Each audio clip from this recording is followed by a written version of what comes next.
Hello and welcome to round 4 of the FAB-Racing Minibike British Championship. My name is Luke Fletcher. Alongside me for this weekend is Adam Reid. We have 30 fantastic races coming up this weekend, but before we get into that, let's have a look at the paddock when we had the walk and the chat to some of the riders. So we're here in the paddock now and we're going to have a little walk around the paddock, see what's happening because it's lovely conditions here at Ellough Park. But first of all, how do you think this round's going to go this weekend with it being such nice weather for these riders, Adam? Well, I think it's definitely going to be fantastic action. We've seen it so many times throughout Red Lodge last couple of weeks ago. I really think we're going to be seeing the same again. There's so many talented riders that have had experiences at Donington recently, and then they're going to be off to Knock Hill next week, so very excited to see where these riders are off to. Well, there's some riders just sitting over here, and actually Luke Fletcher is just sitting relaxing. And Luke, is it alright to have a quick word? Yeah, it's fine. So Luke, how are you feeling going into this weekend at Ellough Park? From coming off of Red Lodge with 2 wins on the 70 and 3 seconds on the 50, I felt that I'd had such a good season so far that this isn't my favourite track, so if I could squeeze out a few really good results, then I'd be really happy. And I was just speaking to you earlier, and you mentioned that, well, your dad mentioned that you got a new bike for this round, a completely new bike. So tell us, first of all, what the differences is between your old 70 and the new one that you've now got.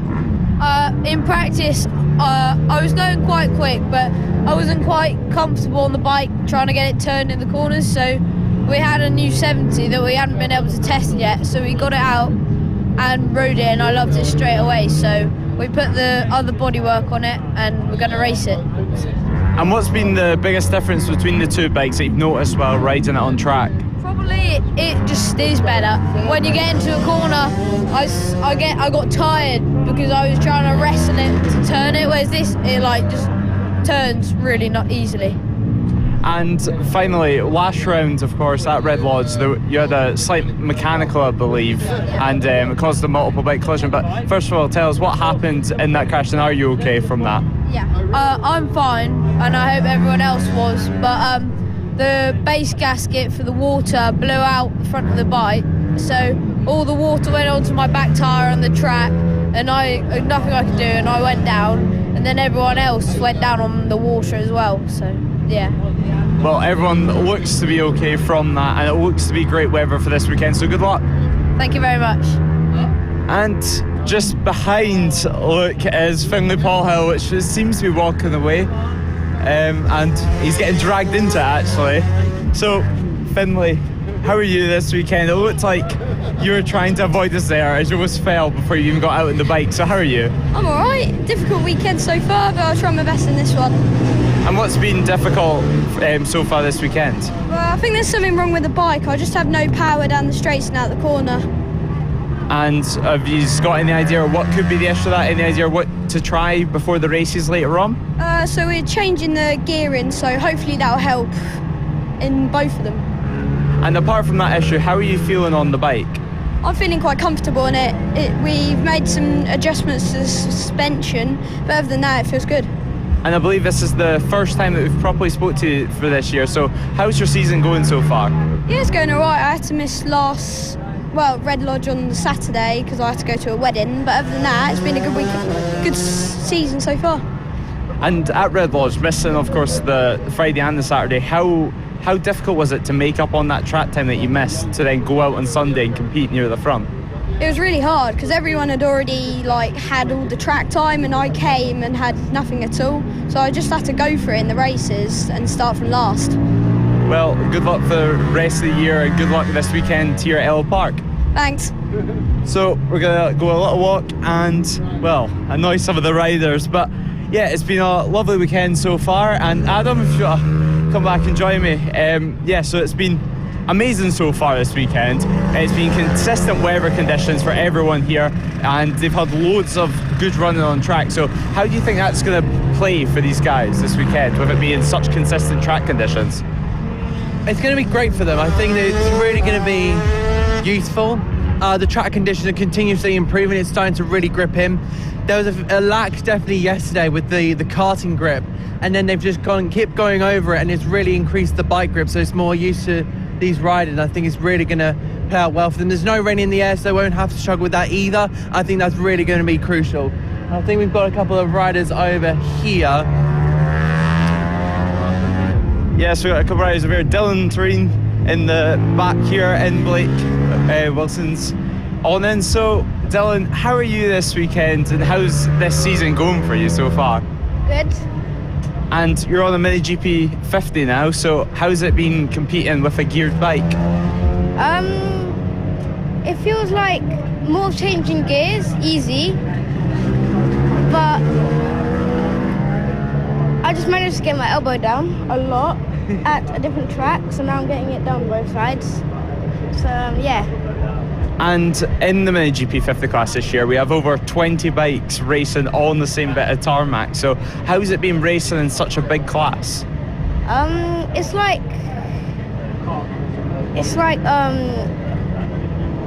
It's quite easy when you're on the grid. You don't really notice that much people. So yeah. And Ellough Park, is this a track that you enjoy, and is it a track that you like riding? Yeah, sometimes. Once I came here for a practice day here once, but yeah, it was good. I like it. Well, good luck for this weekend, and we wish you all the best. Thank you. And just next to Dylan is Marco Holt and Harry Payne. So Marco, having a little seat at the moment, you're looking comfortable this year, of course fighting for both the 50 and 70 championships. So is this year going how you expected? Yeah, it's going really well actually. Yeah, the 50s we're really happy with, solid on that. The 70, we struggled a bit in the first 2 rounds, the double header at Lid, was it? Red Lodge, we had a good round, so I was hoping here at Ellough, it's one of my favourite tracks, so I was hoping to have good results and finish the races. And you mentioned that it's been a somewhat tough start to the year on the 70, so why do you think that is? Do you think it's maybe just the tracks that you've been racing on, or has there been something slightly missing with the bike or the setup? I just think it's genuinely all of us as riders have improved, so it's bringing the competition on a lot more. So. And the 50, leading the championship at the moment, how do you approach the rest of the season so far? Of course, round 4 now, the halfway point of the season, so how are you approaching the championship? Just go out, enjoy and ride the bike really. Have some fun with Archie, have some fun with other riders, just ride. And Luke Fletcher has been incredibly strong this year, especially in the 70s. Do you think you can rival him? Do you think maybe you're his main competition right now? Here at Ellough Park, do you think you can match his pace? Yeah, for sure. I reckon it's going to be a great race. It's going to be really tough. Going to have to work towards it, but it's racing, isn't it? So. And finally, this year, of course, and last year, you raced that FAB. And last year you did some running in Spain as well, some racing in Spain. So are you doing any action in Spain this year, or are you focusing just solely on FAB-Racing? No, we're doing Moto 5 this year again. We were going to do Moto 4, but because of the ages, we couldn't. I think there's one round that clashes, but Landau has just been cancelled, so we've only got one now that clashes. So. And with that one round that clashes, are you going to pick here at FAB, or are you going to head over to Spain in the sunshine? Depends championship-wise, so we'll see. Well, good luck for this year, and wish you all the best in the championship. Thank you. Well, that was Marco Holt. Marco Holt has been incredibly impressive all this year, and well, Adam, I think you can agree, Marco Holt is definitely one of the talents to look out for the future. Yeah, absolutely. He's leading the championship, I believe, in the Mini 50 class, so that's really confident for him, and I'm sure he can carry it on for the 70 class. And we keep going on through the paddock. We're just seeing I think that's Ollie Gorman's bike just being carried. We see a few sessions happening at the moment. We've got Zach Torian included at the moment here. So Zach, how are the conditions out there at the moment? Well, it's really grippy. I mean, there was a lot of rubber on the circuit yesterday from the tracks. I actually spoke with the owner, and at some stage they put new tires on their go-karts. So it was really, really sticky, really difficult to judge the conditions, but I mean, there's a clean line that's opened up now. So it's a lot better today, I think, the pace than it was yesterday. Everybody seems to be going better, but yeah, we'll take it as it is. It's really hot. I'm not sweating, I've been pouring water on myself to cool down. But yeah, we'll see where we get today. I mean, I'm going out in both the classes, so a lot of fast riders here again. trying to get to the top, but you know, we'll see what it lays. You know, practice this morning felt really good. I think everybody was saying positive things. The track's warmed up really well. Got a feeling it might get a bit greasy later on, but again, we'll have to wait and see. Yeah, absolutely. I think the track condition might change at some point during the weekend, but do you feel confident? Do you think you can adapt to that? Yeah, I mean, we have to adapt. You know, the bikes always behave slightly differently. Then again, you know, that's what we do. You know, it's who can make the best of the situation, and yeah, we'll take it from there. Thank you so much, Zach. No worries. As we just continue on at the moment, we're seeing a couple more riders over here, so we'll try and grab a quick word. But definitely, Zach is quite confident. Do you think, Lewis? Yeah, definitely. I mean, it's great seeing as well with Zach and Dylan. Of course, Faber and Son here at Fab. We have so many Faber and Son duos that are racing. So yeah, it's great to see. Yeah, absolutely. I do like to see that we've got so many father-son duos, and how we're such a close family as well, which I find incredibly interesting. Yeah, it's great to see. It's great to see so many riders that race so much power. So I think we've got Mr. Luca Allen over here. If we can try and grab a quick word, Luca. Hey, how are you, mate? All right. Yeah, good. Thank you. So you were injured last time out for Red Lodge, but you're back now. How are you feeling? Yeah, it's all right. We're just getting. Well, we've had Donington since last round of Fab. That was good. We had a fourth in class for the GP2, and then the second race we had a fourth in class again. But we was battling with Harvey Claridge for third, so it was an improvement, big improvement on time as well. But it's just getting back comfortable with the bike again after a big injury like that. And then we're just back here again for more seat time, just playing about, nothing too serious, just having a bit of a play before Knockhill next weekend. So you're confident going into not just here at Ellough Park, but you're confident going into Knockhill as well? Yeah, it should be good. I've only ever ridden an R3 around there, so it's it'll be pretty wild on the Moto too, because obviously the stiff chassis, the power of a 600, it'll be good. Yeah, it'll be fun, it'll be interesting. What do you think of Ellough Park? Because it seems like a really unique circuit to me. It's definitely one of them where if you just look at it flows more like a big bike track. You get a lot of go-kart tracks, like, well, various others, and they're just stop-start, a lot of them. It's like, you go down the straight, oh, there's hairpin, there's chicane, there's hairpin, there's chicane. It's like, it's repetitive, it's the same sort of thing, but here it flows more like a big bike track would, like Donington or something like that, definitely. Yeah, I think a lot of our riders here do like those smooth tracks, not those stop and start. Are you one of those ones? Yeah, definitely. It's faster corner speed, that's why it's better. It feels better when the setup's right, everything feels nice, yeah. Thanks so much for your time. No worries, thank you. Back to Lewis now. Yeah, cheers for that, Adam. Yeah, it's great hearing from Luca Allen, of course, helping a lot of the young riders out here at Fab. And actually, Harrison Day's just watching some of the Mini GB50s go around the track. So, Harrison, are we all right to have a quick word? So, Harrison Day, how are you this year? I mean, it's the first time we spoke to you all season. How's your season going so far back here at Fab once again?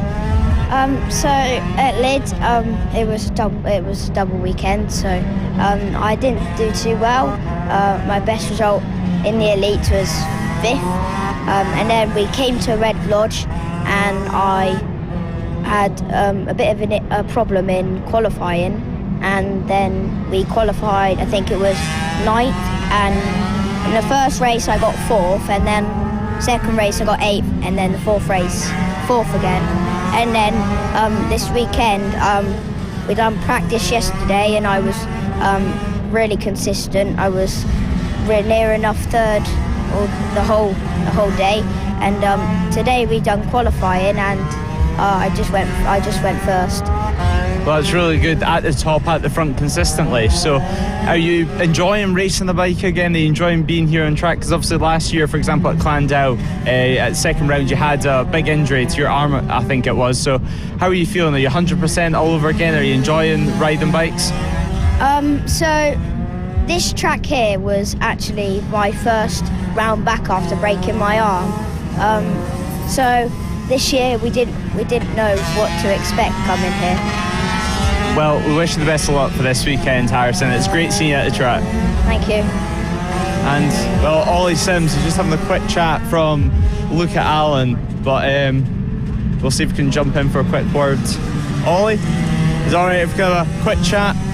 So Ollie Sims, we've been watching you all day, and I think you're having some sort of technical issues with your bike. So can you tell us what's happening there? Yeah, at the minute we don't really know. It's a bit of a fueling problem, I think. The carb was leaking first session.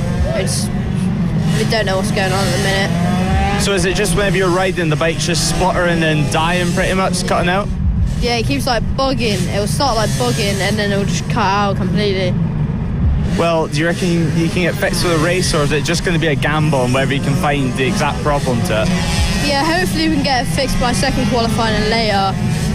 But yeah, we don't know at the minute. And if we put all the technical issues aside at the moment, how's your season been so far? Is it a year that you've been happy with?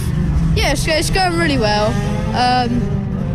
This round we're doing Extreme 200s as well, which is good.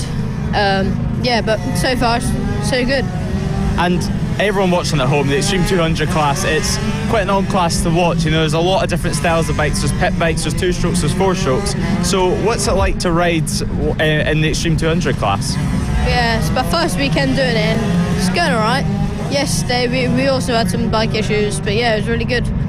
And finally, here at Ellough Park, it's sunny conditions today. So is it difficult to ride in the sun here today, or does it not really matter too much on the, for example, the Mini GP70? Do you not feel it too much? No, I do get really hot, yeah. But yes, it's going all right. Well, wish you the best of luck for this weekend, and good luck and have some fun. Thank you. Well, it's great hearing from Ollie Sims, one of our talented riders that we have here at FAB, of course. And Adam, I think you can agree with me here with, for example, Ollie Sims, and with both the Mini GP 70 and the 50 class in general this year. The classes have expanded so much, it's so great to see. Oh, absolutely. We want to see as many riders as possible. I think it's crucial to see these upcoming riders. They need exposure as well to be able to get those sponsorships that are much needed and get to the top. So I would love to be able to see in the next 5 years, like some of these riders that are just hanging around this FAB-Racing paddock, just seeing them up at the top end of the pyramid. And I think that's fantastic to see. So we're just going to have a continued walk down here and move towards, I believe this is the Mini GP50s. Yeah, it's both 50s and 70s, part of the Danny Webb GP camp, and a lot of riders are in the camp. I mean, we have Archie O'Brien and we have Chloe Gleason. We have a lot of the top riders in Danny GP's camp, and they're doing a great job. They're being able to help the riders away from the circuit as well. Absolutely, that sounds absolutely amazing. We've just seen the some of the sidecars getting ready, so I'm not sure if we're able to go to them just yet, but I think that is this is the Mini GP50 that are currently out on circuit at the moment, so we'll maybe try and grab a quick word if this comes zooming past us in the paddock. Yep, and no one currently in the awning at the Danny Webb GP camp at the moment, but I believe Sidecars are just about to head onto the circuit, so it's a bit too late to speak to them. But yeah, Riders just headed into the paddock at the moment, so I don't think we're going to catch anyone just yet. But Bradley Curtis is just coming our direction. So Bradley, is it okay to have a quick word? Yeah. So Bradley, you came at Railroad last year here at FAB, of course, with your sister Lucy, who's just coming back into the paddock at the moment. So how are you enjoying your time here at FAB-Racing? It's fun, and they're all fast, and I have quite a lot of friends. It's competitive, and they don't give you a gap to overtake or anything.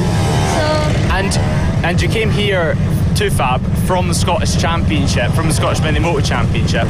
So what's been the biggest difference racing in Scotland to here at FAB? Scotland has like slowest groups to fast groups, where we just go with it, and we have fast groups. Scottish a bit slower, and yeah. And this weekend, have you got any aims or expectations for yourself? How are you hoping Ellough Park to go? To try and get top 5. And this season so far is, of course, you've had quite a lot of experience racing at different types of venues. Luckily, not too much wet track time, but with the sun being out here today, and it looks like it's been dry all weekend, how are you feeling towards that? And here at Ellough Park, is it a circuit you enjoy? Yeah, and I kind of hope it goes well in the race because my bike had a few problems, but I hope my dad's fixed it. But I know he has. I just hope he hasn't done anything wrong. So yeah. Well, good luck, and we wish you all the best this weekend, and hopefully no more bike issues. Thank you. Bye. And just behind Bradley is Matthew Thomas. And Matthew, you look pretty sweaty. How are you feeling? Of course, you've just came off the Mini GP50. Is it difficult to ride out there at the moment in these hot conditions? Yes, because it's hard to overtake when against slow people. So you have to get a good drive out of the final corner to overtake down the straight. Well, in the Mini GP50 class this year, you've had quite a successful start to your year. You've been consistently getting your lap times down and consistently getting further up the order, moving from the MiniMotos. So how's it been racing both the MiniMotos and the Mini GP50 in the same year? It's quite hard because if it's one Elite then 50, I'll have to put my 50 in here and then have to change my boots quickly and then get on my 50 to ride. And at this track, you've mentioned just before you came in that it's quite difficult to get past some of the slower riders. So at this venue, how do you approach overtaking? Do you have to almost block past them, or do you have to get the move done nice and early? So so when I'm looking around the corner, I have a good drive, and then if I can't get by side, I get go underneath them and keep next to them, and then on the exit I get a good drive and get past them. So here at Ellough Park, is it all on the corner exit on when you can get the overtakes done on the bigger bikes? Yeah, down there is a good overtaking spot because you can go on the later brakes and just block past them and still have a good exit onto up here. Well, we're going to wish you the best of luck for this weekend, Matthew, and have some fun. Thank you.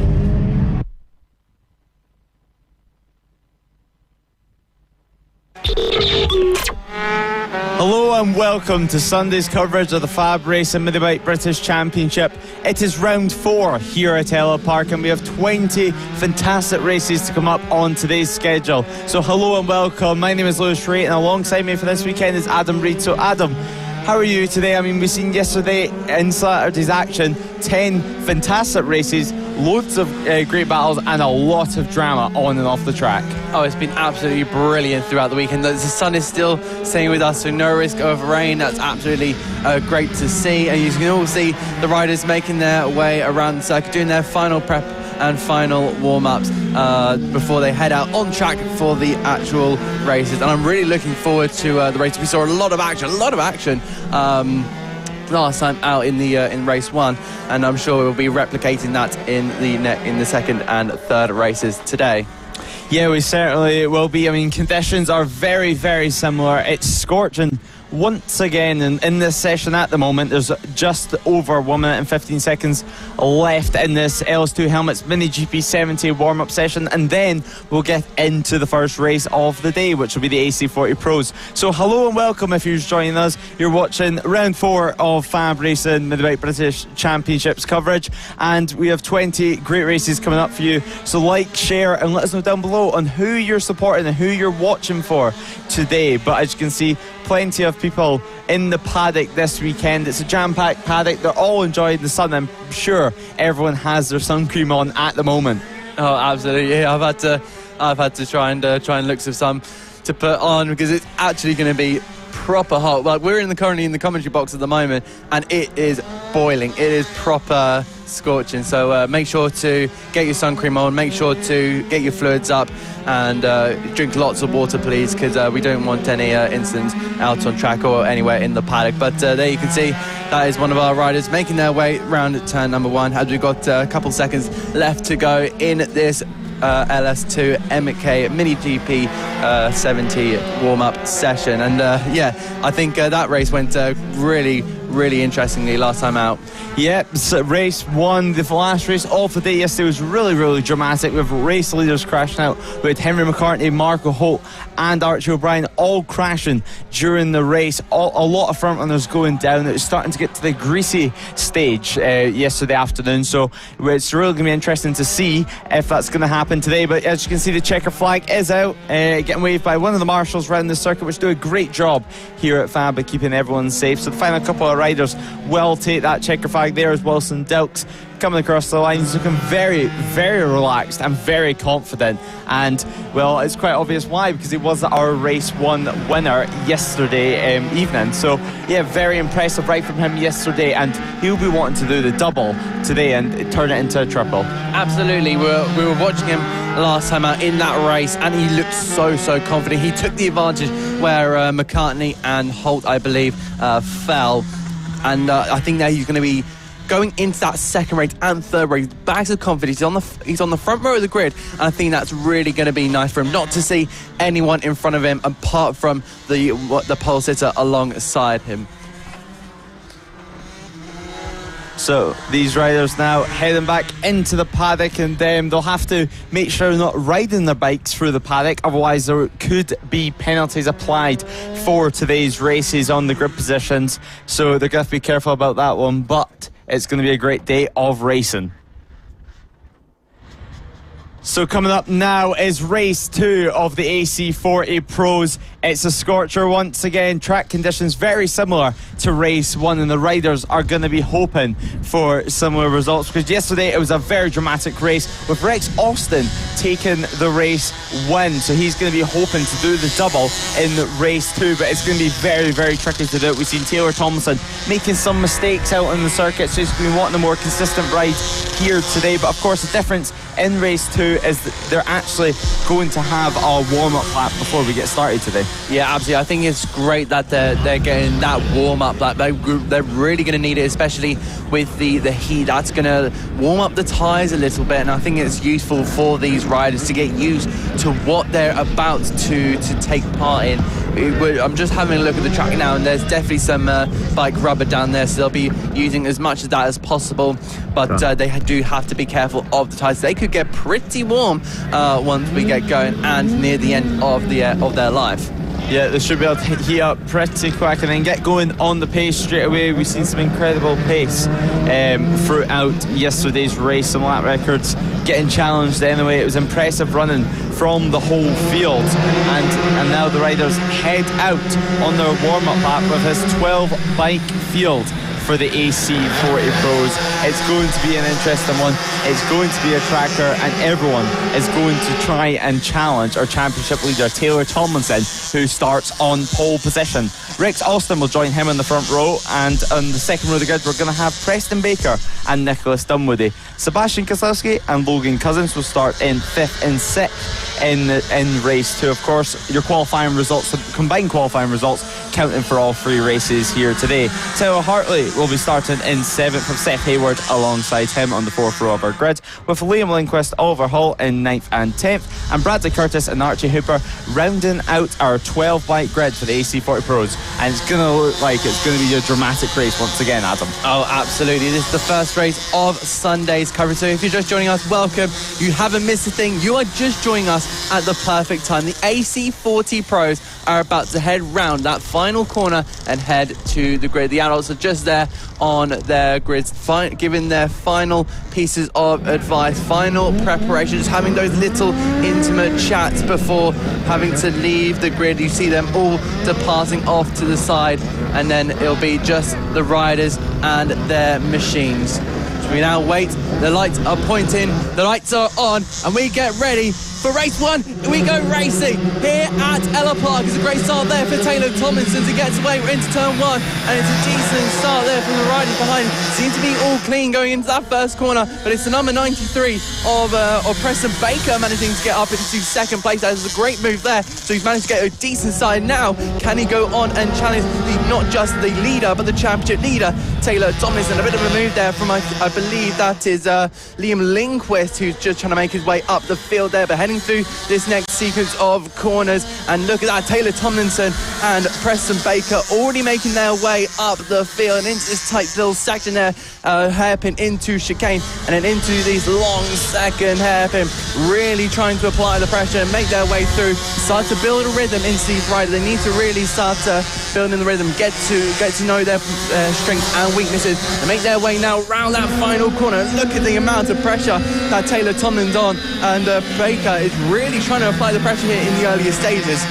Yeah, it certainly is, and Nicholas Dunwoody just behind it. He's under pressure right now from Sebastian Kosowski. But in third place at the moment is Rex Austin. He dropped down one position on the first lap of the race. But Preston Baker, he's trying different lines. He's trying to carry more corner speed, take a wider line. While Taylor Tomlinson, he's having to ride slightly more tight and having to knock off a little bit more corner speed on the entry. Will it affect his drive? It doesn't look like it so far. He looks very, very strong on these air-cooled motorcycles. This, of course, being the intermediate class of the mini-moto classes that we have here at FAB-Racing. But now heading into the hairpin, Taylor Tomlinson still leads at the line last time around. It's 0.2 of a second was the gap between Tomlinson and Baker. Now they come around the final corner now, and then we'll wait and see as they cross the line on what that gap is going to be. It's less than 0.2 of a second now. It's starting to heat up at the front.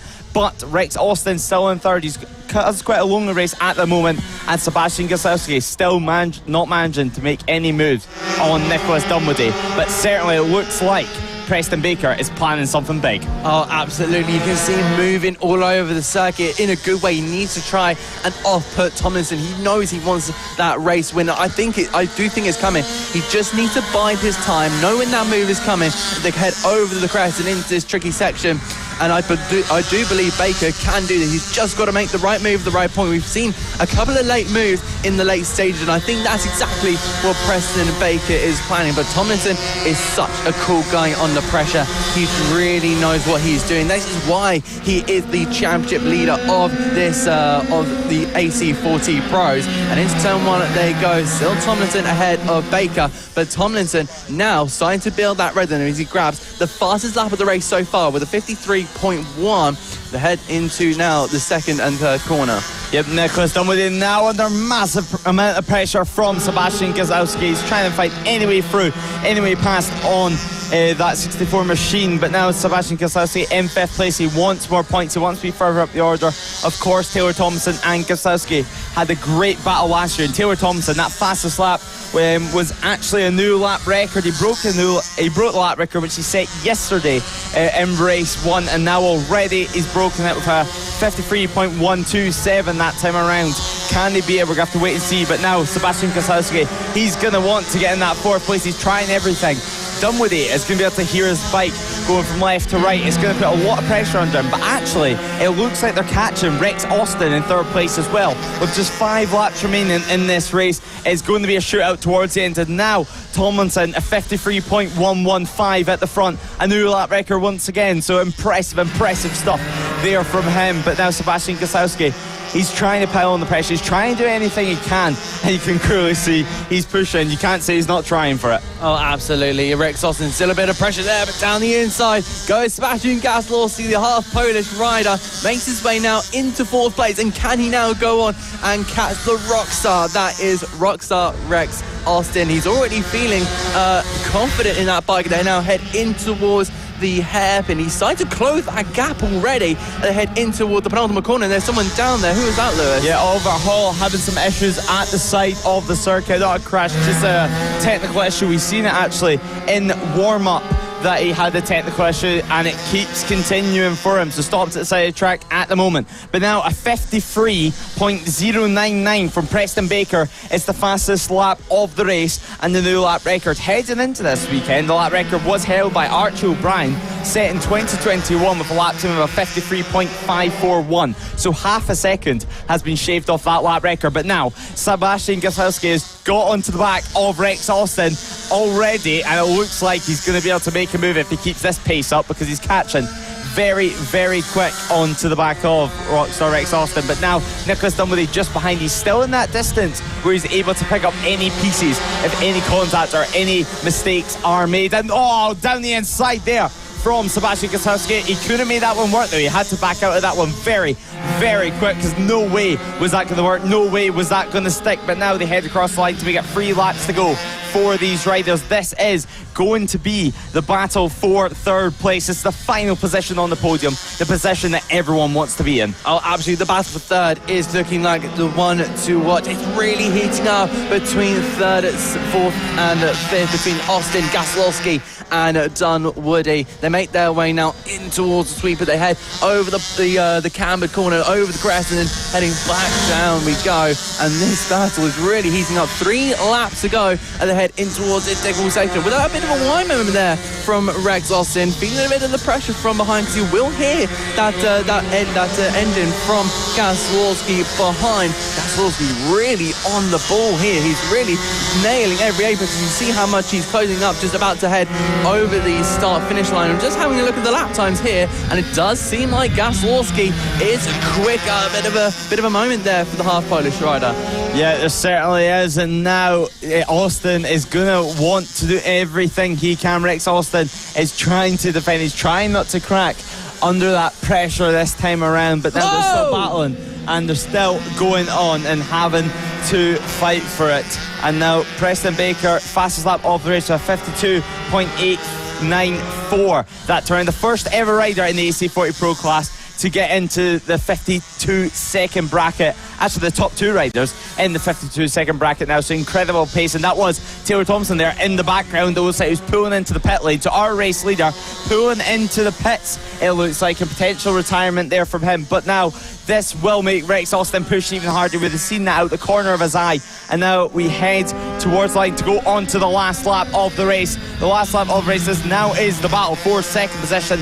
Preston Baker on the blue and black machine, the number 93 machine, now leads the way. But now the Rex Austin is in this battle for second place. He's got promoted to position through an issue from Taylor Thompson. But now Preston Baker, there he is on your screen, the 93 machine, just half a lap remaining in this race. He's going to head into the final section now through this chicane before the back straight towards this hairpin. It's such a tricky corner. A lot of weight goes on the front tyre, and now he powers out through the right, towards the left, and then towards the final corner where he's going to take the race win in race 2 of the AC40 Pro. It's Preston Baker. He's buzzing with that one. He's delighted with that result. We wait to see who's going to claim the second place. It's going to be Rex Austin, or is it at a drag race to the line? Rex Austin, the 991 machine, takes second place, and Sebastian Gosowski manages to clinch that third position. Nicholas Dunwoody down in 4th, and Logan Cousins in 5th place on the number 7 machine. But wow, what a fantastic race. Issues from Taylor Thompson having to retire from that one, and Preston Baker managing to hold on to it and take that race win. Oh, absolutely fantastic there from Preston Baker. But I just want to talk about Taylor Tomlinson. I was having a look outside our commentary position, and through on the long sweepers, he's just went high side, and unfortunately he's fallen off and had an incident. So that's why he's now out of this race, and really unfortunate there. He's had it on the front row. He's actually had it on pole, and unfortunately he hasn't turned that into a win whatsoever. But brilliant there from Rex Austin, Gaslowski and Dunwoody there in the battle for second, and it was Rex Austin coming out on top there. We just show you the Preston Baker winning the race, but Logan Cousins finishing there in P5 ahead of Liam Lindquist, Tyler Hartley, Bradley Curtis, Seth Hayward, and then 2 DNFs being Taylor Tomlinson and Oliver Hall. Fantastic battles throughout this field, and another winner to the AC40 Pro. Yep, another winner to the AC40 Pro list this season. It's a dramatic class. You can't call it anymore, actually, because Taylor Thompson, he's made some mistakes, but still one more race to come.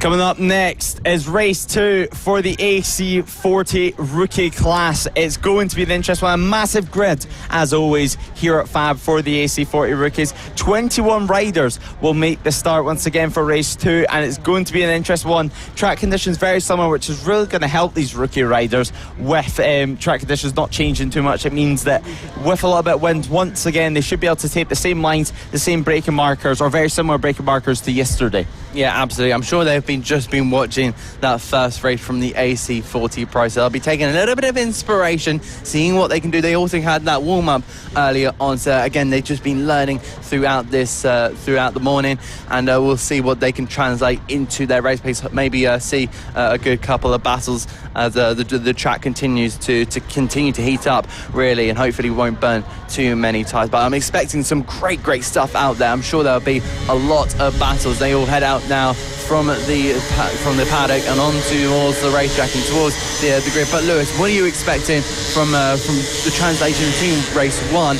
and of course what we've seen from warm-up? What do you think is going to happen here?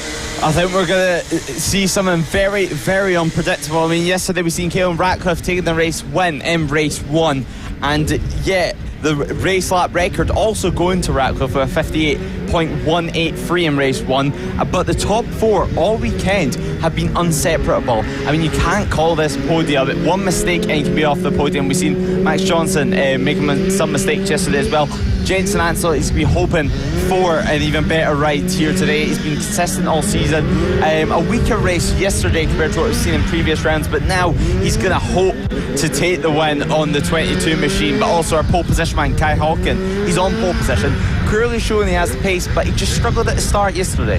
Yeah, I think Hawkins definitely been really great. He's been fantastic throughout the weekend. Don't get me wrong, he was strong in practice, strong in that qualifying, and he's put it on pole for a reason. But he's got a very difficult rival in Jensen Ansel alongside him. But as we head off for the warm-up lap, it's going to be Kai Hawken on pole position ahead of Jason Ansel. Caelan Ratcliffe will be on the second row of the grid in 3rd place, with Max Johnson alongside him, with Mason Frederick starting in 5th ahead of Jensen Cedras. Then it's going to be Henry Brody in P7 ahead of Arthur Rich and James Rich, so the Rich brothers starting in 8th and 9th, with Nelly New starting in P10. Danny Longhurst will be in P11 with Matthew Jennings on ending out the 6th row of the grid. Tommy Williams will be in P13 ahead of Freddie Taylor, with Tyler Shinoli ahead of... there's been an accident at the moment. So who's that, Lewis? Yeah, some riders there down on the deck, and yeah, certainly one of them up on their feet anyway at the moment, and they'll be hoping to get that one restarted, and they have. But obviously these guys still rookies, still unexperienced in obviously the procedures of the race right now. But yeah, both riders now up on their feet. Oh, that's not nice to see really at the beginning of the warm-up lap, but hopefully we can get everyone back on the grid. Well, so it looks like everyone is now making their way around. I'm not entirely sure if we're going to get a second warm-up lap. We were just waiting for a couple more riders to make their way. I'm getting getting a note in my ear saying that we're probably not going to be getting a second warm-up lap. So a bit more time to get the messages through the helmets of our young riders. They still make their way now around. So what are you expecting, those? What do you think these riders are thinking at the moment, just before they head out? Yeah, a lot of these riders is going to be full of nerves. I mean, some of these riders, they like being on the grid nice and early, and then they can have a little sit, have a little chat before the race gets underway. But other riders like myself, you rather just get there as late as possible, not spend too long sitting about on the grid and just get things underway. But you can see all of them certainly focused in their different ways. Jensen Ansel is looking focused. He's sat up ever so slightly on the bike, making sure that the bike's running right, giving it a rev before they get underway, with the revs will of course rise in just a moment's time, and then we can get underway for race 2, as now the grid clears from all the Roman marshals, all the parents, all the helpers, and now all eyes go to the lights. The lights go on, the lights go off, and we go racing, and we have a jump starter there, it looks like. But now we get underway, and it's Kai Hawken who's going to lead the way into turn 1, but Jensen Ansel trying around the outside there. Will he make it work into turn 2? We're going to have to wait and see. It's free wide. Caelan Ratcliffe as well on the inside, and he does both of them into turn 2. What a move there from our race 1 winner. He started down in 3rd position, and now he's already in the race lead at the moment. A great start there though from everyone. It's all clean, it's all a clean getaway, but there is a rider actually down on the deck. Very, very disappointing there from him, from James Dermont, but now he's managed to get up on his feet and hopefully he can get back underway. But now trying to get the bike underway, trying to get the bike restarted and get going. There's Emerson Oakley as well, getting away from the infield section. But Jensen Ansel, he's having to defend from Kai Hawken, our pole position man at the moment, as he drops down to third. Max Johnson as well, he's dropped down the order at the start of this race. Mason Frederick as well in fourth position. Max Johnson is down to fifth place, but now across the line, leading the way by 4/10 of a second, is Caelan Ratcliffe, who leads from Jensen Ansel and Kai Hawken. Caelan Ratcliffe really getting the start he needed there. It's so crucial. They say you can't win it on the first lap, but the start is always crucial. And it looks like Jensen Ansel is just falling into the clutches here behind Kai Hawken. And I'm getting a note in my ear that number 23, Henry Brody, is going to be getting a penalty for a jump. So that was pretty obvious there. We saw on the camera. So really unfortunate there for the number 23. But now in towards this really tricky section. Late apex there before heading in towards the chicane section. And it's still Ratcliffe ahead of Ansel, ahead of Hawken. And in towards the hairpin we go. Hawken starting to close up now once again on Ansel. But I'm not sure if Ansel will be too bothered because he's trying to focus up ahead towards the back end of Ratcliffe. But now through that long corner, I think Hawken is going to have a move here on the inside here. He's on that right hand side, and it looks like Ansel is the last of the late breakers, and I think that's Mason Frederick trying to get a move in here to make their way now in towards the next corner. But Frederick is not going to have a move there. I think Hawken's just going to sit back net for now. Yeah, it looks like Mason Frederick sits the fastest lap of the race. An impressive lap time there from him, and there he is on number 5, trying to catch up to this front three. But the front three in their own battle, as it looks like Kai Hawkins went down the inside of Jensen Ansel. So can Jensen Ansel fight back? Can he make any moves back?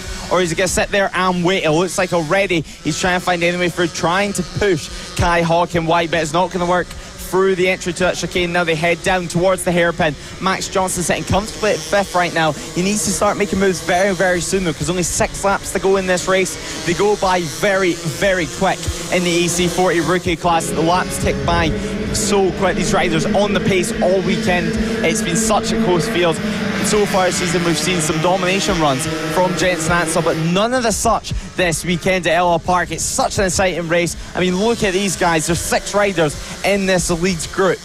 Oh, absolutely. There's 6 riders that all have a possibility of getting in a podium spot, but still we have a look here at, I believe that's Mason Frederick and Max Johnson. Johnson was just having a look there on the inside, seeing if he can do anything, but it's currently line of stand at the moment. They flick through that very fast right, and that's been catching out a lot of riders. We saw with, I believe, Sullivan Mounsey last time out in his race number 1, but back with the AC40 Rookie. They head in towards the hairpin and just having a look and seeing what their strengths and weaknesses are. Still line and stand for the moment.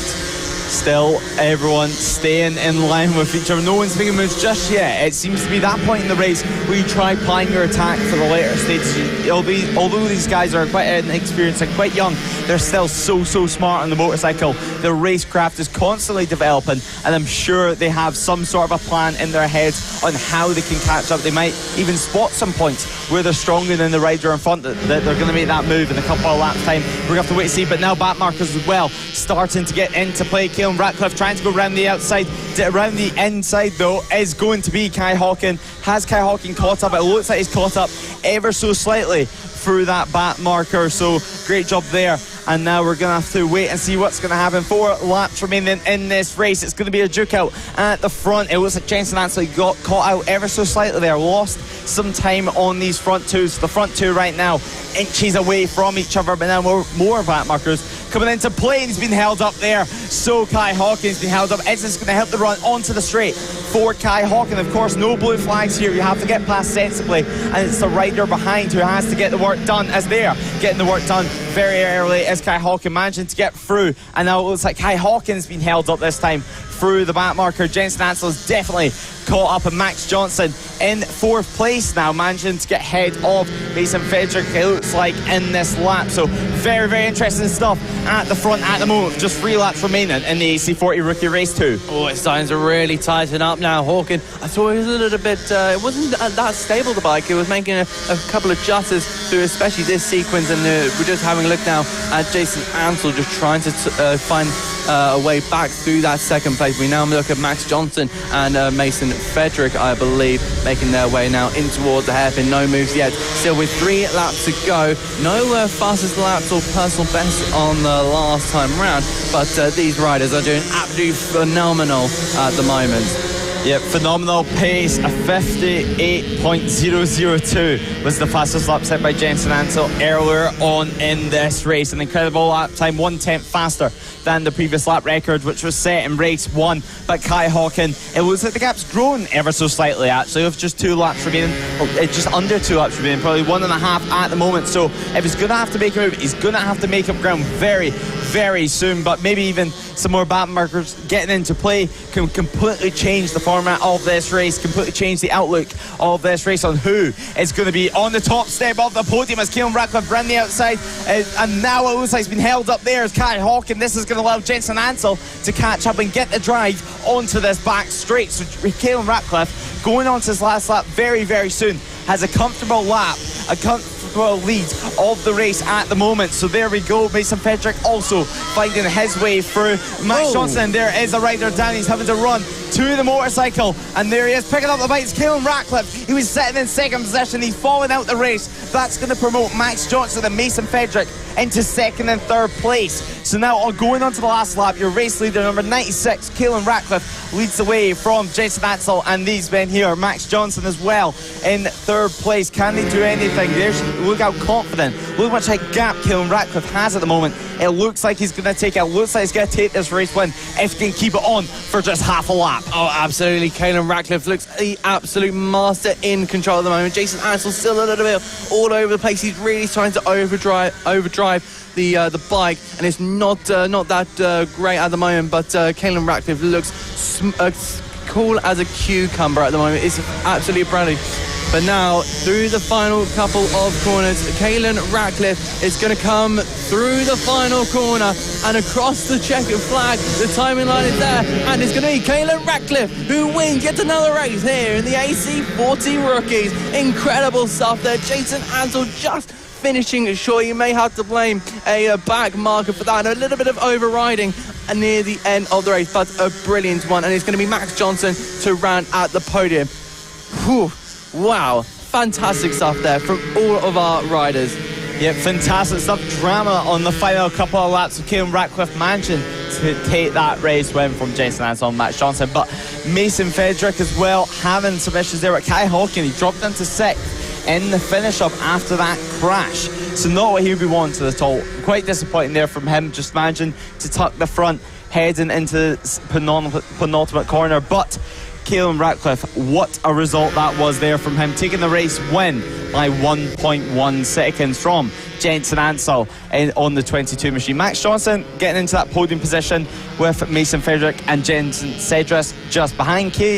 Kai Hawken, having that crash of 2 laps to go, comes home in 6th, ahead of Henry Brody, who has that jump start penalty, with Arthur Rich and Daisy Polden in 8th and 9th. And round out our top 10, it's going to be James Rich. So an incredible race there, lots of drama, and exactly what we expected to happen once again in the AC40 Pro class. AC40 Rookie class. Absolutely. It's a brilliant race, and I'm really excited to see what these guys can produce in race 3. They've shown some true skill on those mini bikes, and I can't wait to see what they can produce. Can they stop Caelan Ratcliffe? We'll have to find out. So we now move on to the senior mini motors for their second race of the weekend, and it looks to be it's going to be a fantastic race. We've seen a lot of action from the mini motors, and it was Will Howard who claimed victory last time out in race 1. A great win there for Will from 3rd on the grid. What do you expect for this race now, Lewis? Yeah, from this race, we're going to expect to see some high drama because we've seen, for example, Rhys Gentry. He was having a great race as well in race 1. Josh Birkin as well, he's always at the front. Bernie Hook back and returning to Fab this weekend. He's always one to look out for. He'll be starting in 4th place, so a great qualifying there from him. And Andy Whedon as well, returning to Fab in 5th place, so he's going to be also hoping for a good result. So plenty of riders to go in the podium positions. Just 14 bikes on this senior MiniMoto grid this weekend, but who doesn't love to see it? Big riders on little bikes. Oh, absolutely. It seemed to be. Hey, you can see some of the guys at the bottom there giving a big old cheer for these guys. And I'm pretty sure that these are some of the best one of the eye openers you come to for a Fab weekend. Would you say? What do you see? What would you say like the best eye openers when it comes to Fab racing? Yeah, certainly. This class is definitely an eye opener, especially to all the adults to realise that they can fit and race on these motorcycles and still do incredible lap times. In qualifying, the poleman Josh Birkin on that 2 machine set a 52.869, so an impressive result. But there is the number 15 pushing his bike off the grid, and he will be very, very disappointed with that one. Some issues there from him. But now heading on to our warm-up lap for our senior MiniMoto race, it's going to be Josh Birkin, the man in pole position. Now Birkin on pole position is something which is not too unusual at Fab, but he's on pole position with Rhys Gentry joining him on the front row of the grid on the number 100 machine. Will Howarth will be starting in 3rd place with Bernie Hook alongside him on the 2nd row of our grid, with Andy Whedon starting in 5th next to Lamar Morgan in 6th on the 3rd row of the grid. David Mayat and Nick Bennett will be on the 4th row, with Callum White and Elliot Cyril starting on 9th and 10th, with Ross Michael and Gary Eldrig starting in 11th and 12th, with Isaac Greenstreet and Rob Gentry rounding out our grid. So we have a Gentry on the front row and we have a Gentry on the back row. Can Rob Gentry make up some ground? Can Rhys Gentry get the race win? We're going to have to wait and see. It's going to be an interesting one, and Josh Birkin, he's going to want to try and convert that pole into a race win. Oh, absolutely. We saw last time out Rob was helping out Rhys, trying to grab that win, but it's only just I believe a podium for Rhys Gentry. But yeah, it was Will Howarth in the end. But we get ready for the start of the senior mini motors. The lights are about to go on. We see our final rider riding up to their grid slots. The lights are about to come on. And we go racing here at Ellough Park. Great start there from Josh Birkin. Look at Will Howarth there having a look at the inside, and he's going to make his way instantly through into turn one. Fantastic start there from Will Howarth. But look at Gentry there making a move there on the poleman Josh Birkin to make their way now into the tightening section and toward the whole hairpin. And it seems to be Will Howarth once again getting the decent start that he needs. But look at that top 3. I bet they're about to just sail away. But they're bringing now Bernie Hook into play, which is great to see a return. He's just battling up at the top. It's exactly what we love to see in any form of motorsport, especially here at FAB-Racing. But into towards the tricky section, Will Howarth doing whatever he can. Rhys Gentry trying an outside line there, but now down the inside, there goes Josh Birkin. So Birkin now with the lead back, and he managed to get the momentum through that long corner and down the long straight in towards the hairpin. And now look at Rhys Gentry as they approach the end of the first lap, and now it's going to be Josh Birkin leading the way ahead of Will Howarth. But can Rhys Gentry now steal that position of the 96? And he seemed to be a little bit wide there, moving all over the road, and it seems to be that Howarth just keeping that position.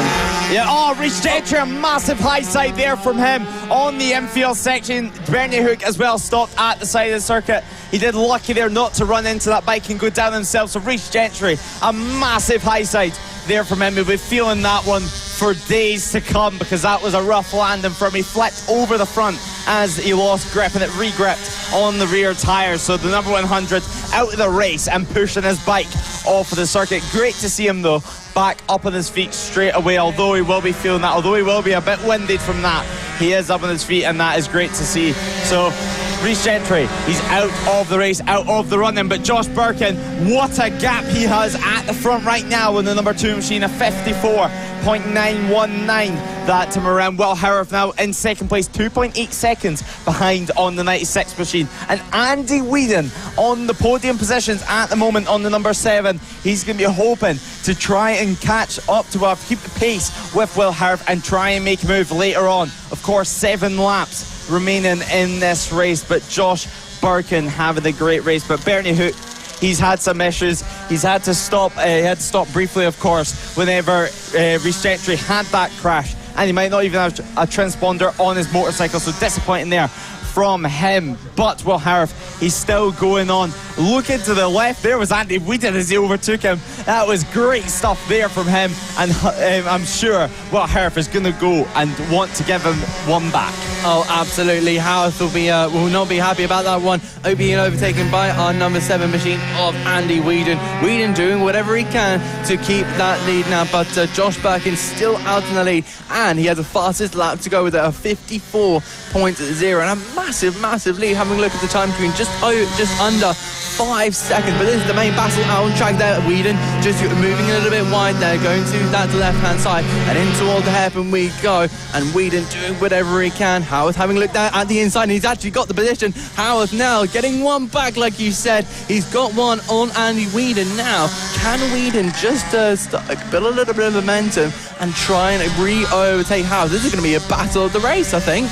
Yeah, a great battle forming, a great battle here at. So there's Bernie Hook in the battle himself with Nick Bennett and Callum White. So great battle there from Nick Bennett, Callum White, Lamar Morgan and Bernie Hook as well, all in this battle. So it's going to be an interesting one, unless actually depending on how Bernie Hook has done, if he's got a transponder on. So Bernie Hook is coming through turn 1 at the moment, although he's a working transponder. He will be included in the race results at the moment. But there is Nick Bennett just behind, and Lamar Morgan at the back of this pack. They're going to be hoping for some action. They're hoping for some drama. As actually Bernie Hook, he's making great positions up. Although he had to make a brief stop on the first lap, he's able to cut his way through the field and already extend his gap on Callum White. Oh, he's absolutely showing some fantastic pace, is Bernie Hook. But look at this battle between Callum White, Nick Bennett and Lamar Morgan going at it through a trio of bikes, just following each other for now, and I'm sure they'll be making a move. They're heading now in toward the hairpin, and Bernie Hook has really gone away from this pack. He's storming off. He's trying to get a podium here, and we now see as we come around the final couple of corners with this lot, and I think Josh Birkin is going to start with 4 laps to go. They're heading now in towards turn. We've got 3 wide maybe, but no, backing off there, and Lamar Morgan just having to slot back into his 6th place. But it looks like they're going 3 wide once again, but no, still no moves being made just now. Still no moves just yet, but 4 laps remaining to make the moves, so they'll be able to think out and plan an attack for later on. Lamar Morgan, he's going to want to plan an attack, but just catching up actually is Chris Yeomans on the 85 machine. He's catching up and going to make his pack into a 4-bike battle. It's going to be the interesting one. 4-bike battle with 4 laps to go for 4th place. So it's going to be an interesting one. What's going to happen? 3.5 laps remaining now in this race as now they head actually into the final sector. This tricky chicane before you come into the hairpin. Braking so hard, using all of the edge of the tire, getting for as early as you can and flicking it round to the left. And now Chris Yeomans, he's definitely caught up to that point where any little mistake, he's on it. He's going to get a tiny bit of slipstream here as what they head into, but some people call Will Howarth corner. Of course, he had in the Birkin corners, or whenever he had his brakes failing a couple of years ago into turn 1 on these senior MiniMoto machines. So these senior MiniMoto machines can be somewhat unreliable sometimes, but they're still battling, they're still going for it, and Callum White still leads this pack. Oh, absolutely. I think Chris Yeomans is starting to now get into this battle. It's going from a trio to a quartet of bikes they head through in this battle for P5, I believe. Heading through now this long sweeper over the crest and then into the little dip before heading into that sequence. That's such a difficult sequence. I've realised I was doing my track walk this morning and I was just thinking that's such a difficult corner for these guys, going into a dip and then a hairpin followed by a chicane. We see now a battle there. Chris Yeomans, I believe, going now around the outside of the 711 of Nick Bennett. So Bennett might be a little bit slow or losing a bit of momentum on his bike there. We now move towards this little battle here. I wonder who that's between now. Oh, that's Lamar Morgan. Lamar Morgan down on the deck there. So he was in that battle for that 4th place, and he's crashed out on the 216 machine. So disappointing in his second year at FAB. But there is Bernie Hook on the back of Will Howard for 2nd place. How has he done this? He's brought up great pace all the way throughout the race, and it's a shame we can't see his lap time, because it looks like he would have almost lap record pace, because he's managed to cut his way through almost the entire pack into 3rd place at the moment for Bernie Hook. He's back in his mojo, he's back out of retirement, and he's definitely dusted off the cobwebs on that senior MiniMoto machine. As we head on to the last lap of the race, this is the battle for 2nd place. It's Will Howard versus the Mr. MiniMoto, the Bernie Hook. Will Howard looks up his left hand side and says no way, and he cannot believe that one, because Bernie Hook's went round the outside of him. Will Howard though diving up the inside, he's having to back out of that move though, otherwise some contact would have been made there. And just behind these guys is Andy Whedon in 4th place, but Will Howard is going to have to want to get his own back. Josh Birkin, of course, our race leader still, he'll be halfway around the circuit. There he is there, getting through some back markers on the number 2 machine in the final sector of the circuit. Isaac Greenstreet just in front of him. He won't mind though, he's a comfortable race lead.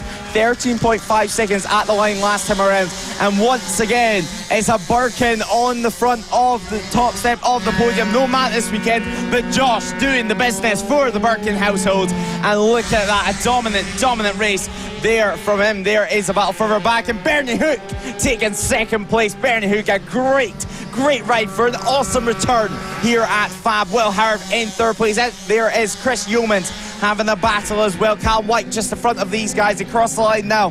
Callum White taking 4th. Nick Bennett as well in the 711 machine, dropping all the way down to 7th. So some potential issues maybe there from him, or maybe just one too many mistakes, dropping from 5th to 7th on the final couple of laps. But Josh Birkin and Bernie Hook definitely stole the show there. Oh, absolutely. Josh Birkin really just storming away from the rest of the pack, and this is exactly what he does. He finished over 8 seconds over Will Howard, but I can't believe that move from Bernie Hook. And fantastic finish there. Josh Birkin is our race winner ahead of Bernie Hook. Will Howard will complete the podium ahead of Andy Whedon, just finishing in behind with Callum White there in P5 ahead. Chris Yeomans, David Meyer and Nick Bennett. Ross Michael will be in P9 with Gary Eldridge rounding out that top 10. What a race for this our senior MiniMoto. We see someone doing a little bit of parachuting from the nearby UK parachuting. Brilliant sights here in Norfolk. Yeah, great sights, planes as well above. It's a very booming paddock at the moment, and a booming racetrack. It's almost like a mini Donington Park with a packed paddock, great conditions, and planes flying over the circuit, and actually very close there to the parachuters. So yeah, very close there. Maybe it was just looked a bit worse on camera, but parachuters enjoying the weather just like we are here at the circuit. It's a great day for it. Oh, absolutely. And we'll move on to our next race. Coming up next will be race 2 for the LC40 Elite class. It's been a very interesting class so far this round, with Harrison Day getting pole position in qualifying. Harrison Day also to a emotional race win in race 1 earlier on, and an impressive ride there from him. Byron Johnson, he's had an up and down weekend. 2nd position he was in qualifying. He's had some issues in practice, so he had some issues in warm-up with his bike cutting out of him, so hopefully that's all fixed and we can see him back to his usual self and towards winning ways. Taylor Thompson as well, he's had a busy weekend once again, racing in Elites, Pros and 50s as well, so starting in 3rd place. He's going to have to want to take all his track time, all of his knowledge, and use it to try and convert 3rd place into a race win. It's a talented field in this class. So race 2 for the LC40 Elite class is just coming up. Harrison Day, he's gonna want to try and convert race 1 win into a double here in race 2. Can he do it? We're gonna have to wait and find out, because he's looked strong, and what a ride it was for him yesterday. Oh, absolutely. Harrison Day putting up a stonking performance to go on and win his first race in such a long time. And then that top 3, like you just said, Byron Johnson, such a strong competitor in this LC40 Elite field. And then, of course, being the championship leader, he's the one to beat. They all want to be ahead of him. And then, of course, you've got Taylor Tomlinson, a really smart rider here. It hasn't been the weekend for him. He hasn't quite been on there on there. He's been on the deck a couple of times, but I'm sure he will try and resurrect that for race 2 here at the LC40 Elite class, and hopefully we'll see a bit of fortune chaining around for that number 77 machine. Yeah, we're going to have to wait and see what's going to happen. Actually, an umbrella on the grid for one of the riders, so some VIP treatment from what looks to be Oliver Hall. So Oliver Hall getting some VIP treatment with an umbrella, and sadly his dad as well to hold it there for him. So an interesting grid that we have coming up. 15 riders on this LC40 Elite class, and this class of course made up of air-cooled and liquid-cooled machines, and it looks like Nicholas Dunwoody having a little chat there with Ollie Sims behind him, but now they head out on their warm-up lap for a very, very competitive grid for the LC40 Elite class, where Harrison Day will start the race on pole position after setting a 52.674 in qualifying. Byron Johnson will start alongside him on the front row of our grid, with Taylor Tomlinson and Lewis Hull on the second row. Preston Baker and Rex Austin will start in 5th and 6th, with Nicholas Dunwoody and Matthew Thomas starting 7th and 8th, with Ollie Sims and Oliver Hall on the 5th row of the grid. So a great class we have here, with Sebastian Kosowski and Bradley Curtis round out our top 12.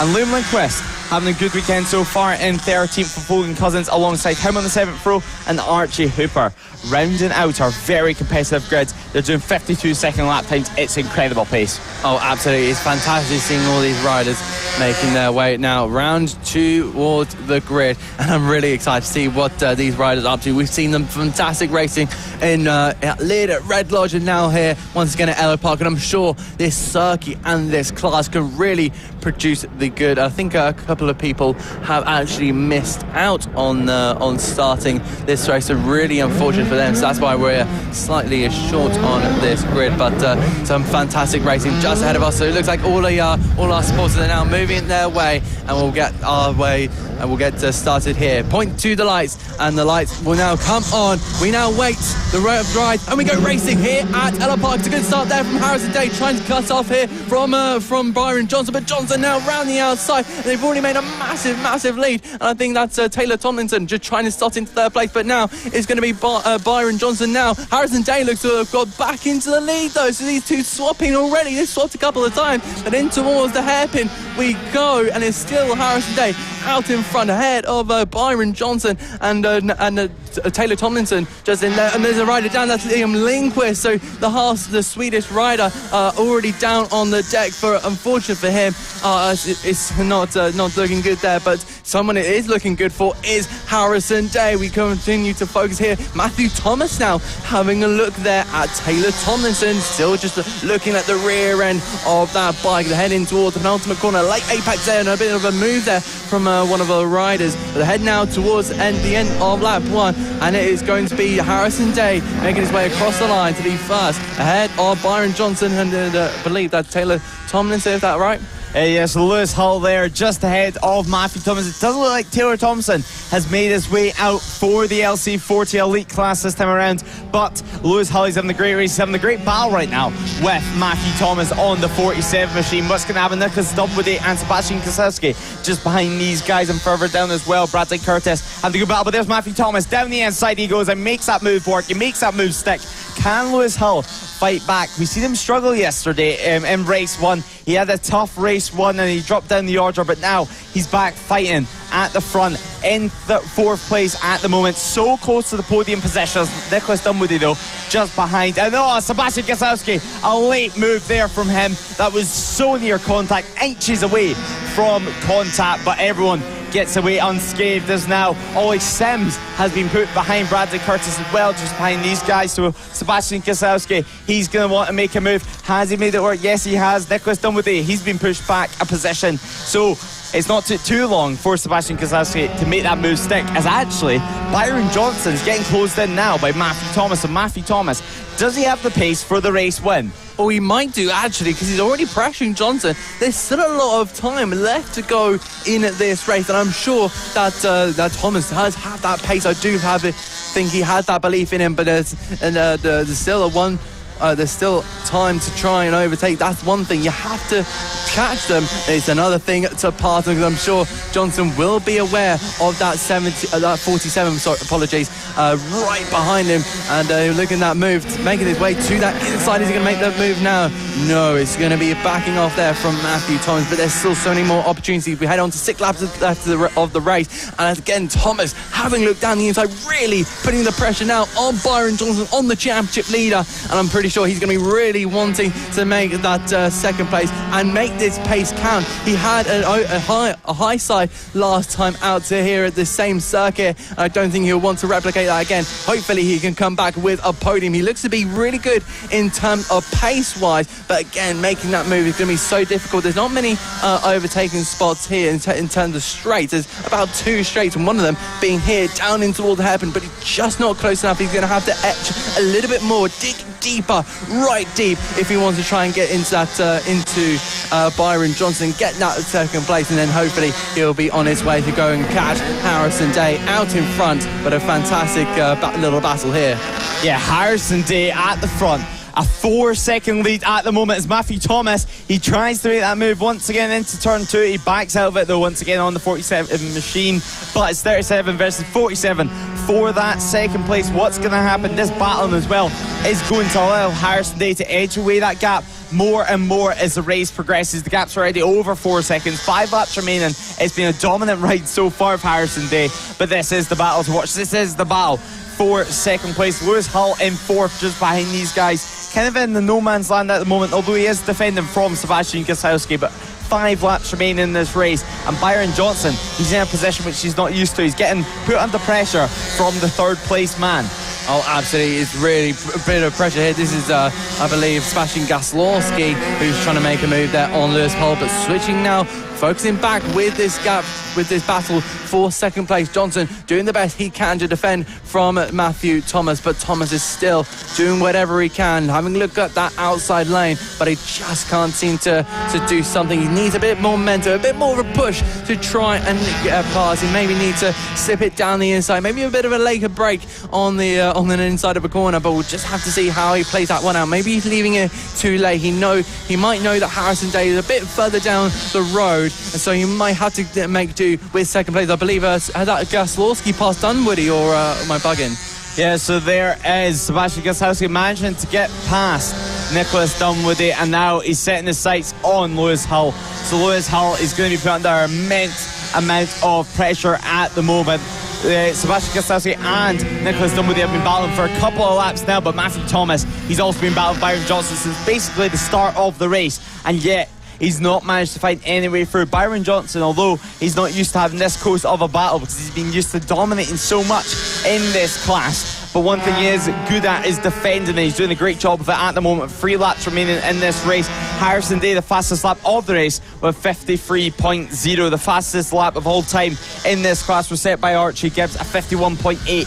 So not near that just yet, but it just shows how great these riders are on these LC40 Elite machines. They're pushing the hardest that they possibly can as this three-way battle continues, as there is Bradley Curtis and Ollie Sims still having the battle further back in the picture. Oh, absolutely. We're getting to a really tense moment now, because Harrison Day is really doing whatever he can. We now have a look at this battle between Bradley Curtis, the Scotsman, and Ollie Sims. But now having a look here, this is Lewis Hull, my apologies, ahead of Sebastian Gosowski, having a bit of a battle there, and there goes Simsy past the number 71 of Bradley Curtis, and loads of battles heading towards the mid-pack of this field, and it truly is. This race has flown by. 2 laps remaining, and we continue to follow this battle for P7. Yeah, the battle for P7 is well underway at the moment. Bradley Curtis is going to want to get his own back, as is Nicholas Dunwoody. He's going to want to get his own back to be able to get into that 5th place position. We're going to have to wait and find out. 2 laps remain. Harrison Day still leads 6 seconds though. At the front is the gap for this man here. Such a great performance so far. Heading on to the last lap of the race. We've seen barely anything of him on the circuit because he's been so far in front. He's just managed to lap Liam Lindquist there further back. So great ride there from him. He's looked calm, he's looked consistent. He's had to work hard for this race win that's not been given to him. He's had to work hard mentally, physically over the past year to get himself into this position to be able to be 6 seconds in front of the whole field in the FAB-Racing LC40 Elite class. Harrison Day, he's looked strong. He was buzzing yesterday. He was hoping he could do the same today. He wasn't totally confident. He wasn't cocky about it. He's been quiet. He's done the talking on the circuit, and 2 corners left before he does the double here at Ellough Park. Harrison Day does a great start to his day and takes race 2 win here at Ellough Park. Harrison Day's buzzing with that one.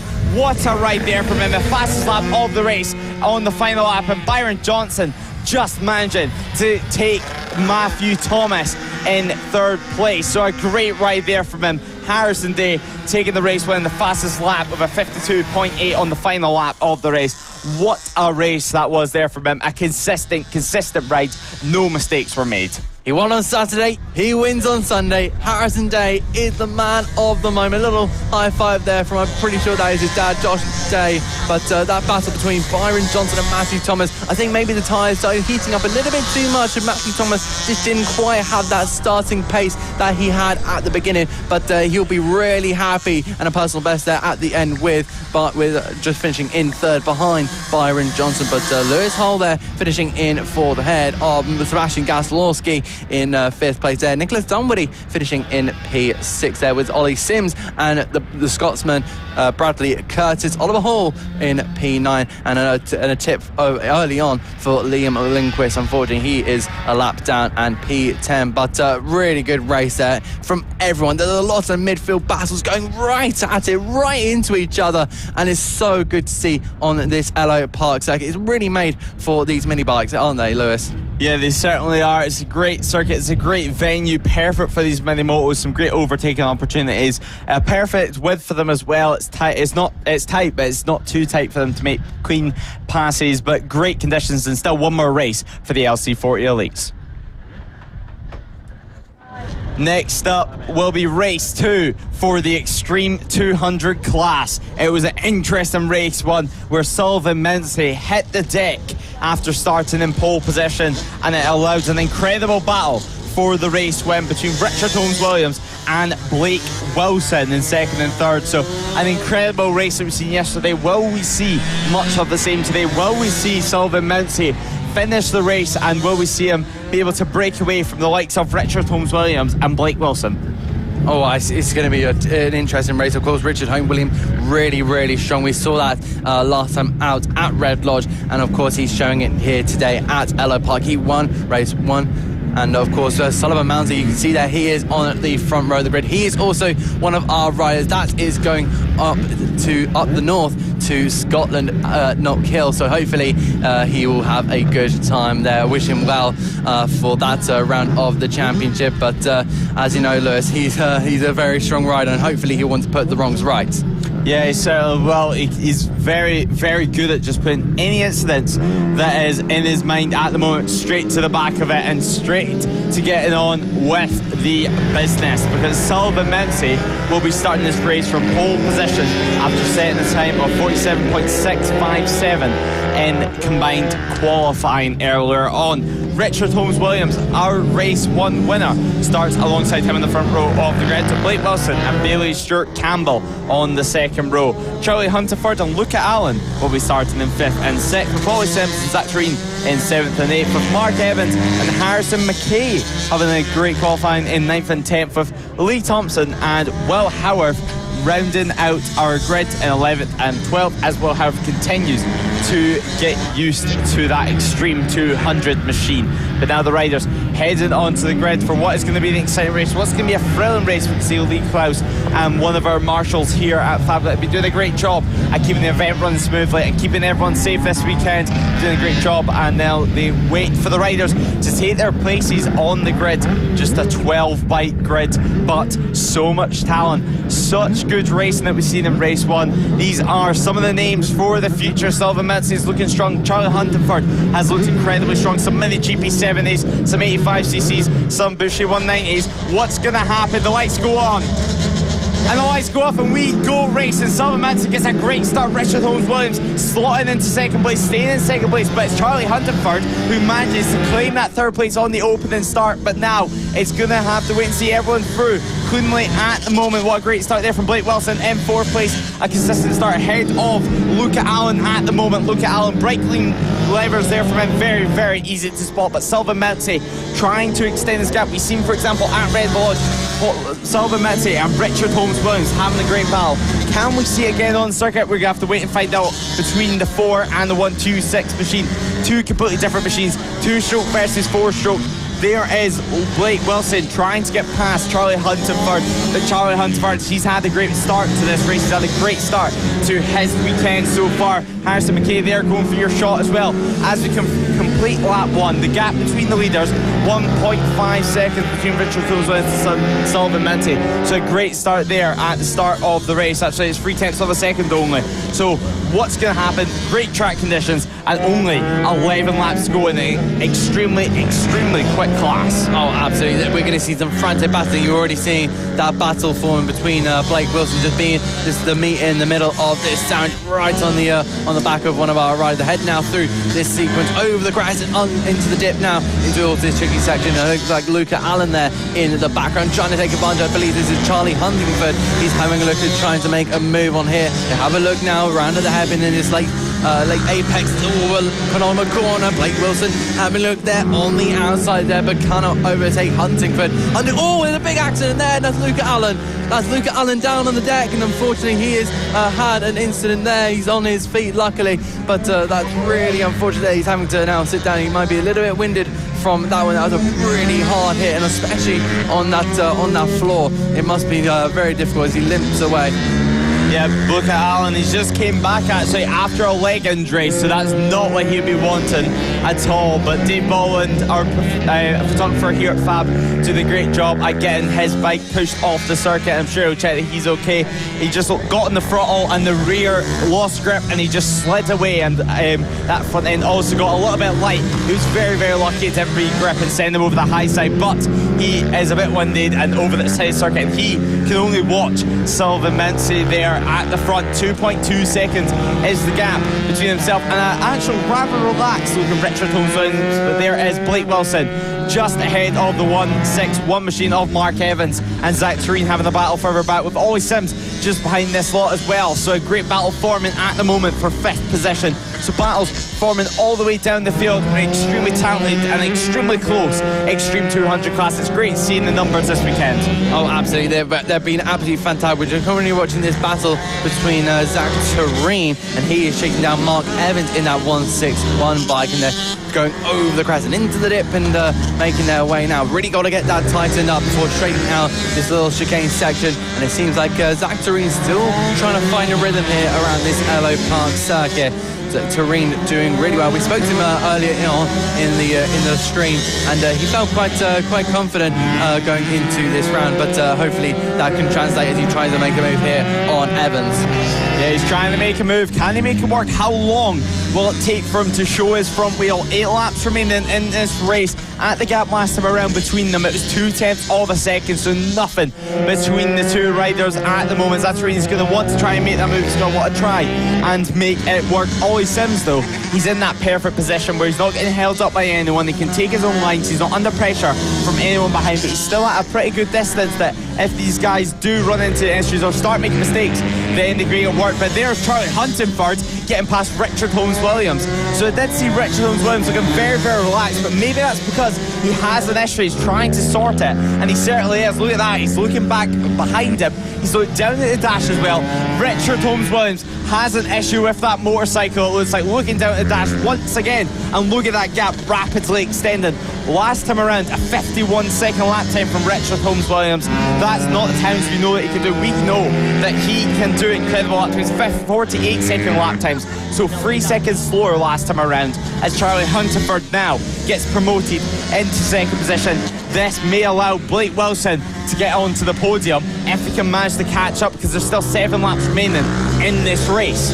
Oh, absolutely, really heating up here, especially like the sun that's beaming down on this circuit. Richard Williams still having a go here at Charlie Huntingford. We now have a look round that final corner. I'm sure they'll just appear. There they are, into picture, and Charlie Huntingford just keeping ahead now. You can already see Wilson there in the background. Blake Wilson just trying to put now Richard Williams under a bit of pressure. We saw those two going at it earlier yesterday, so these two have a bit of history, and again Wilson has the opportunity to now nap down the inside. He's putting that wheel in, he's just trying to put him under pressure, and he seems to work. I think that issue is starting to get a little bit worse there for Richard Holmes Williams. So Holmes Williams now starting to fall down there. You can see that gap really starting to fall away.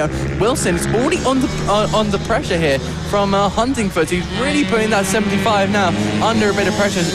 Looks like Sullivan Mounsey is really starting to escape down the road, just as I mentioned. Now they make their way now round the final corner. We're about to get the timing between those two. Thought Blake Wilson was about to go for a gap there. That number 8 is certainly looking strong, and I think he's going to go for the same move once again. Oh, not quite there on Huntingford, but their gap is 13 seconds to Sullivan Mounsey. So Mounsey's really made his riding style smooth, and he's done the business. So now he's just got to keep it on the road. But between these two, once again, Blake Wilson just having a look there on Huntingford. Huntingford doing exactly what he needs to do. The minister of defending there could be going to Charlie Huntingford, I'd say. But that 75 bike is doing what he can. And in toward the hairpin we go. Just trying different lines. See if we can sneak it up the inside. Looks like Wilson, with Blake Wilson, just trying to put a wheel in there. And can he now get the momentum to swoop it now on that inside line? He looks to have got the momentum, and in towards turn when we go, he's just got to break that a little bit early and try and avoid contact with Charlie Huntingford. Yeah, both riders using their head at the moment. It's Charlie Huntingford versus Blake Wilson. Both of these riders are definitely talents for the future at the moment. Charlie Huntingford is having a great year in the British Talent Cup at the moment, and now he's continuing to have a great ride in the Extreme 200 class. But Richard Holmes Williams, he's dropped off these two guys, and it looks like he's struggling the most in the infield section, so potentially some issues with that bike bogging down and trying to get that bike actually in the power band itself. But these guys have no issue getting the power down because they're so close to each other. They're so close on the straights, so close on the entry to the corner there from Blake Wilson, and the number 8 can do nothing about it at the moment. Of course, a lot of track time for him this weekend, and now he lines up a move into turn 1. He tries to get a better drive, and he backs out of it once again. So potentially he could be trying to line up a move for later on in the race. But Blake Wilson, he's certainly looking like he has a plan inside of his head. This race is not over yet for second place. Oh, absolutely not. They're still going at it, tyre to tyre face, and I'm sure there'll be more to make a move. But wow, Wilson, you saw that bike getting really not confident at all. But I'm sure he's confident. Just a little bit of a moment there, and hopefully that doesn't knock him at all. But look at how close they are. They make their way now down toward the hairpin. It's so short as if you're riding on the bicycles. But now looking at the inside, he's poking that wheel, and I really think this is going to go down to the final lap of this race. He looked to have tried to be putting that move off until the end race. He's backing off early, seeing where he can go. And I really think this is going to be a move on the final lap of the race. We've seen so many of these, and they really either go to plan or they go for absolute tears. And most of the time, it just generates excitement. Overall, that's the best bit about these last lap moves being set up by these riders. Yeah, these riders right now, it's going to go down to the last lap. It's a last lap duel with 2 laps to go, it looks like, because this gap between the two riders for the second place is not going down at all. Blake Wilson, Charlie Huntingford, who is it going to be? Place your money, folks. But the race winner at the moment looks to be Sullivan Mounsey. We're going to have to wait and see, though. He has to hold on for another lap at the moment. Sullivan Mounsey likes pushing himself and his bike to the limit. He set the fastest lap of the race with a 47.7. An incredible time there from him, and actually breaking the lap record by an incredible 1.6 seconds. That's by 6 tenths of a second this time around in race 2 that was set by Blake Wilson in race 1. So the incredible time there from Sullivan Mounsey, as now he comes into the final sector to the left and then to the right, and Sullivan Mounsey shows his talent and once again proves that FAB-Racing produces the talent of the future. An incredible run there from him. We're still waiting on Charlie Huntingford or will it be Blake Wilson? We're going to have to wait and find out. It looks like it's going to be a drag race to the line unless Blake Wilson can invent something special going into this long sweeping right-hander. It's going to be a drag race to the line. Blake Wilson, he's trying to get a better drive out. Who is it going to be? And it's going to be Charlie Huntingford, who takes it by 50 thousandths of a second from Blake Wilson. Incredible ride from them too. No contact at all was made by this man here waving to the camera, Sylvan Mounsey. An incredible ride, a consistent ride, and managing to win by 21 seconds.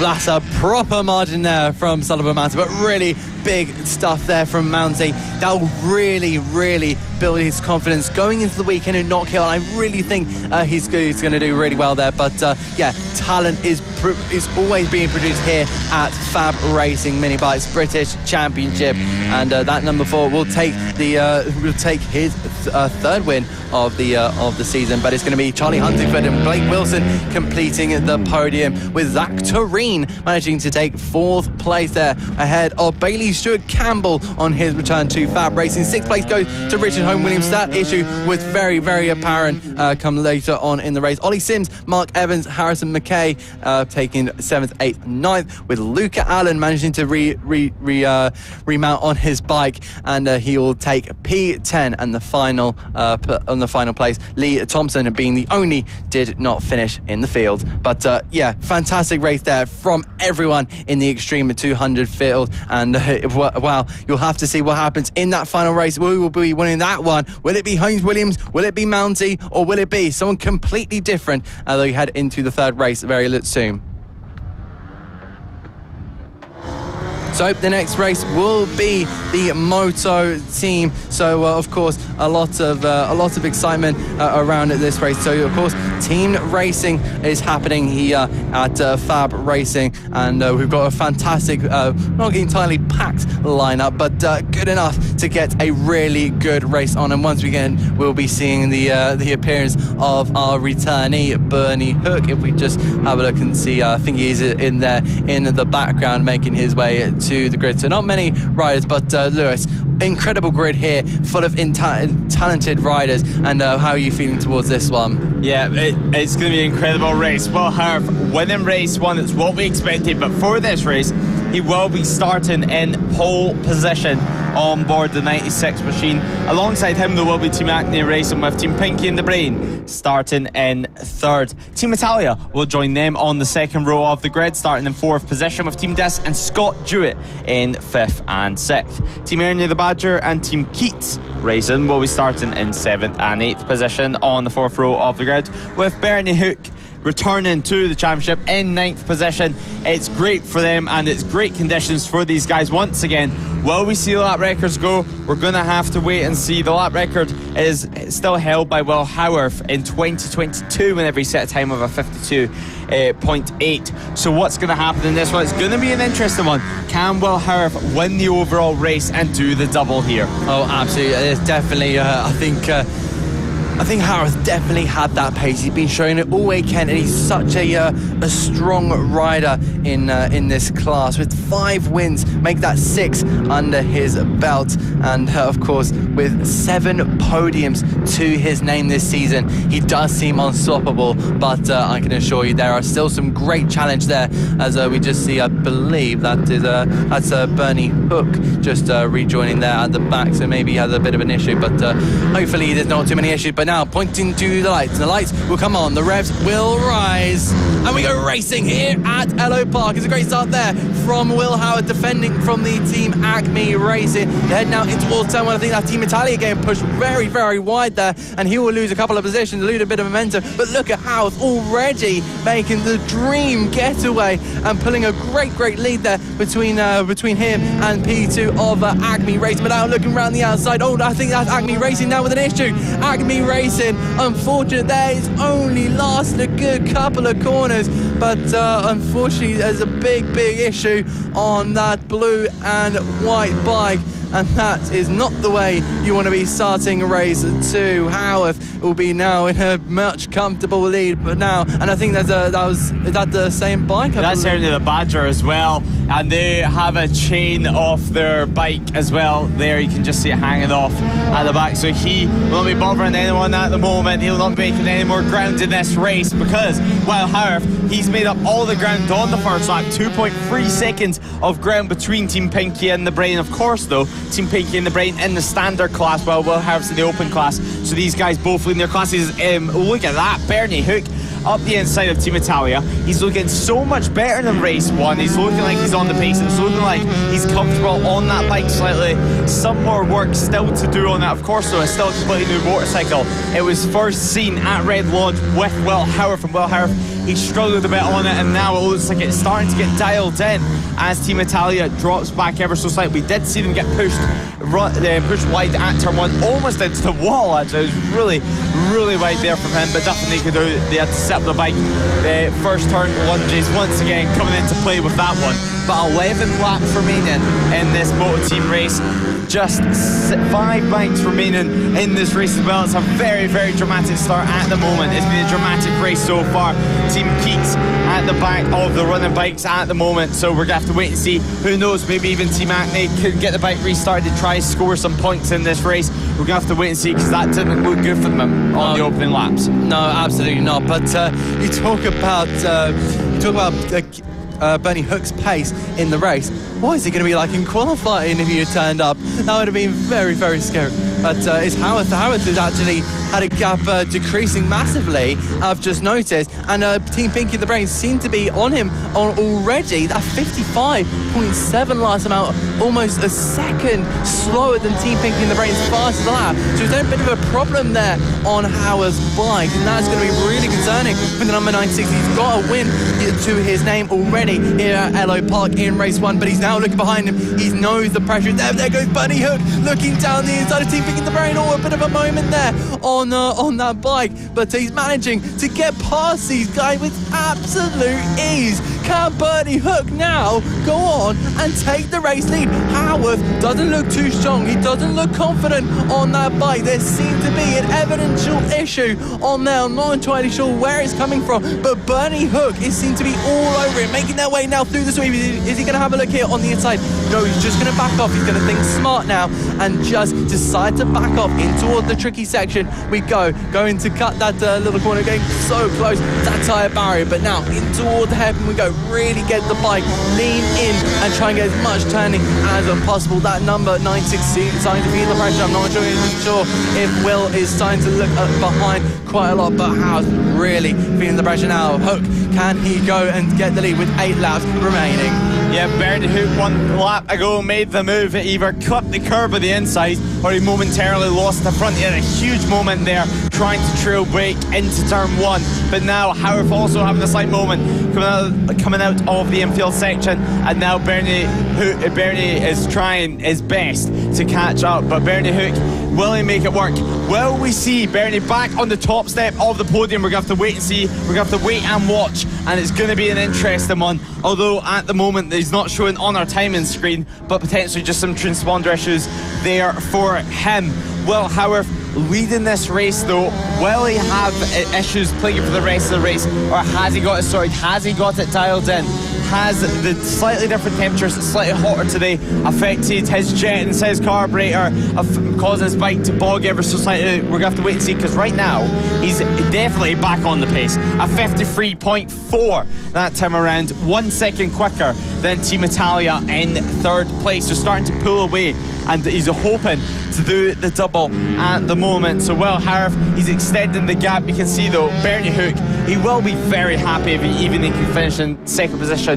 We compare that to yesterday's race, massive step forward for him. Oh, absolutely. It's been a fantastic race so far, and I believe that Hook is still keeping the pressure on. We're currently looking at Team Italia here. They've managed to pass Team Pinky and the Brain, so maybe the problems on the Howard Howarth vehicle is starting to transpond onto the Team Pinky in the Brain vehicle, so hopefully there isn't too many problems there, but they have been overtaken by Team Italia a bit earlier on in the race. They come across the line now with 6 laps to go. You can see there Howarth, there's Hook, there's Team Italia, and there's Team Pinky in the Brain. A quartet of bikes just trying to make their way now around the field, and I think Howarth has decided to just build that lead up now. I'm not entirely sure what it is between Howarth and Hook, because of course Hook still has that transponder issue, but I'm guessing it's about 0.8 of a second. But this is a real battle here on track here. Team Italia trying to overtake, trying to defend here from Team Pinky in the Brain. We just see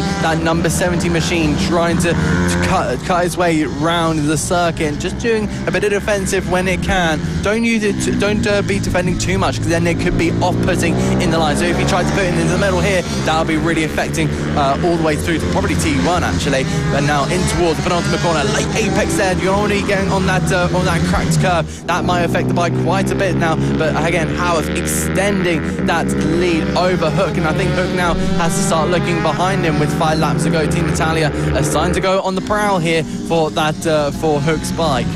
Yeah, so right now it looks like Bernie Hook, he's lost touch ever so slightly, and now we're going to have to wait and see what he's going to do. I mean, with his experience, so you would expect that he would just try and bring it home at this point. 5 laps to go, and he's watching it slip ever so slightly away, although the Keats now coming into play, the Keats Racing team machine getting lapped, the 666 machine. So as well, Harv's going to get held up. It looks like he probably did for one corner there, so is this going to play into the hands of Bernie Hook with 5 laps remaining in this race, or is Bernie Hook going to get held up himself? It looks like it. He's trying to take a wider line to not get held up too much, because Team Italia is just as... Bernie Hook, he has an issue with that motorcycle. He's missed a gear coming out of the hairpin there. Has he managed to get it fixed? Has he managed to get the power working again, get the bike running properly again? Or is it going to be the end of his race? Because right now, Team Pinky in the Brain and Team Italia is pushing away. And that's there's Bernie Hook going slow once again in the background. He's lost power of that machine, and there's no returning from that one. It looks like it's going to be a retirement from them. With the way he's riding that motorcycle, with his body language. Anyway, it looks like it's going to be a retirement. It was going so strong. He just managed to get onto the back of the Keats to lap them. Then everything went wrong from there. And wow, what a disaster. He was in second place. A great ride from him, a heroic ride on his return, but issues with a new machine. It's bound to happen at some point. This is how the machines develop for the future, and this is how you make a machine into winning ways eventually. But you can see he's frustrated with that one, with 4 laps remaining. Just 4 laps circulating. They had to make around the 4 laps circulating left for Will Harv as he crosses the line to make it free. 2.6 seconds though is the gap between himself and Team Italia. So he's leading the open team class, he's leading the overall race, but Team Italia in second is lead the standard class and in second place overall. So an impressive race so far with 3 laps remaining, and it looks like currently it's just a race of trying to get finished up to that checkered flag.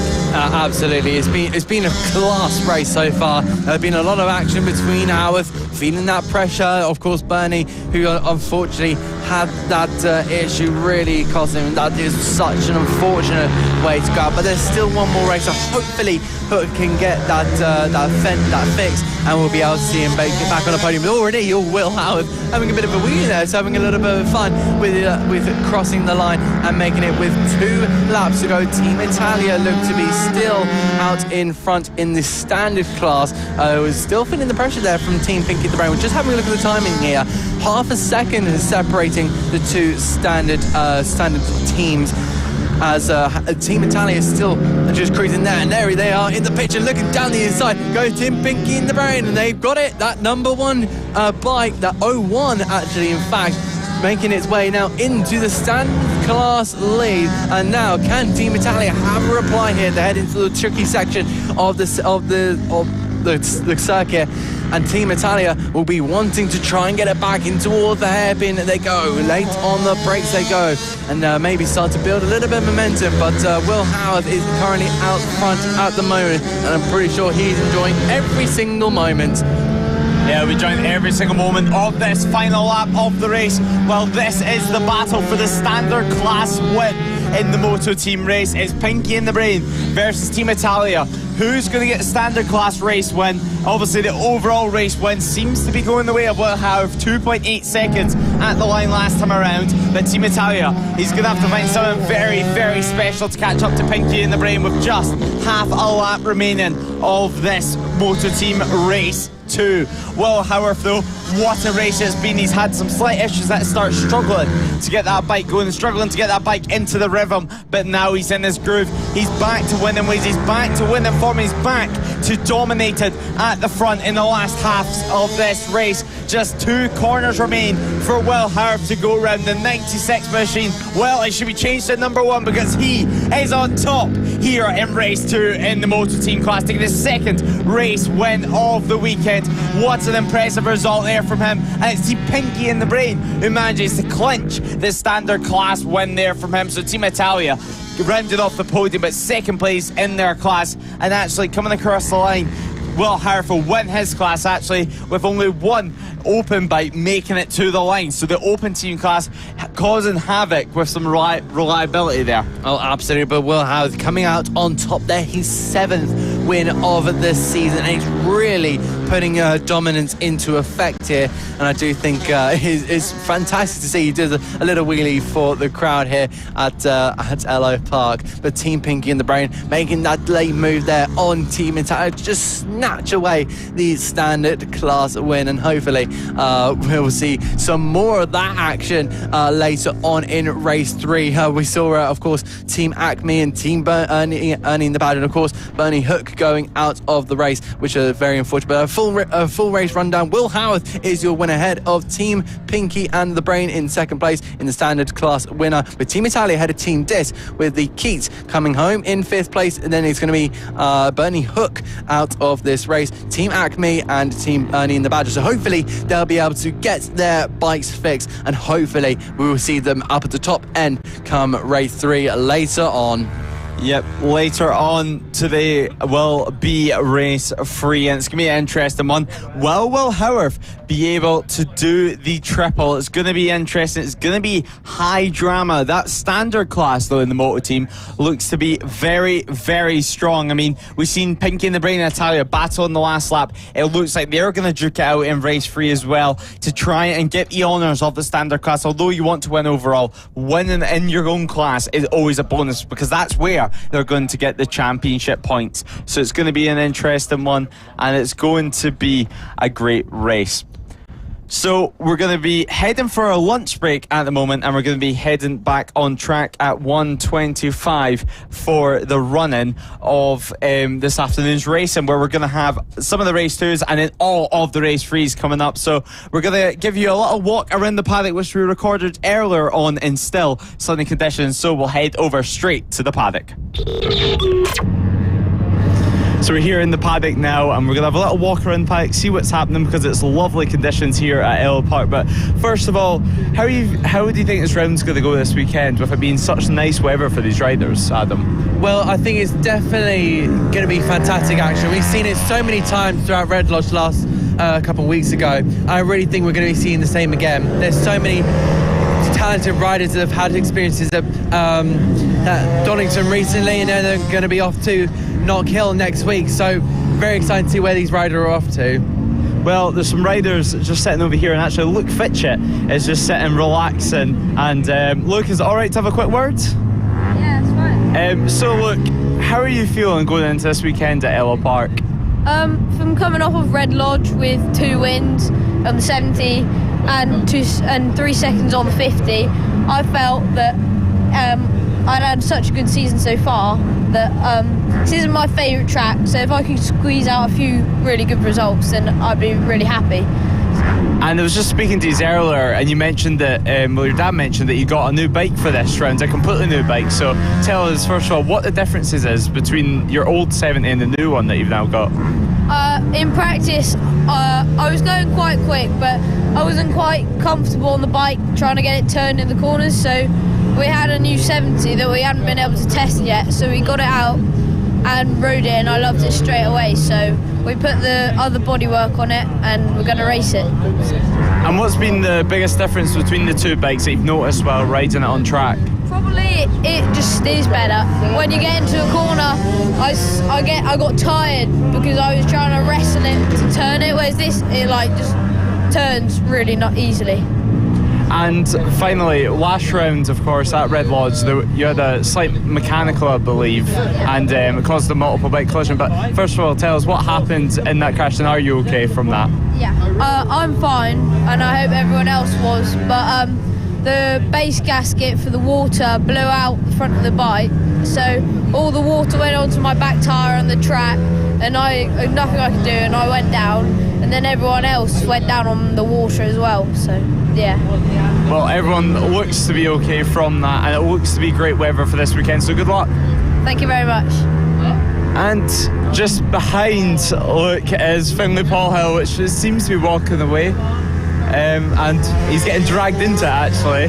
So Finley, how are you this weekend? It looked like you were trying to avoid us there as you almost fell before you even got out on the bike, so how are you? I'm alright. Difficult weekend so far, but I'll try my best in this one. And what's been difficult so far this weekend? Well, I think there's something wrong with the bike. I just have no power down the straights and out the corner. And have you got any idea what could be the issue of that? Any idea what to try before the races later on? So we're changing the gearing, so hopefully that'll help in both of them. And apart from that issue, how are you feeling on the bike? I'm feeling quite comfortable in it. We've made some adjustments to the suspension, but other than that, it feels good. And I believe this is the first time that we've properly spoke to you for this year, so how's your season going so far? Yeah, it's going alright. I had to miss Red Lodge on the Saturday because I had to go to a wedding, but other than that, it's been a good weekend, good season so far. And at Red Lodge, missing of course the Friday and the Saturday, how difficult was it to make up on that track time that you missed to then go out on Sunday and compete near the front? It was really hard because everyone had already had all the track time, and I came and had nothing at all, so I just had to go for it in the races and start from last. Well, good luck for the rest of the year and good luck this weekend here at Ellough Park. Thanks. So we're going to go a little walk and, well, annoy some of the riders, but yeah, it's been a lovely weekend so far. And Adam, if you want to come back and join me. Yeah, so it's been amazing so far this weekend. It's been consistent weather conditions for everyone here, and they've had loads of good running on track. So how do you think that's going to play for these guys this weekend with it being such consistent track conditions? It's going to be great for them. I think that it's really going to be useful. The track conditions are continuously improving. It's starting to really grip him. There was a lack definitely yesterday with the karting grip, and then they've just kept going over it, and it's really increased the bike grip, so it's more used to these riders. I think it's really going to play out well for them. There's no rain in the air, so they won't have to struggle with that either. I think that's really going to be crucial. I think we've got a couple of riders over here. Yeah, so we've got a couple of riders over here. Dylan Turin in the back here, in Blake Wilson's on in. So Dylan, how are you this weekend, and how's this season going for you so far? Good. And you're on a Mini GP 50 now, so how's it been competing with a geared bike? It feels like more changing gears, easy, but I just managed to get my elbow down a lot at a different track, so now I'm getting it down both sides. So yeah. And in the Mini GP 50 class this year, we have over 20 bikes racing on the same bit of tarmac. So how's it been racing in such a big class?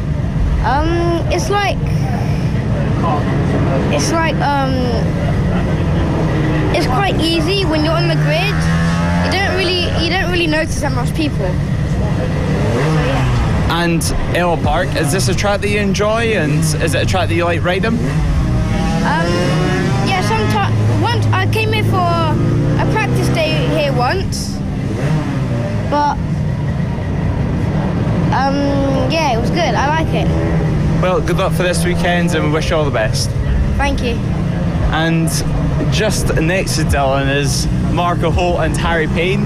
So Marco, having a little seat at the moment, you're looking comfortable this year, of course fighting for both the 50 and 70 championships. So is this year going how you expected? Yeah, it's going really well actually. Yeah, the 50s we're really happy with, solid on that. The 70, we struggled a bit in the first two rounds, the double header at Lid, was it? Red Lodge, we had a good round, so just hoping here at Ellough, it's one of my favourite tracks, so just hoping to good results and finish the races. And you mentioned that it's been a somewhat tough start to the year on the 70, so why do you think that is? Do you think it's maybe just the tracks that you've been racing on, or has there been something slightly missing with the bike or the setup? I just think it's genuinely all of us as riders have improved, so it's bringing the competition on a lot more. And the 50, leading the championship at the moment, how do you approach the rest of the season so far? Of course, round 4 now, the halfway point of the season, so how are you approaching the championship? Just go out, enjoy and ride the bike really. Have some fun with Archie, have some fun with other riders, just ride.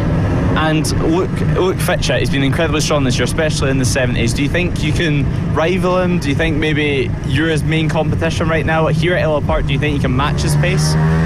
Yeah, for sure. I reckon it's going to be a great race. It's going to be really tough. Going to have to work towards it, but it's racing, isn't it? So. And finally, this year, of course, and last year, you raced that FAB, and last year you did some running in Spain as well, some racing in Spain. So are you doing any action in Spain this year, or are you focusing just solely on FAB-Racing?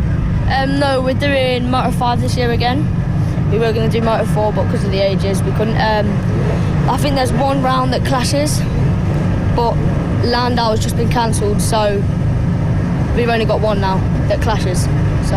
And with that one round that clashes, are you going to pick here at FAB, or are you going to head over to Spain in the sunshine? Depends championship-wise, so we'll see. Well, good luck for this year, and wish you all the best in the championship. Thank you. Well, that was Marco Holt. Marco Holt has been incredibly impressive all this year, and well, Adam, I think you can agree, Marco Holt is definitely one of the talents to look out for the future. Yeah, absolutely. He's leading the championship, I believe, in the Mini 50 class, so that's really confident for him, and I'm sure he can carry it on for the 70 class. And we keep going on through the paddock. We're just seeing I think that's Ollie Gorman's bike just being carried. We see a few sessions happening at the moment. We've got Zach Turin included at the moment here. So Zach, how are the conditions out there at the moment? Well, it's really grippy. I mean, there was a lot of rubber on the circuit yesterday from the tracks. I actually spoke with the owner, and at some stage they put new tires on their go-karts. So it was really, really sticky, really difficult to judge the conditions, but I mean, there's a clean line that's opened up now. So it's a lot better today, I think, the pace than it was yesterday. Everybody seems to be going better, but yeah, you know, we'll take it as it is. It's really hot. I've been pouring, I'm not sweating, I've been pouring water on myself to cool down. But yeah, we'll see where we get today. I mean, I'm going out in both the classes, so, you know, a lot of fast riders here again. Trying to get to the top, but, you know, we'll see what it lays. You know, practice this morning felt really good. I think everybody was saying positive things. The track's warmed up really well. Got a feeling it might get a bit greasy later on, but again, we'll have to wait and see. Yeah, absolutely. I think the track condition might change at some point during the weekend, but do you feel confident? Do you think you can adapt to that? Yeah, I mean, we have to adapt. You know, the bikes always behave slightly differently. Then again, you know, that's what we do. You know, it's who can make the best of the situation, and yeah, we'll take it from there. Thank you so much, Zach. No worries. As we just continue on at the moment, we're seeing a couple more riders over here, so we'll try and grab a quick word. But definitely, Zach is quite confident. Do you think, Lewis? Yeah, definitely. I mean, it's great seeing as well with Zach and Dylan. Of course, Faber and Son here at FAB. We have so many Faber and Son duos that are racing. So yeah, it's great to see. Yeah, absolutely. I do like to see that we've got so many father-son duos, and how we're such a close family as well, which I find incredibly interesting. Yeah, it's great to see. It's great to see so many riders that race so much talent. So I think we've got Mr. Luca Allen over here. If we can try and grab a quick word, Luca. Hi, how are you, mate? You all right? Yeah, good, thank you. So you were injured last time out for Red Lodge, but you're back now. How are you feeling? Yeah, it's all right. We're just getting. Well, we've had Donington since last round of FAB. That was good. We had a 4th in class for the GP2, and then the second race we had a 4th in class again. But we was battling with Harvey Claridge for 3rd, so it was an improvement, big improvement on time as well. But it's just getting back comfortable with the bike again after a big injury like that. And then we're just back here again for more seat time, just playing about, nothing too serious, just having a bit of a play before Knock Hill next weekend. So you're confident going into not just here at Ellough Park, but you're confident going into Knockhill as well? Yeah, it should be good. I've only ever ridden an R3 around there, so it's like it'll be pretty wild on the Moto too. Because obviously the stiff chassis, the power of a 600, it'll be good. Yeah, it'll be fun, be interesting. What do you think of Ellough Park? Because it seems like a really unique circuit to me. It's definitely one of them where if you just look at it flows more like a big bike track. You get a lot of go-kart tracks, various others, and they're just stop-start, a lot of them. It's like, you go down the straight, oh, there's hairpin, there's chicane, there's hairpin, there's chicane. It's like, it's repetitive, it's the same sort of thing, but here it flows more like a big bike track with like Donington or something like that. Definitely. Yeah, I think a lot of our riders here do like those smooth tracks, not those stop and start. Are you one of those ones? Yeah, definitely. It's faster corner speed, that's why it's better. It feels better when the setup's right, everything feels nice, yeah. Thanks so much for your time. No worries, thank you. Back to Lewis now. Yeah, cheers for that, Adam. Yeah, it's great hearing from Luca Allen, of course, helping a lot of the young riders out here at FAB. And actually, Harrison Day's just watching some of the Mini GB50s go around the track. So, Harrison, are we all right to have a quick word? So, Harrison Day, how are you this year? I mean, it's the first time we spoke to you all season. How's your season going so far back here at FAB once again? So at Leeds, it was a double weekend, so I didn't do too well. My best result in the Elite was 5th, and then we came to Red Lodge, and I had a bit of a problem in qualifying, and then we qualified, I think it was 9th, and in the first race I got 4th, and then second race I got 8th, and then the fourth race 4th again. And then this weekend we done practice yesterday, and I was really consistent. I was near enough 3rd the whole day, and today we done qualifying, and I just went 1st. Well, it's really good at the top, at the front consistently. So are you enjoying racing the bike again? Are you enjoying being here on track? Because obviously last year, for example, at Clandau, at the second round, you had a big injury to your arm, I think it was. So how are you feeling? Are you 100% all over again? Are you enjoying riding bikes? So this track here was actually my first round back after breaking my arm. So this year we didn't know what to expect coming here. Well, we wish you the best of luck for this weekend, Harrison. It's great seeing you at the track. Thank you. And, well, Ollie Sims is just having a quick chat from Luca Allen, but we'll see if we can jump in for a quick word. Ollie, is it all right if we have a quick chat? So, Ollie Sims, we've been watching you all day, and I think you're having some sort of technical issues with your bike. So, can you tell us what's happening there? Yeah, at the minute we don't really know. It's a bit of a fueling problem, I think. The carb was leaking first session. We don't know what's going on at the minute. So is it just whenever you're riding, the bike's just sputtering and dying pretty much, cutting out? Yeah, it keeps like bugging. It'll start like bugging and then it'll just cut out completely. Well, do you reckon you can get fixed with a race, or is it just going to be a gamble on whether you can find the exact problem to it? Yeah, hopefully we can get it fixed by second qualifying and later. But yeah, we don't know at the minute. And if we put all the technical issues aside at the moment, how's your season been so far? Is it a year that you've been happy with?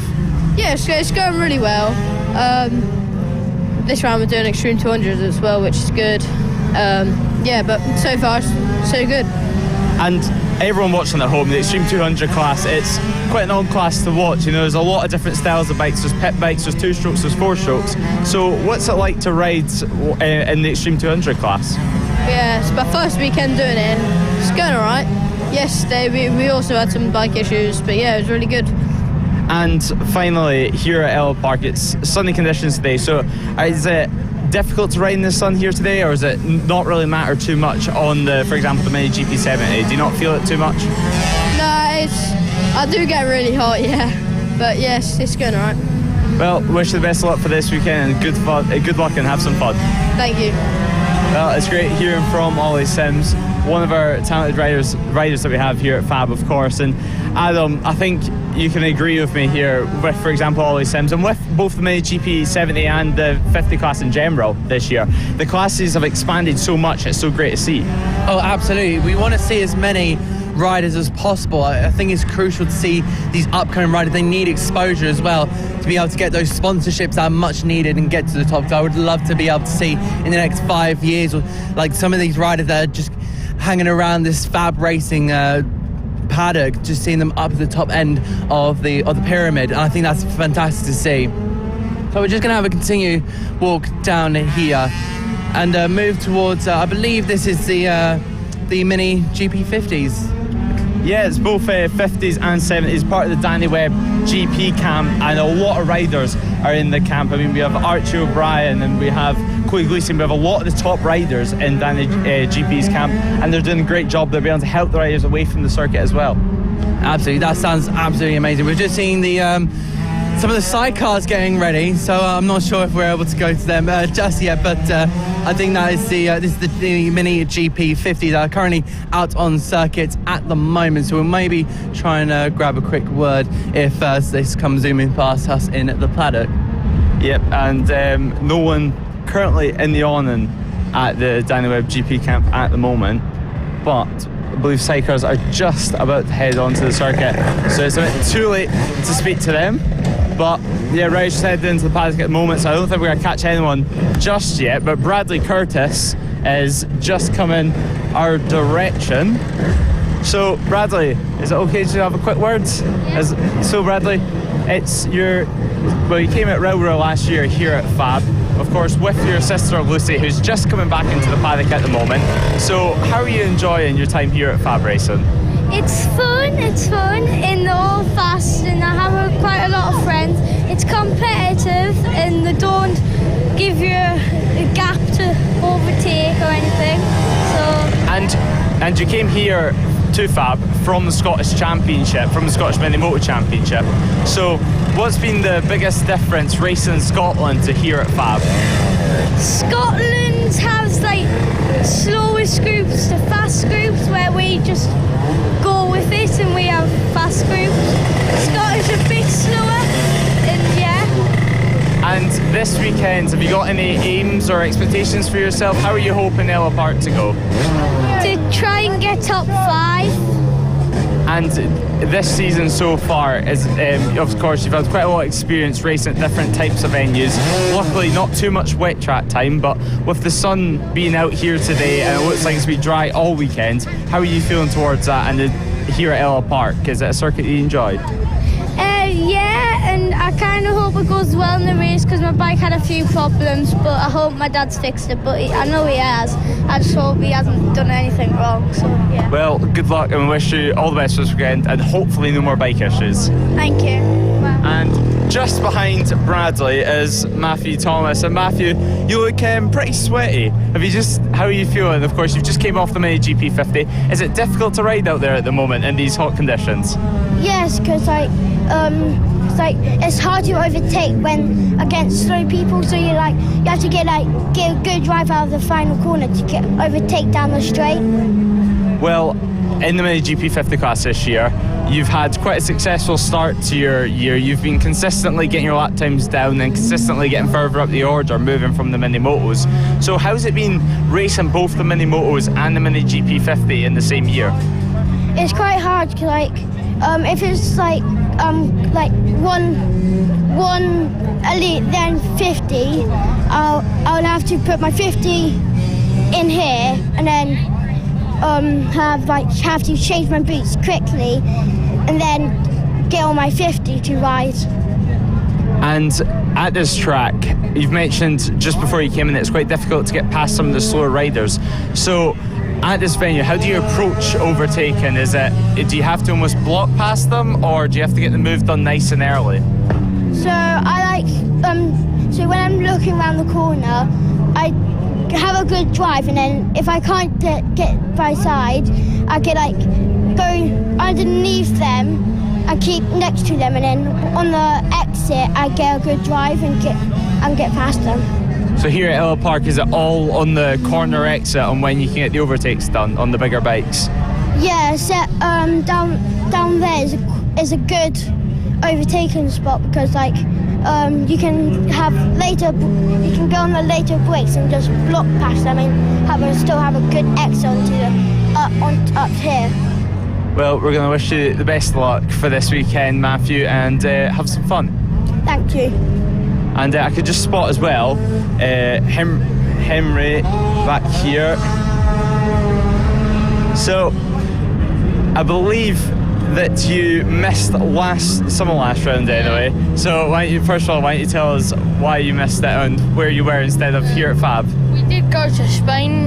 We went to just for training really. We went on a couple of big tracks, Cartagena, and it was quite good out there to be fair. And it was good, yeah. And how was the time out in Spain? What were you riding? I was riding a 190, a GRC 190, and a Moto 4. And how does that compare to these Mini GP70s that you're currently racing? I think the Moto 4 is obviously a lot bigger wheels. The GRC is it's a completely different bike. You sort of have to have a different riding style when you ride it. It's a lot different, and it's better being back here and racing with these lots, so it's good. And this weekend so far, you've had plenty of time to practice, so how's practice sessions been so far? Yeah, it's been good. I haven't really seen my results, but based off of what I think I'm doing, I think I'm pretty strong. And missing one of the rounds, how does that affect the way that you look towards your championship?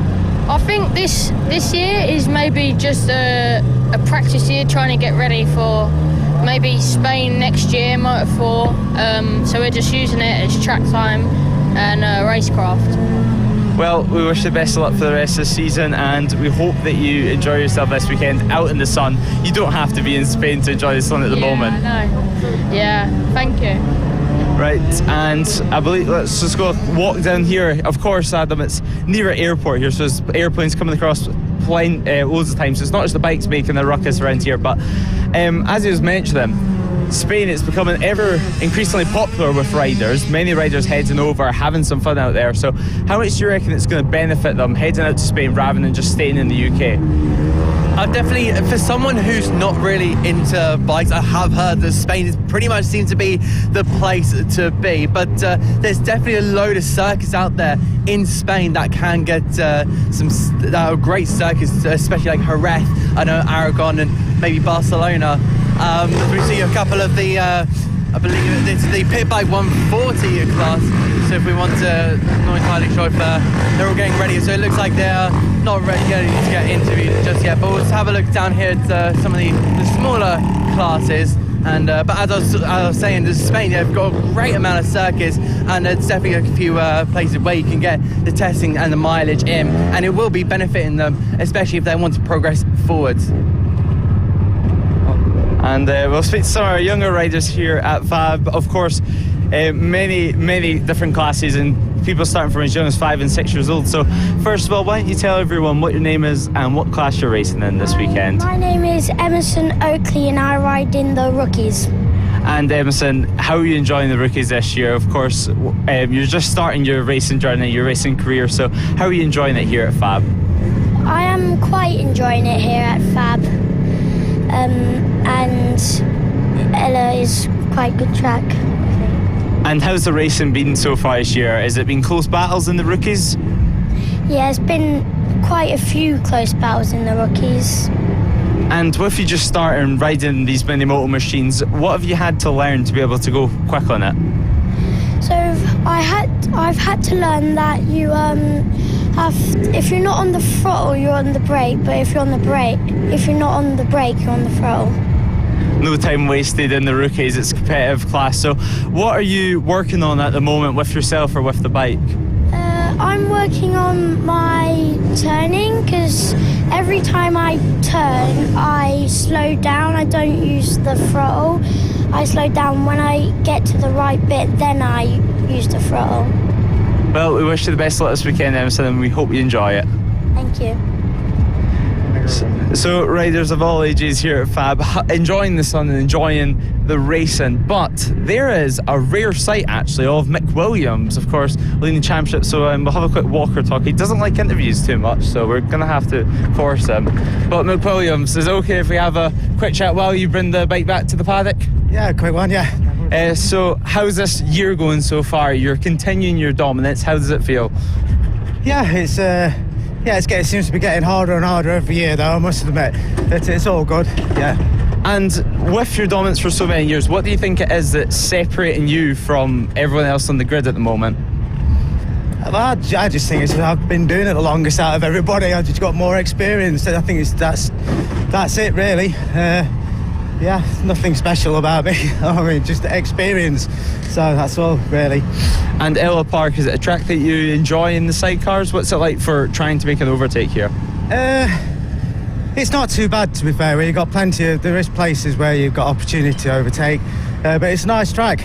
It's a bit warm for me today, but it is what it is. Well, cheers for that, Mick. It's great to see you in the paddock. Thank you. Well, that, of course, championship leader in the Mini F1 Sidecars. And, well, Adam, your first time seeing the Mini F1 Sidecars was last round. So what was your first impressions?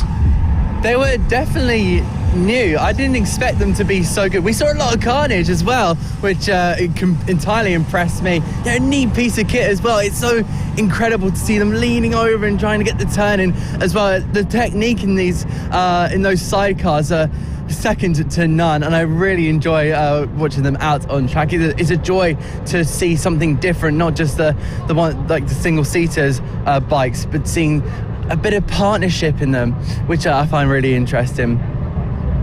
Well, yeah, it's great to see from the sidecars. The class is growing day by day, and yeah, we're in the second paddock at the moment. It's a tiny bit quieter, I think it's fair to say, but actually I see one of the riders just over by a tent actually in the paddock. You look like you're very relaxed. Yeah. And why don't you tell everyone at home, first of all, what your name is and what class you're racing in this round? I'm Tyler Hartley and I'm racing at AC40 Pros. So Tyler, you're moving up to the pros this year from the rookies, so how's your season going so far? All right, I'm 10th in the championship. And what's it been like to race in the pros? Has it been, for example, moving up from rookies, how's the difference in level been? For me it's not too hard, but for others it might be a big jump. And riding in the class, what's it like here at Ellough Park to make overtakes? Is it a tough track? Because we've seen, for example, at circuits like at Red Lodge, you really have to commit early and make your overtakes almost in the braking zone. So what's it like here at Ellough Park? It's really the same as Red Lodge. You have to get on the brakes really late to overtake people. And this round, is this a track that you enjoy? What were you aiming to achieve this weekend? Probably top 7. And how are you going to get there? What do you think that you have to improve, obviously, with your riding style or with the bike setup at the moment? Probably got on the throttle a bit earlier. Well, we wish you the best of luck for this weekend, Tyler, and we hope you enjoy it. Thank you. Well, we can see plenty of riders, and Max Johnson actually at the other side of the road with one of the Mini F1 sidecars. So Max is having a chat with his mates. So Max, racing in the rookies once again this year, how are you feeling? Confident, my favourite track, so should be good. Yeah. I've been seeing a lot of good things on social media from your racing account of constant development this year. So how's the rookies been to racing this year? Obviously it's not your first season in the rookie class, so what's the competitiveness of the championship like this year? Well, it's quite a good battle in for first in the championship, but I should be quite good at this round because it's my favourite track, so yeah, see what we can do. And we've seen in Friday practice, for example, that times in the AC40 Rookie class are really, really close, probably the closest that we've seen it all season. Yeah. So how do you approach this round with it being so close? Well, my bestest lap time was in qualifying 1 with a 58.8, which is past the lap record, because the other lap record was a 59.3. So yeah, looking forward to it. See what we can do. And we've seen so far this year, Jensen Ansell, he's been at the front and he's been consistently getting race wins. So what do you think it's been in the opening 3 rounds that's separated, for example, yourself from Jensen Ansell? Well, my aim's probably just to beat him, so see what we can do. And how do you think you're going to get there? What do you have to improve with yourself here at the first couple of rounds this year? Well, because of how good it is, I think I've just got to follow his lines. So yeah, and see if I can beat him. So is your aim this weekend just to beat Jen Stansel? Is that your main focus? I haven't got no aims or positions. I just want to enjoy it. Just want to finish the race. So yeah. That's a great attitude to have, and we hope you enjoy this weekend. Thank you. Well, some of the planes over above, and well, Adam, before we get into racing here today, what are you hoping to see? What are we expecting to see? Well, of course, just like Red Lodge, a lot of action, and I'm sure you're excited for that as well. I'm really excited to commentate over this. It's going to be frantic action throughout, and I'm really looking forward to seeing what these riders are doing. Are they developing as well as racing as well? So I think there's a lot to keep watch of as we head back to the commentary box. You join us trackside as the lunch break is finishing up, and we are getting ready for race 2 of the Mini GP 50 class. They'll be out on track in just a couple of minutes time, and it's going to be an interesting race. They've had a whole lunch to have a rest and have a reset before they get out on the circuit. They've not been on the track since the morning warm-up. So hello and welcome if you're just joining us. My name is Lewis Ray, and alongside me this weekend is Adam Reid. So Adam, we've seen quite a lot of racing in the morning. What are your thoughts heading into the afternoon stage? Oh, it's been absolutely brilliant so far. If you haven't caught up with the action, hello and good evening. It's amazing to have you here watching the FAB-Racing round 4 here at Ellough Park. But yeah, some great action here throughout all of the races we've had. Of course, we've had a carnage in the AC40s. We've had a lot of action in the Extreme 200s, and most recently the Moto team. But now we're going to be moving on to the Mini GP 50. You just see a few of our volunteers just out on the track at the moment, just getting ready to release our Mini GP 50 bikes, and really looking forward to the first one. It was Luke Fletcher who won the first race in the GP 50 class, but he had a lot of pressure there from his competitors behind him. Yeah, he certainly did. It's going to be an interesting one, and we are awaiting, and we're just seconds away before the bikes hit the circuit for this next race. It's going to be interesting. The track conditions, they are near perfect. There's still some wind around the circuit right now, just above 10 miles an hour wind, but it is very, very warm. It's around 26 degrees right now, and the track temperature is going to be well above that, so it's going to be an interesting one. And of course, here at FAB-Racing, the Paddock this round, it is very, very busy, and it's great to see so many sponsors and so many brands involved in FAB-Racing. If you want to get involved in FAB-Racing anyway, head over to the FAB-Racing website or the Facebook page and send them a message or an email. But yeah, it's been great racing so far here today, and I think we're all excited for what's coming up later on, when we still have about 14 races to bring you in today's action. It's going to be an interesting one. There's going to be a lot of thrilling battles, a lot of thrilling action, and a lot of positions still to be decided. Championships could change in this afternoon's races, and we'll be bringing it all live and all free here on the FAB-Racing YouTube and Facebook channel, on the Motorsport Radio Facebook and YouTube channel. It's going to be interesting what's going to happen. We have to wait and find out, Adam, because the Mini GP 50s is a huge class. Oh, absolutely. We've got 24. We're building 24 bikes in this race today. At the moment, we're about to head, as you can see, all the bikes heading out on towards the grid, and it's going to be a very chaotic one. 24 bikes are negotiating this 1.1 kilometre circuit here at Ellough Park, and some parts of the circuit aren't the widest, so there's going to be a few too wide battles. We saw these guys being a little bit more preserved in their battling. I think it's definitely useful. You don't want to be involved in the accident. You don't want to be going too wide on the first lap or 3 wide, just sticking your nose in or your tyre in, I should be saying. But there's definitely, I'm sure there's going to be some stupendous battles out on this circuit. And this is what we live for here at FAB-Racing.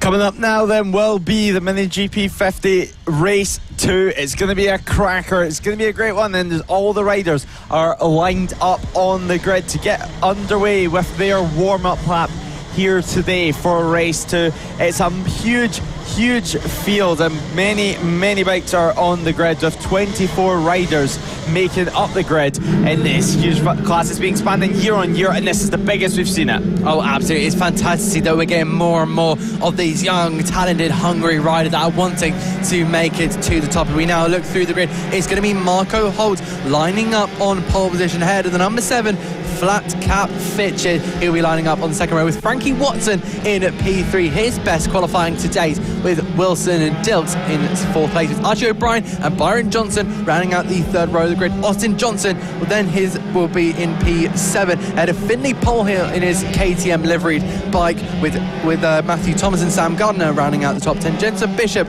will be in P11 with Travis Shaw in P12. Then number 151 of Seth Hayward in P13 ahead of Chloe Gleason, with Harley Baker and Taylor Tomlinson starting on in 16th. The 9th row of the grid will be filled by Dylan Turin in his Red Bull liveried bike, with Annabelle McCarthy and Bethany Ashby. Then it's going to be Ollie O'Gorman in P20. George Ackerman will be filling out the 21st spots, with Riley Paisley in 22nd. And rounding out the grid, the 12th row of the grid, will be Lucy Curtis in P23, and rounding everything out with Callum Maxwell, P24. Lewis, what are we looking for? This is going to be so exciting. I see everyone here lining up on the grid, and all the talks are being happening.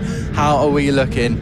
Yeah, we're looking like it's going to be a close one. The top 5 riders are separated by basically nothing. Marco Holt, though, he's incredibly strong at Ellough Park. Top 5 riders in the 49-second bracket. But now we look to the lights. Let's go on, and we go racing here in the MiniGP50 race. To Marco Holt has been a terrible start, and it's going to be Frankie Watson who leads the way in the MiniGP50 class. Luke Fletcher is in 2nd position at the moment, and what a great start it was from Frankie Watson. Archie O'Brien there in 4th position. Marco Holt, he's massively down the order, but there down is Frankie Watson. Frankie Watson crashed out the race. He was leading it. He was leading the race. He was having such a good result.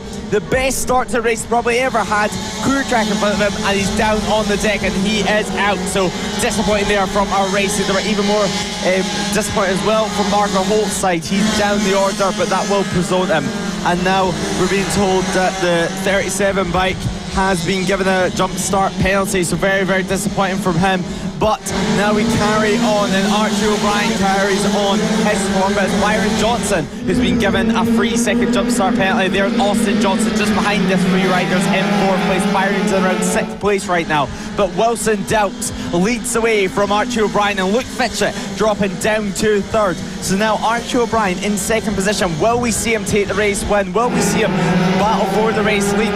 Now that Luke Fletcher's in 3rd, Archie O'Brien, he's already managed to find a way through early on. Oh, absolutely. I was about to say, you really, apparently, this circuit, you don't want to be starting on pole. Marco Holt once again proving that a horrible start there. He's down to 5th, and it's really not been a great deal for him. But at the moment, looking up at the top, Wilson Dilt is holding position well. There ain't no way now round the hairpin and in towards the penultimate corner with O'Brien in that iconic Spider-Man helmet. He's feeling the pressure from behind as well as trying to attack. So he's a little bit the cork in the bottle here. Now we're going a little bit wide there, I think, was O'Brien, but I think it might be a little bit of a switchback using different lines there. Fitcher is now starting to find some momentum around this circuit. They build their way now to Holmes hairpin, and on the brakes now, getting that bike leaned in and making sure you're smooth in your control, in your turning and everything above. But now, following these 3 riders, these 3 incredible, talented riders over the dip, over the crest and into the dip, and then through this tricky section, and following them now toward this hairpin section. Lewis, this is going to be so close, and could this go to potentially the end of the race? Yeah, it looks like it will, and these 3 riders are about to become 4 riders in this league group. Mark Holt, the fastest lap of the race, a 49.569 last time around, and Luke Fletcher diving into 2nd position. Will he make it work? Will he make it stick on the exit heading into turn 2? He's got the inside line. Yes, he does. He got the move done before they even got to turn 2. But now Mark Holt, he's in that position. He's in 4th place, and now we're already approaching back markers. Wilson Dilt and Luke Fletcher very, very close. There's Cal Maxwell further down the field. Will they all get through cleanly? All 4 riders. Will anyone get held up? Luke Fletcher, Wilson Dilt goes down the outside, and then Archie O'Brien and Mark Holt go in around the inside. So very, very impressive stuff. No one really got held up there, so they've done that very, very well to not get held up at all. So clean from these guys, and such mature riding. Oh, absolutely, like you said, they're so mature, and then there goes Marco Holt. He's had a look there, but he's bringing a little bit of momentum there. So Holt just has to now refresh and take his time. But there goes Luke Fletcher having a look at the inside there at Wilson Dills, but can't make it on the inside. I think Marco Holt's past one of the Johnson brothers, so already making his way up into this quartet, and looking like with Wilson Dilks really proving to be the one to be here. Archie O'Brien now starting to feel the pressure from behind. I'm just having a look at their helmets, seeing they're looking behind though. Doesn't look like they're looking behind now. They're straight-eyed, straight forward, looking laser-eyed at their opponents. Having a look there at the inside once again is Luke Fletcher, Flat Cap Fletcher as he is called. Having a look and see if he can make his way down in the inside on the hairpin. No, decides to back out of that. More maturity there. And it looks like Marco Holt's managed to get through Archie O'Brien. So the pole setter making moves here. Now here comes Luke Fletcher on the inside. Who's going to be last late breakers? It's going to be the number 7 of Luke Fletcher. Fantastic move for the lead, and he could be on for his second win in the MK Mini GP 50 class. Incredible move there from the number 7, but now can Marco Holt have a look around the outside? He's now going to try to switch back here and use as much as the curb he can on that right hand side, but no can do at the moment. Holt really putting that pressure on that number 85 of Wilson Dilks. What's going to happen? Because now Marco Holt has made his way into third position. He's made his way through Archie O'Brien, a very, very quick rider. Now he likes to move Wilson Dilks. He makes it at the hairpin. Does he make it stick? Yes, he does. The 58 past the 85. What a great move that was. That was a textbook move. And now it looks like Wilson Dilks faster. Mid-corner there through the left. Will he have a better run into the straight? It doesn't look like it. Did have to shut off ever so slightly.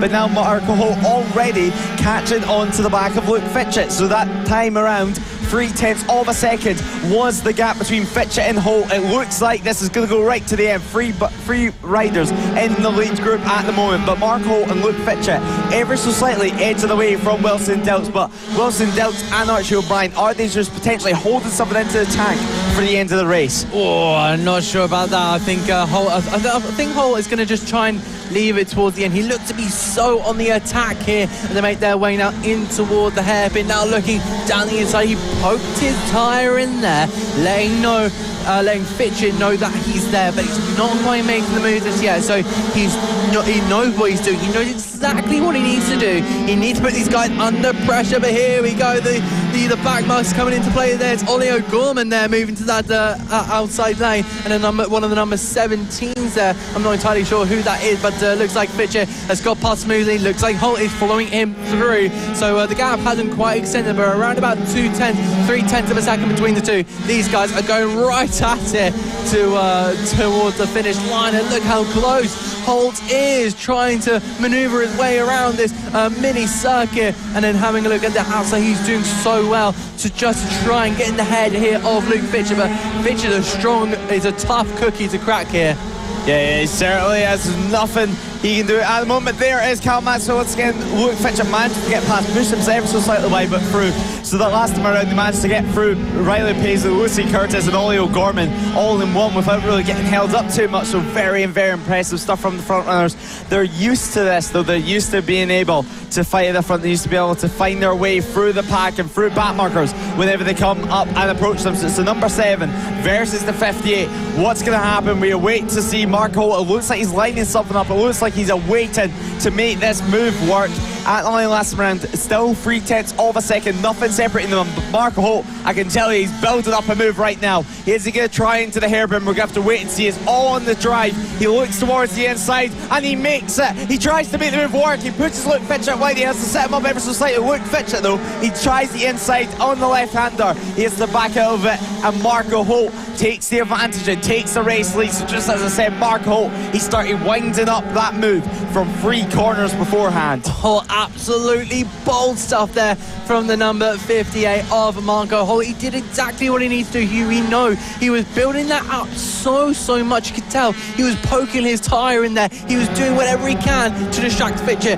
Now he's made that move, and here we go. We've got 2 laps to go. make that a lap and a half, and he's coming upon traffic here. So could this come into play? Look how much traffic there is. We saw about 3 bikes there, and I think Fitch is going to get hold up a little bit more. Yeah, he got shoved down, and Fitch really being costed here. He's not going to be happy with at all, but here it comes now. That is Marco Holt making a move there on the number 77 of Taylor Tomlinson, but he now around that final corner. There's still a bit of traffic to go, but look how easily he's going to get past Annabelle McCarthy there, and Holt is absolutely mastering this circuit. He had a poor start, and now he's really built into a rhythm, and he's really come into his own late in this race. When we're onto the final lap we go, he's just got a couple of corners to negotiate. Holt has been really consistent, and this is why he's at the top of the standings in the Mini GP 50 class. He's done the absolute best he's done. This is an incredible performance. From that horrible start he had, we thought we were done. He was done, but he's now got 3 corners to go. Into the hairpin he goes. He's got one of the riders, the 21 of I believe that's Turin, just ahead, but he's now got the long sweeper to go, and the flag is going to drop here for Marco Holt. He's a winner on the Mini GP50. He's very happy with that. You can see there must be a smile just hiding from the helmet, but if I was Marco Holt, I'll be so happy with that. He gets yet another win in the series. That is his 8th win of the season, and he comes to a stop here and just grabs his teammate and gives him a lift on the back, and great friendship between the two. We love this with FAB-Racing. We've seen that multiple times today, and it's just such a nice thing to see, just giving a lift. And but incredible performance from Marco. What have you got to say about that one, Lewis? Yeah, Marco giving Frankie Watson a lift, but obviously Frankie Watson got the best start in the race, and he was able to try and make a lead until he crashed out. But Marco Holt, wow, although he got a terrible start, especially by Marco Holt standards, he managed to make his way, keep calm, and make his way through the field all the way onto the back of Luke Fletcher, line up the move of the lap before, and then actually get it done 1 lap later. It was so impressive there from him. But Marco Holt, number 58, wins by 2.1 seconds from Luke Fletcher after a duel between the two all race long. Archie O'Brien, Wilson Doubts comes home in 3rd round off the podium, and Archie O'Brien comes home just behind. Byron Johnson, Austin Johnson will finish 5th and 6th, but obviously Byron does have that jump start penalty to come into play. Finley Paul Hill will finish in 7th place, with Sam Gardner and Matthew Thomas just behind in 8th and 9th, and Jensen Bishop rounds out our top 10 for race 2 of the Mini GP 50 class. What a race that was. I am sure that we can expect much more. There's Frankie Watson's bike getting pushed back to the pit lane. Hopefully they can get it fixed. It did just look like the front fairing bracket was broken, so hopefully they can get that repaired, get that fixed for race 3 later on. Of course, still one more race to come up later on. I think we can expect much the same, but I think Marco Holt is going to hope for a better start. Oh, absolutely. I think he's going to be hoping for a better start, but again, Frankie Watson was looking so promising from that getaway, and I do think he has that pace to try and manage up the front and try and grab that race lead, but we will have to see what happens come race 3 later on, so hopefully you'll be joining us for that one. We now move in to the Mini F1 Sidecars, another eye-opener here at the FAB-Racing Mini Bikes British Championship, and what a series to call. Lewis, how incredible are these mini cars? But you come to a mini circuit and you just see these like, I don't know, they're like small lowered rocket ships. It's incredible. Yeah, it certainly is, and the race 1 was incredible. Jason and Leo Greenstreet, who are on pole position, managed to beat Mick Williams. Mick Williams would have some sort of an issue. I mean, we did speak to Mick Williams at the start of the weekend. Maybe that did jinx him, but Mick Williams in started in 2nd position, finished in 2nd position yesterday. But Jason and Leo Greenstreet, that was so impressive. They won it on their own merit. They won it in dry conditions, which I think that's going to mean the most to them, because they will be lining up on pole on the number 90 machine, and they can see Mick Williams on 26 just next to them. And wow, what a race we have. There's a Keats in the background. They're trying to make their start. They've had quite a few mechanical issues this weekend, actually the whole season, but they're hoping to make amends, and they're hoping to make it to the end of the race. What's going to happen? We have to wait and find out. The Sidecars wait on the grid at the moment, and it's going to be a race start. They will not have a warm-up lap, so they're going to have to get ready very, very quickly. And there is the lights, and we'll wait for them to turn on. Lights are on.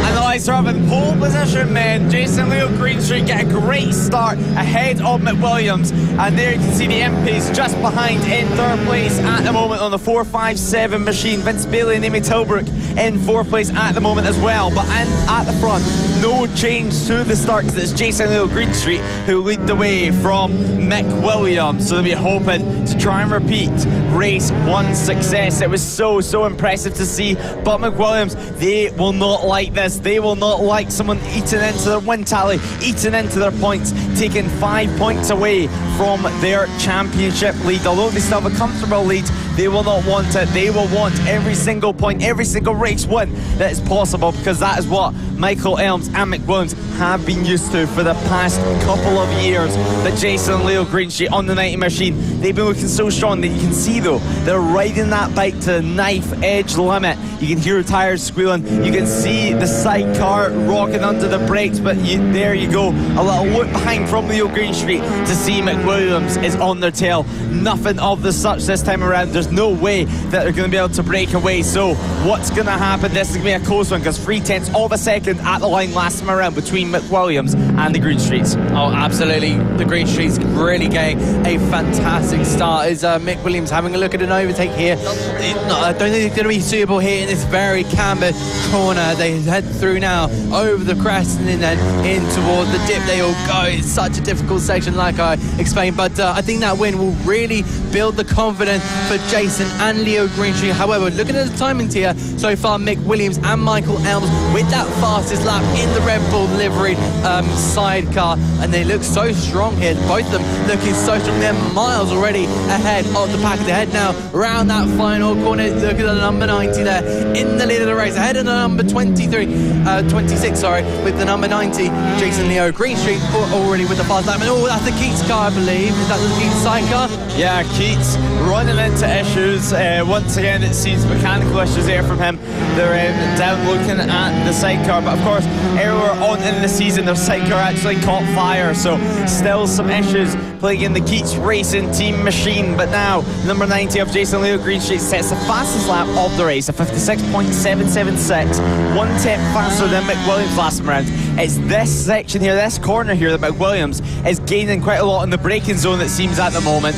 But Jason Leo Greenstreet, they're looking behind them, they're seeing lap after lap, they're getting a little bit more comfortable with the gap, and now they're able to take their own lines and trying to get into a rhythm, because that's what we see in the likes of qualifying and practice. It's always Jason Leo Greenstreet that seem to stay out for the whole session, seem to constantly be going out and getting the laps in, getting more laps in than, for example, what Mick Williams and Michael Elms will. And Mick Williams and Michael Elms, now they're really starting to pay the price. Half a second of a gap this time around. They're actually losing touch.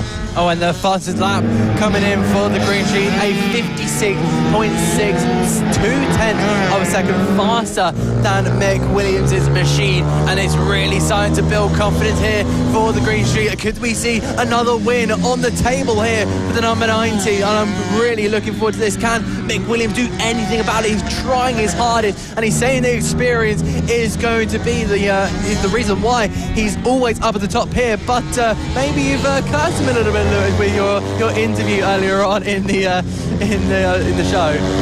Yeah, we're going to have to wait and see. But McWilliams, we're going to have to wait and see, because Michael Elms, he's definitely trying his hardest on the back. You can just see how hard they're having to push.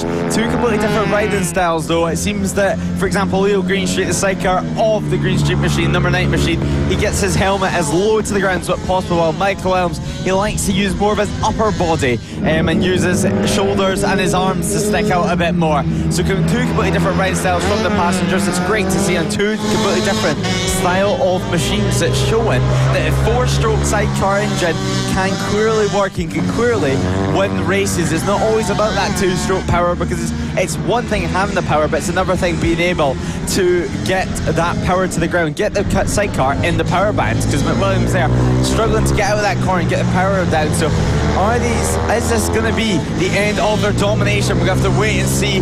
Will the sidecar reign change sides to the green streaks? Will they take over the championship lead in the end of the season? Who knows? Now they come across the number 3 of Iona Glover and Elliot Newton. No one is getting held up by that so far, though. Will McWilliams and Michael Elms be able to get through? It looks like it on the 26 machine, so 3 laps remaining in this race. It's been dramatic so far, and now the gap already over a second. Oh, that's not good looking for Mick Williams. He had a bit of an issue there. He's been struggling at turn 1 throughout practice, throughout qualifying, really showing once again in the race, as we now continue to follow one of the riders. That looks like the orange Impies, I believe. Yes, Chris and Robert Impey currently running in P3. So they're doing pretty well. Currently running just over a minute in terms of their lap time, but they're looking on the edge of a podium. They haven't got much behind, in all honesty. They've still got a decent gap to the sidecar behind of the 369 of Vince Bailey and Amy Tilbrook. So it looks to be yet another podium coming in the way of Chris and Robert Impey. So hopefully they can get another podium through the post box.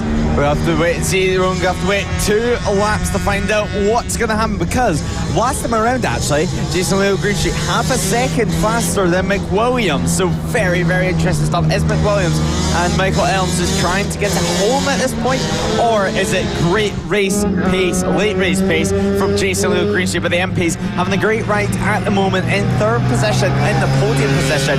Just behind them at the moment is Vince Bailey and Amy Tilbrook, having a great ride, of course.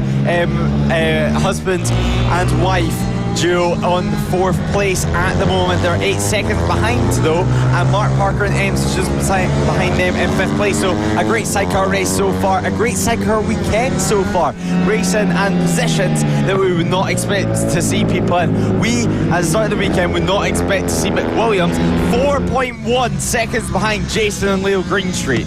Oh, that's a bit of a tumble there with the final lap of the race here with the Green Streets. They've actually done so well to continue that run, that confidence that really brought them from yesterday, and it's really transparent in their way they're riding now. They head their way now through the back section in toward the really tricky parts of the second. I think they might be going for another fastest lap here is the Green Streak. They're not too far off it, but a couple of corners to go, and now the Green Streaks only have a couple more corners to go. Jason and Leo Green Street, they won on Saturday, they're gonna win here on Sunday. Jason and Leo Green Street are yet again double winners here at Ellough Park. They're absolutely thrilled with that one, and it's gonna be Mick Williams coming home in 2nd place. Their streak is starting to come to a close here, and could we be seeing new challenges emerging here right in front of your very screen? Jason and Leo Greenstreet, that number 90 machine has been on absolute rails throughout the entire week, and it's clear to see how incredible these are. There are your winners. Chris and Robert Impey taking 3rd place spots here with a fantastic ride all the way to another podium there, and then it's going to be Vince Bailey and Amy Tilbrook completing the top 4. Mark Parker and is going to be in P5 in that 230 machine, with Jamie Alexander and Martin Hills going to be in P6. Iona Glover and Elliot Newton are going to be in P7, and the John Keats sidecar, the only DNF of the race. Lewis, how incredible was that? Yet another win for Jason and Leo Greenstreet. Yeah, the absolute phenomenal ride there from them. 8.9 seconds at the line. Wow, that is incredible. They'll be happy with that one. and Leo celebrating his 18th birthday just a couple of weeks ago, so that'll be a pretty nice birthday celebration that'll be happening, I'm sure, last night and for the rest of the evening, if they can keep this up in race 3 later on. But Williams and Michael Elms once again coming over, shaking their hand, realising that they've met their match this time around, or perhaps having some issues with their motorcycle. We're going to have to wait and see if they can find anything in race 3, if they can find to match Jason Leo Greenstreet. Can they do the triple? Can they do the unthinkable heading into this year and fight Mick Williams for the championship? It's going to be an interesting one. And McWilliams, you can just see actually, taking off his helmet at the moment, you can just see the height difference between the 4 riders right now. But thrilling race, 8 laps of action there in the Mini F1 Sidecar. Still another race to go, and I'm sure if you're Jason Leo Greenstreet, all eyes are going to be on doing the triple. Absolutely, it's going to be. So now we move on to the next race, which is going to be the Pit Bike 140 class. And we've seen a lot of action last time out, but that we've got to talk about that move right at the end of the last race. My goodness me, what was that like? Just watching Lucas Brown making that final move for P1 on Chris Wells. Wow, talk us through that one, Lewis, because that was such a good move last time out. Yeah, it was simply what we expect from the pit bikes. It went down to the wire on the final lap of the race. Throughout the whole race, actually, no one could break away from each other. It was almost like a Moto3 race. We had 4, 5, 6 riders in the lead group. An interesting one. A big field, though. Once again, 16 riders make up this grid, and 16 riders are about to take to the track to compete in the Pit Bike 140 race 2 here at Ellough Park. So now we move on to the grid. It's going to be Lucas Brown on a pole position ahead of his rival Chris Wells. The championship leader is going to be on the second row, with Reece Peacock lining up in P3 and Liam Wood riding in P4. The third row of the grid is going to be Zach Torian in P5 ahead of Josh Bissonnetti, with Bradley Ferreira in P7 and Matthew Lindsay in P8. Bailey Lawrence is going to be in P9 with Daniel Gilbert in P10. Shannon King in 11th ahead of Paul Nossal, who was absent for the Red Lodge round, but he seemed to be back here at Ellough Park. Charlie Eagling will be in P13, and he will be joined by Alfie Garrett in P4, with the 2 Chatter brothers, Joshua ahead of Louis on the 8th row of the grid. Lewis, this is going to be such an incredible race. I'm really excited to see those 2 at the front. You see there on the left-hand side, Lucas Brown on pole position, Chris Wells alongside him on the right-hand side here, and I can't wait to see the battles that's going to be heading on to turn 1. Yeah, I can't either. There's been chatter all the way throughout the night, from the back of the grid to the front, about who is going to be able to take the race win this time around. Lucas Brown, he was incredible. Can he do it again? The lights are on.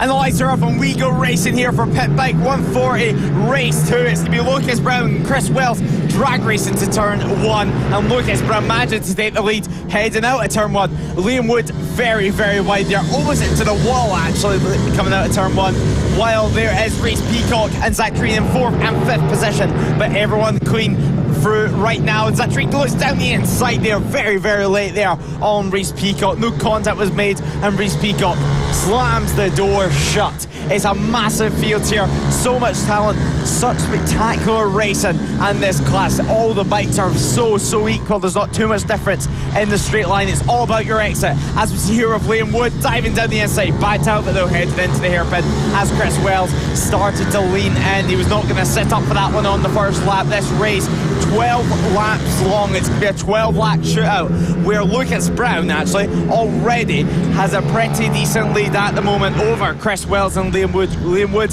fastest lap of the race so far here from him, but Lucas Brown, our race leader right now, such an impressive start, such a clean start, and a completely different outlook from yesterday, as he starts already 9 tenths ahead, as we see Liam Wood getting past Chris Wells. Oh, absolutely great start there from everyone there. It looks to be nice and clean. Liam Wood already having a move there up the inside, and he seems to have I think he's passed, actually. He is past Chris Wells. So they make their way now into all the really difficult section through the hairpin and the chicane section, and it seems to be Wells falling a bit back there. Can Wood now find a way to get past Lucas Brown, but it is so difficult. I think Chris Wells has dropped a little bit of pace. Didn't look that strong when it came to the warm-up this morning. He's a little bit struggling with something. I'm not sure if it was power or something, or just something didn't look right with that 62, and he seems to be going a little bit wide there and falling into the clutches on the number 29 of Reef Peacock. Oh, Liam Wood's gone down. Liam Wood has tucked the front. The trail breaking into the corner on the 94 machine. So Liam Wood still on that front brake ever so slightly, grabbed it a bit too much, and down on the deck he goes. He rejoins just behind Shannon King. So he'll be in about 14th position at the moment after his crash. So very disappointing there from him. 10 laps remaining on this race. Is he going to retire? Is the bike damaged? It doesn't look like it's too bad actually. It was just a slight fall and then into the tyre wall. So he's got it going again. And yeah, it looks like he's continuing on with the running of this race. So Liam Wood, so disappointing there from him. He was in second position. Now he's all the way down 13th. Chris Wells, he looks behind him and sees that nobody is there. He's going to have to keep pushing. He's going to have to keep going on and trying to catch back up to Reese Peacock in second. As Lucas Brown, fastest lap of the race at 50.9. 1.8 seconds is the lead. It looks like he's dominating at the front at the moment. Lucas Brown really on a charge here. He did a 50.9, which looks to be faster than pretty much everyone else at the moment. Everyone in the 51, 52s, some in the 53s even. Liam Wood down again. Liam Wood with a dive up the inside there on Shannon King, and he lost the front to make contact with the other rider there, but both riders up on their feet, and Liam Wood checking that he's okay. And disappointing there from him. Just a bit of frustration, I think, creeping in from that first crash, and actually just crashed one corner away from the corner he crashed in the first time. But yeah, he's took down the 7-3 machine of Charlie Eaglin. So very disappointing there. Both riders up on their feet, which is great to see, and both bikes parked in the track. And there's Lucas Brown just coming into the middle section at the moment. Lucas Brown and Chris Wells looking at what's going on, but now all eyes on Lucas Brown. 2.4 seconds now. Wow, what a gap. Oh, incredible stuff there from Lucas Brown, but really unfortunate there for Liam Wood. I'm sure he'll be absolutely frustrated with that, but there's still one race left in the weekend to go, so hopefully he can do something from that. If you want a reminder, he will be starting in 4th place for that race, but we're currently looking at Lucas Brown, who is still out in the lead here by 3.2 seconds. He's absolutely dominating this race. He won't have to make a last lap move like he did last time, but I wonder if he can stay ahead of what looks to be Reese Peacock. So Peacock's managed to make his way up into 2nd place, so yeah, evidential that Chris Wells is really struggling here, but Lucas Brown, you can't fault him whatsoever. We've still got 7 laps to go. There's still possibilities that are going to happen. I'll just keep an eye here on pace here with Brown and Peacock, but the timing is impeccable from Lucas Brown. He seems to be... it's Chris Wells! Oh no! Oh, Chris Wells. I thought there was going to be a problem there, and is evidential now. He's going to be rolling that bike off the circuit, and he will have a DNF to his name. But I was saying Lucas Brown was about 8/10 faster than Reese Peacock on his last time round, and we're just having a look now once again, and it's a 50.6 there, so he's now actually 1.3 seconds faster. Lucas Brown, an absolute devil on a mission there on his number 7 machine. Yep, absolutely on a mission. That is the word to put it, because right now 4.5 seconds is the gap. Chris Wells, it looked like he had some patches hanging off his lever, so potentially it could have been a fall there from him, but his bike is sat on the tyre wall. He's very frustrated with that one. We're going to have to wait and see if he can get out later on, because of course still one more race to decide in the Pit by 140 class. Lucas Brown though on the number 7 machine, he comes to the line once again in the race lead to make it 5 laps remaining in the Pit by 140 class. He looks relaxed, and there is Liam Wood trying to push the brake lever and the handlebar down after it's been bent. He's trying to get the bike restarted. He managed to push it to safety and push it to the marshal point, and now it looks like he's probably going to be retiring to the pit lane just to get out of the way.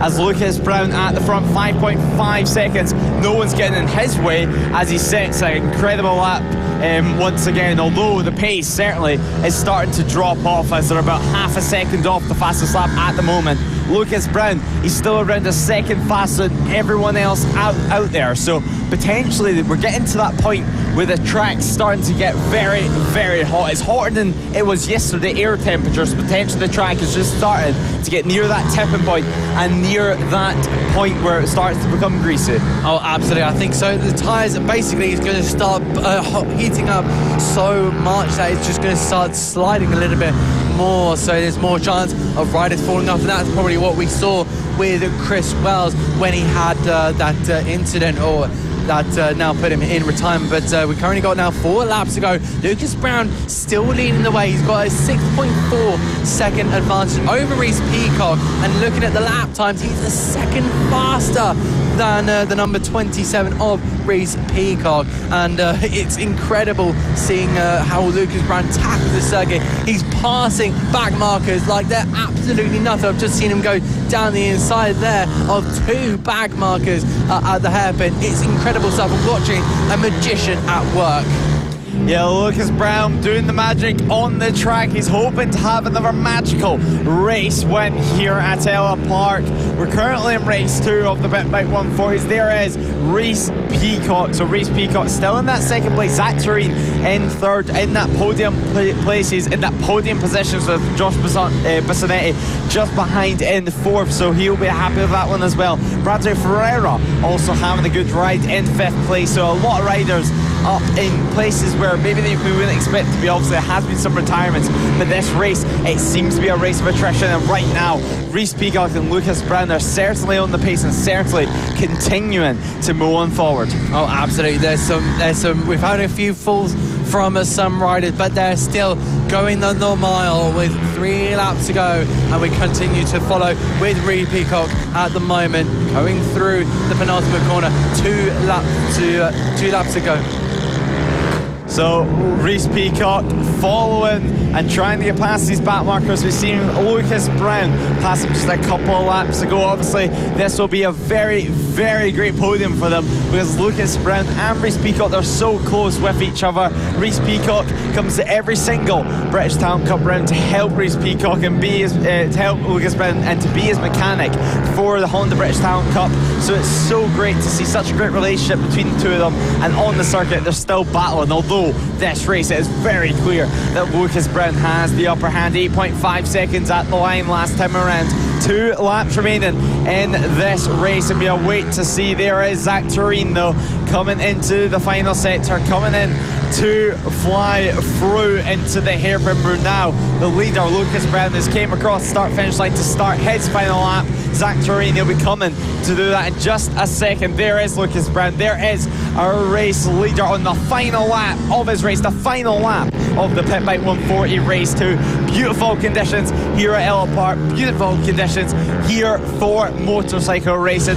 Perfect track conditions. He's actually trying to get his elbow down. He's celebrating already. He's having some fun on that motorcycle. Tip in and then power it through the chicane on the power, close to the wall, and then on the brakes, hard as you can, hard as you dare, into the hairpin. Some back markers head. He will not be bothered. He will not be flustered. He's not been flustered all weekend. Lucas Brown casually comes over the line to take the race win, his second race win of the Ellough Park round of the season. It's so impressive there from him on the number 7 machine. He's pulling over to the side of the circuit, probably to give someone a lift, as Reese Peacock also crosses the line. There is Zach Turin on the 89 machine, claiming his podium position. So Lucas Brown, a great ride from him, and that is Zach Turin's first podium of the season. Reese Peacock coming home in second, but yeah, Lucas Brown clearly looking to give some of the lift. Oh, absolutely fantastic performance there. A second race win of the season and the weekend for Reese Peacock. But then, Lucas Brown, my mistake. But Reese Peacock coming home in second. So great stuff there. And of course, Zach Turin, congratulations on your first podium in the Pit Bike 140 class. So, of course, we just went through the top 3. Josh Bissonnetti will be in P4. And Bradley Ferreira, so he had a couple of issues earlier on in the weekend, but he's resolved and come back and finished 5th. Bailey Lawrence in P6 with Daniel Gilbert. They were quite close near the end of the race, with Paul Nassau coming home in P8. Shannon King in P9. Alfie Garrett will be rounding out the top 10. So fantastic stuff there. And there is Chris Wells and Lucas Brown having a bit of a ride, seeing if Wells can get back to the paddock. Hopefully he can. I'm just having a look at outside our commentary box. It's a little bit slow. No, he's actually having to walk that back. But a fantastic race. What do you think about that one, Lewis? Yeah, it was a great race, and thankfully for us, there's still one race to come for the Pit Bike 140 class.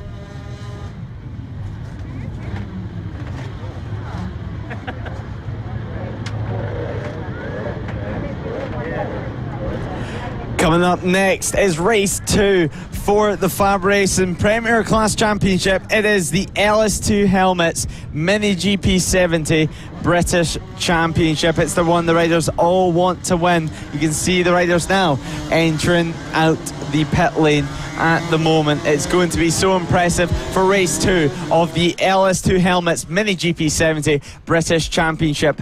It's an 11 bike field that we have here. It's going to be a great race. It's going to be an impressive one. We've seen, for example, Wilson Tilts taking the race win in probably the most dramatic fashion. Race 1, it's certainly one for the memory books. Oh, absolutely. He put that one in a secret file of incredible races here at FAB-Racing. Hopefully that won't be too full anytime soon. Hopefully we got a lot of stories for that.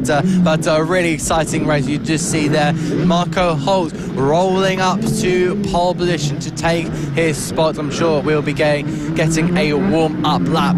But some of these riders, so incredible. You've seen them now on your screen. Just seeing Ollie Sims making his way to his box. And I'm really looking forward to commentating on this one. It's such a tightly packed field. You've got to be so consistent in your riding. And Lewis, how are you feeling towards this one? I'm feeling like it's going to be a great race, but it looks like Henry McCartney right now is at the back of the grid. So obviously we did see yesterday that he did tuck the front and make contact with Marco Holt, resulting in the end of the race. It looks like he may be at the back, but Marco Holt, he'll be at the front on pole position next to Wilson Dilks. Henry McCartney and Archie O'Brien will be on the second row of the grid, with McCartney looking like he may have a penalty. Luke Fletcher and Blake Wilson will be starting in 5th and 6th, with Bill Harris and Finley Hill on the 4th row of our grid, 7th and 8th. It's been such an impressive year so far, with Austin Johnson and Ollie Sims in 9th and 10th, and Harry Payne rounding out our 11 bike field for the LS2 Helmets Mini GP70 British Championship. It's going to be interesting right now whenever they rock up to the grid, if it's going to be Henry McCartney who goes into the back. So the riders just making their way through the final sector. There they are coming in to the grid area at the moment. So we'll wait to see Henry McCartney come into that holding area. Of course, McCartney being the 31 machine. There he is, right at the back of your picture, the black helmet. He's pointing, checking that he's at that back of the grid at the final grid slot. That's going to be detrimental to his race. He's going to need to find something magical at the start, but Marco Holt, will he get a better start this time around? Will he lead into turn 1? Well, there's only one way to find out, and that is when the lights go out. So the reds will rise. The tension is starting to rise. So the highlight of the weekend, the lights go on and the lights go out, and we go racing for the LS2 Helmets Mini GP70 British Championship, where Marco Holt leads the way into turn 1 from Wilson Dilks in 2nd position. Luke Fletcher down at 4th at the moment, with Archie O'Brien just in front of him. And right now, Bill Harris 6th place. A great start there for him. Blake Wilson in 5th as well. And there was Wilson Dilks on the back of Holt. Dilks, he looked so strong yesterday, although there was some incidents. Those lap times were race winning potential pace. So now this is his chance to prove it. This is his chance to show what he has got. Henry McCartney though started in 10th position at the finish up. So what's he going to be in at the end of this first lap? How quick can he make them moves? Because right now it looks like he's He's still at the back of the pack, just behind this man here, Harry Payne. And just ahead of Harry Payne, Austin Johnson. He had a crash at the start of the weekend, injured himself, had to limp away from that one, but he's back racing strong near the front. And oh, there is McCartney. Henry McCartney's ran into issues on the first lap of this race. Disaster from Henry McCartney. He'll score 0 points in race 1 and 0 points in race 2. So disappointing from him. He's made the start, he's made a wave to the camera, so still in good spirits. Great to see from him, but so disappointing for him. Oh, absolute heartbreak there for McCartney. I was really rooting for him. I really hope he would come from the back of the grid and do just something magical, but unfortunately it's going to end early for the number 31. We had issues earlier in race 1 yesterday, I should want to mention, but yeah, unfortunately looking at that's a move there. Having a look, I believe that is Blake Wilson. That's number 6. So yeah, Blake Wilson. But now we go through the second corner, and it's still Marco Holt leading the way ahead of Wilson Dilks. But Dilks won't give this up too easily. There's still potential for a lead battle, and like we have seen so many times, they always leave it so late, put their rival under pressure, learn what they're doing, and this is why we see so many moves near the end of the race and on hopefully equal pace. It's such a great race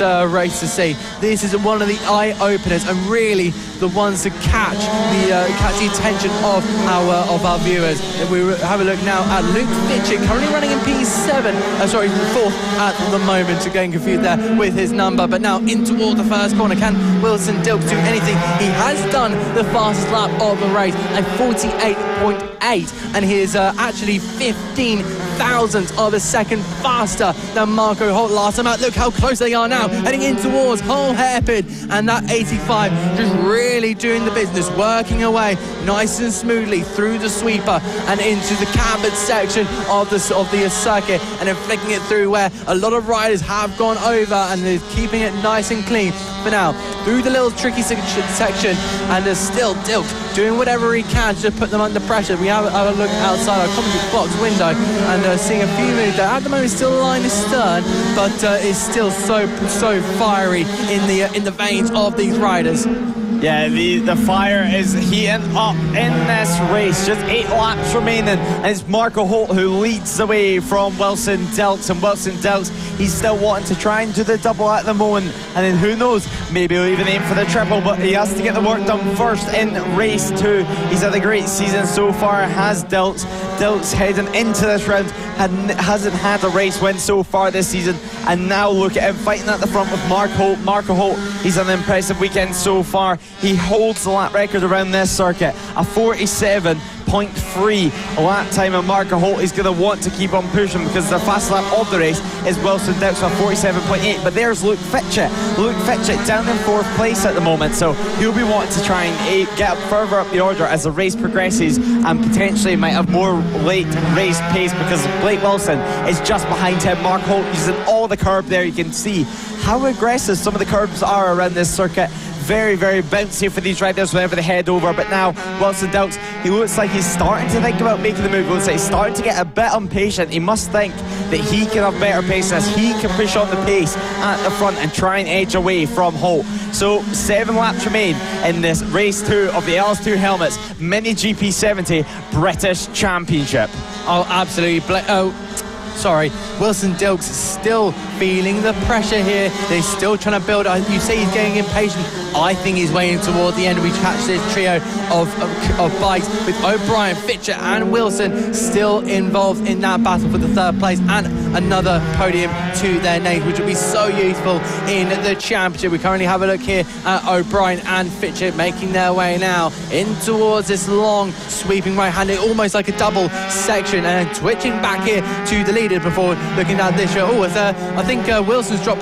Blake Wilson had dropped back a little. If we have a look here, yeah, he's he's definitely fallen back in the last couple of corners, which is really unfortunate for him. We now pick up our rider, and there you go, that is Blake Wilson. He's got some sort of issue. Is he going to pull into the pit lane here? No, he's going to continue on, it seems like, making his way through that little tricky chicane here and on towards the hairpin, but it's really unfortunate there for Blake Wilson. He'll be absolutely gutted with that one, but still continuing on the battle for the podium. Luke Fletcher still harrying and hassling O'Brien there in the iconic Spider-Man helmet. The number 7 will be desperate to try and get past O'Brien here. He will want to extend his championship lead in some way. He has got O'Brien behind him as his championship rival, but this is going to be such an close battle. We've still got 5 laps to go, and I'm sure we'll be seeing a whole host of overtakes. So I've just noticed on the timing screen, Marco Hull with that fastest lap of a 47.7. Mark Holt, fastest lap of the race, and I think right now Wilson Doubts needs to make the move soon, otherwise Holt may escape, because that gap is getting increasingly bigger, it seems, over the past lap and a half. So Mark Holt and Wilson Doubts, the gap's extended, but this gap is nowhere near as much. But there you go, Wilson Doubts is starting to push on now. He's slightly faster last time around compared to Holt. Between these two though, it looks like the fastest rider between them is Luke Fletcher, and actually, although Blake Wilson has dropped off the back, he's not lost any positions, so he still will score the same amount of points as what he was just before he made that slight mistake. But 4 laps remain in this race. 58 leads the way. Marco Holt leads the way. He's been so impressive all weekend. You can just see through that back section circuit the gap extended as now Archie O'Brien and Luke Fletcher come to this part of the circuit before they power it through towards the back straight and then down to the hairpin. Look at that. Luke Fletcher is a demon on the brakes into there. He could cut the gap in half on the brakes alone. So now they come through and they're about to make it. 3 laps remaining in this race 2 for the L2 helmets. Mini GB70 British Championship.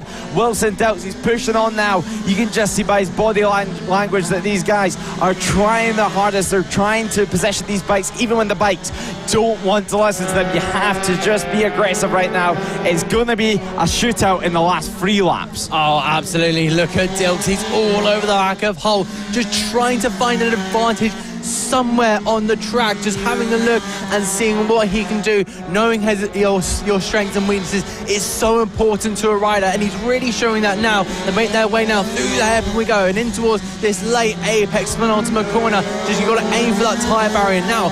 Through the long right-hander. Can Dilks do anything? Is he going to pull out? No, he's not. He's not going to do any sort of rash move with 2 laps to go. Dilks is just trying his best for now. They head now through in towards this double right-hander. Through 2, through 3 we go, and he's still right there. He's on the brakes now towards Holmes hairpin, trying a different line. Interesting stuff there, and now having a look on that inside, but you can't just put a tyre in there because that could lead to something awful. Yeah, now it's Wilson Doubts. It's now or never. 2 laps remain. They're coming into the final sector where they're about to make it 1 lap to go. But look at that on the brake. Every single inch of that brake lever was getting pressed. Every single power of that master cylinder was getting used to get that brake fluid into the pads. But now the last lap flag is out. It's Mark Holt and Wilson Doubts who are going to have a last lap shootout in race 2 of the L2 helmets Mini GB70 British Championship. Mark Holt versus Wilson Doubts. Wilson Doubts, he's going to have to build up a move very, very soon. He takes that wider line once again. He tries to get the slingshot out. He's going to position the bike to the outside once again this time to then try and get the better drive onto this back straight. You'll probably see him go to the left compared to Holt. Yes, he does. Now he takes a later apex, gets the bike position, gets it upright and shoots it. Look at him on the brakes here. He somewhat closes in on Mark Holt. Mark Holt there runs ever so slightly wide at the hairpin. Will he make it work? Heading to the line. We have to wait to see. It's going to be a drag race to the line. Marco Holt looks to take the race win in race 2 of the L2 helmets Mini GB70 British Championship. Wilson Doubts comes home in a heroic second. There was nothing he could do.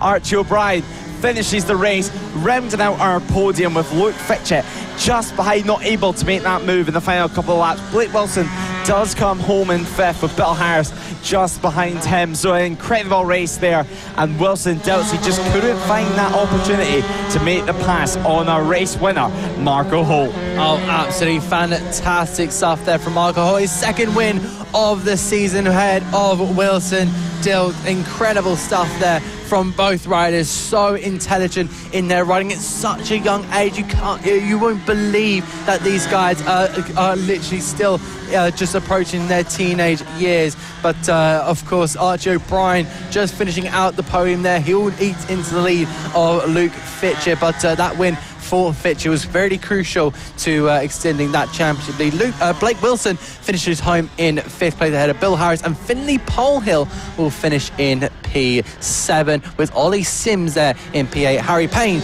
will be in P9. Austin Johnson in P10, and the only DNF, really unfortunate for him, Henry McCartney. But there's still one more opportunity at the end of today to try and nab something for your championship lead. Yeah, we're going to have to wait and see. Can Marco Holt win race 3? Will Wilson Dilt fight back, or will we see the likes of Luke Fletcher and Archie O'Brien get involved? It's going to be an interesting one. Track conditions still rising, so could we see like race 1 where they get too hot and almost becomes greasy for them? We're going to have to wait and see in race 3 later on. Coming up next is the final race of the weekend for the AC40 Pro class. It's been a dramatic class so far this weekend. It's been so sunny for them, but Taylor Tomlinson, he's had his own issues. He made a mistake in race 1, dropping them down the order ever so slightly. And in race 2, he made a dramatic error to crash out the race and eventually retiring to the pit lane. So it's going to eat into his championship lead, and it's almost going to open up the championship and give people hope, knowing that this man is now beatable. Oh, absolutely. So Taylor Thompson, he's still human, he still makes issues, but this is his last opportunity to not make a mistake. He lines up once again on pole position, taking his third pole position of the season. Rex Austin, Rockstar Rex Austin, will be taking P2 on the grid ahead of Preston Baker. So our 2 race winners lining up in 2nd and 3rd. Nicholas Dunwoody will be in P4 ahead of the half Polish rider Sebastian Gaslowski in P5, with Logan Cousins rounding out the 3rd row of the grid. Tyler Hartley will be in P7 on that number 10 machine, with Seth Hayward in P8 and Liam Lindquist, the Swede, in P9. Oliver Hall will be in P10 ahead of Bradley Curtis, the Scotsman, will be on the back row of the grid. He'll be joined by the 12th place man Archie Hooper. Oh, we've got a rider down. I think that's the number 10 of Tyler Hartley. Yes, trying to get the bike restarted right now, trying to get the bike back into life and trying to get to the race start, because obviously if you're so long after everyone's lined up on the grid, they just go without you, or there could be a delayed start. But it looks like he's getting it pushed off the side of the track, unless if they can miraculously get it restarted in time. And actually that bike looks to be getting wheeled off, and back to the paddock he will go. So disappointing there from him. It looks like it was going to be a great one, but now everyone exiting the grid and the lights will go on. And the revs rise and the lights go out. We go racing for the final race of the weekend for the AC40 Pros, where Taylor Tomlinson leads away from Preston Baker. Rockstar Rex Austin in 3rd place at the moment, ahead of Sebastian Gaslowski. Over Hall and Bradley Curtis further down the field at the moment, but Taylor Tomlinson in 1st place. You can see the yellow flag out at the moment, and Taylor Tomlinson incredibly strong. However, Rex Austin, he's took the race win, and we've also seen Preston Baker take a race win. So it's going to be incredibly interesting with that added confidence from Preston Baker, if he can use that to then carry the momentum through to the final race of the weekend. This is going to be the race that you're going to remember heading into round 5. So this is the race that you're going to want to carry all that confidence from race 3 and be able to carry that through and carry your speed through and go in the next round with a great mindset. But at the moment, Bradley Curtis is there further down your field at the back of the pack. Only 8 riders making the starting grid for this one. Obviously, we've seen some technical issues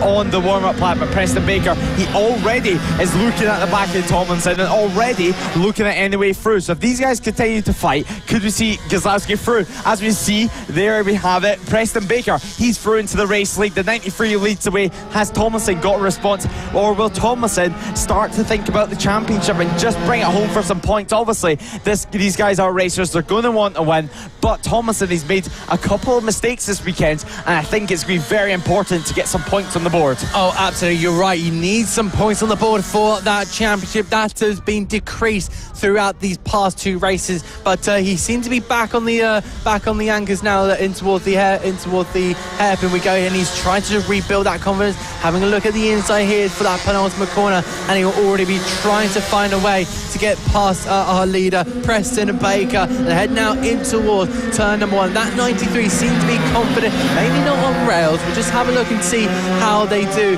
throughout this part of the race. But it seems to be a little bit of a battle here in behind. I believe that's Rex Austin with Logan Cousins and Nicholas Dunwoody. So that's the battle for 4th place at the moment. You see the black helmet of Nicholas Dunwoody in the background there. There goes Logan Cousins, having a look there down the inside, but Cousins had to back off there, or there was going to be bound to be an incident of the trio to continue through this long sweeper, the cambered, and then in towards this sweeper, and over the crest and down to the dip we go, and down the inside goes Logan Cousins. Great move, forces his opponent out, and can Nicholas Dunwoody then pick up the pieces here on Rex Austin. Head now in towards the head we go, but Rex Austin has that covered. Preston Baker. And Baker's down. Baker has had an incident there, our race leader, and he's given the lead here to Taylor Tomlinson. So Tomlinson will now be back in the lead of the race.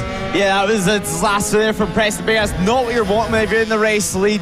He's dropping down the order, and he's all the way down to 9th place, so he's down to last. He did have the fastest lap of the race as well for 54.1, an incredible lap time there from him, about only a second off the lap record, but he threw away the race lead at the moment. So Taylor Tomlinson, he's at the front comfortably by 0.6 of a second by Sebastian Gieslowski. Now we know Gieslowski can bridge these gaps, but if you're Tomlinson, you don't have to be pushing like your life's on the line at the moment, because he's in the race lead, he's leading the championship, he's got 1 DNF in the last race, and he's not going to be wanting that whenever he's got a comfortable race lead. So I think right now we might see Tomlinson take a little breather before the end of the race, because still 6 laps to go, as we see there Bradley Curtis having the battle, as now Tomlinson proves the wrong, sets the fastest lap of the race at 53.8. Absolutely, he's a racer, he's a rider, he wants to go for those all-important race wins, but of course he's got a championship to contend with, and at the moment he's been losing points throughout this weekend, and a win would be so important, but also second place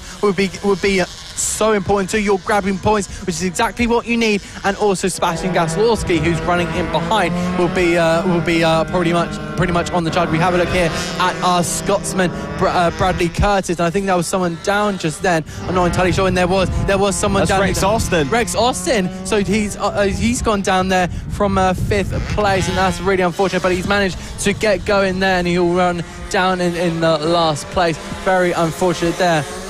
Very, very unfortunate to the end of his race. Hopefully he can get restarted, but there's overhaul on your screen. He's currently in 6th position. A great ride there from him, from the L2 Helmets sponsored rider. But there is Logan Cousins leading the way from Nicholas Dunwoody. So that's just a 2-bike battle now at the moment, after of course Rex Austin crashed out of the race. But our race leader is Taylor Tomlinson at the moment on the 77 machine. He's got a great 1.9 second advantage, so constantly expanding that gap. So Taylor Tomlinson, a great race lead at the moment. Fastest lap of the race as well to our race leader, 53.8 to Tomlinson on the 77 machine, which of course very recognisable with the orange and grey helmet. So very great, and he's just coming through into the final corner at the moment. So Tomlinson, very impressive from him. Oh, absolutely. He's been stonking out in the lead of the race. He's been doing the business that he needs to do. He's got a 2.8 second gap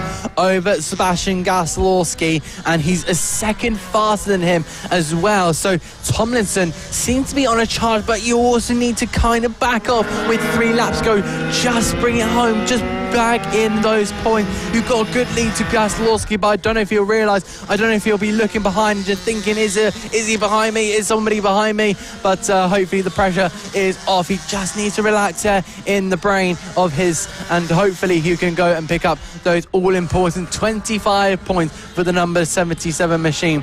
It's currently going down the top 5. It's going to be Tomlinson, Gasolski from Logan Cousins, and Dunwoody still involved in that battle for the podium place. And Oliver Hall is rounding out that top 5. But we cross the line now with 2 laps to go for Taylor Tomlinson. He is absolutely doing the business now. And Gasolski running behind now, 3.7 seconds. And again, just extending his advantage up at the top. It's a fantastic. It looks to be a newly reformed Taylor Tomlinson, a fresh-minded Taylor Tomlinson. It certainly does. And now the gap lasts him around, it's about 8/10, but there he is, coming off the curb in the back end, protesting and flicking actually from left to right, but he's managed to keep on, he's managed to keep pushing. We've seen it as well in the rookie class last season, before he stepped up to the pros, where Taylor Tomlinson does make a couple of mistakes there and then, but he manages with, for example, Luca Allen, who works very, very close with, to be able to get some advice and get in the right headspace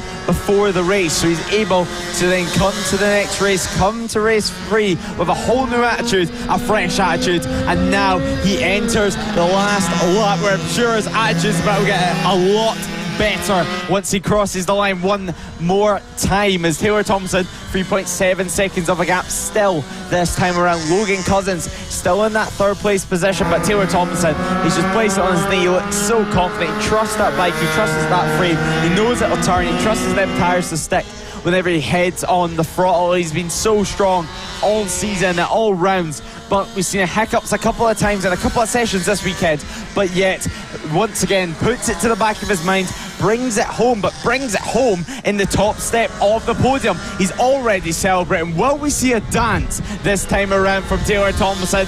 It's been a while this weekend. He's been hoping to take this race, but he's got one more corner to go. Taylor Tomlinson is your race winner in the AC40 Pro Race 3. He does his dance once again, so he's buzzing with that one. Sebastian Gaselski comes home in 2nd on the 64 machine.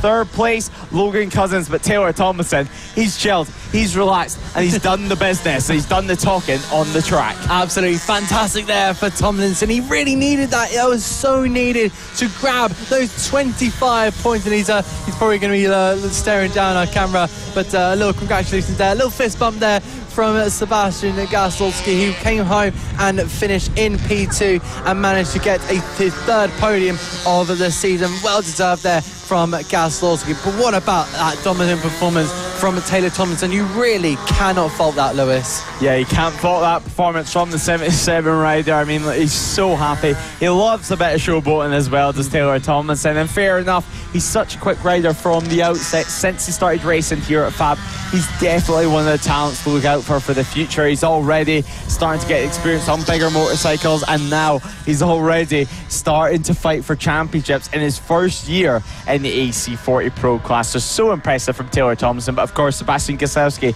his rival last season, 3.5 seconds behind, but in 2nd position. He'll be very happy with that one. And only 9 riders crossed the line, because Seth Hayward and Rex Austin managed to get the bikes restarted and managed to get them going again to get to the finish line. Absolutely. So we now run down our top 9. It's going to be Taylor Tomlinson taking the flag and a crucial 25 points ahead of Sebastian Gasolski, and Logan Cousins is rounding out that podium, finishing 0.4 of a second ahead of Nicholas Dunwoody in that number 35. Oliver Hall rounds out the top 5 with ahead of Preston Baker, who had a bit of a difficult race here, and that's not the way he wants to end that one. And then it's going to be Bradley Curtis ahead of Rex Austin and Seth Hayward, running out your top 9. So we now move on to the AC40 Rookies for this 3rd and final race of the weekend here at Ellough Park. The conditions have been absolutely fantastic throughout the 3 days that we have been here. The practice and the qualifying sessions have been absolutely amazing, but as they all head now, and the gates have flooded out for our AC40 Zippies, or Rookies I should be saying. But yeah, we've seen some fantastic racing. Caelan Ratcliffe is the man to beat at the moment with a double win so far. But can anyone top that? We've got our pole sitter, Kai Hawken, who's been really on it in qualifying in the practice sessions, but he just hasn't been able to turn that pole position into a race win. And then, of course, the record pace setter and championship leader, so the record that he set at Red Lodge, and of course the podium, championship leader, Jason Ansell. What has happened to him? Because he hasn't got a win so far, and has also got Max Johnson in the conversation, Lewis. Yeah, he certainly does, and now on the grid already. The riders trying to get ready, but Jason Ansell, of course, this might not be a track which he's suited to just yet. These guys are just rookies. They are just still learning in their racing careers. They learn how to deal with new scenarios and how to deal with these new venues. A lot of these guys will be the first time they rock up to them. But now we head out on our warm-up lap where Kai Hawken will lead them away in pole position. Jason Ansell, alongside him, the championship leader in second place. Caelan Ratcliffe, race 1 and race 2 winner, doing the double so far, starting in third next to Max Johnson, who's had a good weekend so far. Mason Frederick and Jensen Cedrus will be hoping to compete at the front in 5th and 6th, with Henry Brodie receiving the jump start penalty last race. Hopefully none of such this time around in 7th. Arthur Rich and James Rich will be starting in 8th and 9th, with Nelly Nuth in 10th. Daniel Longhurst and Matthew Jennings will be starting in 11th and 10th, with Tommy Williams and Freddie Taylor in 13th and 14th. And then we'll have Taylor Scoraldi starting in 15th, with Austin Dilks in 16th, Ethan Bayliss in 17th, Oliver Wilson in 18th, James Dermont in 19th, and Emerson Oakley in 20th. And then on the 11th row of our grid will be Daisy Polden, who just made the grid for race 1 after attending her mum and dad's wedding. So yeah, she's back, and all these riders are ready to get on track for what is going to be a cracking final race of the weekend for the AC40 Rookies. Oh, absolutely. I'm really looking for this. An absolute packed grid.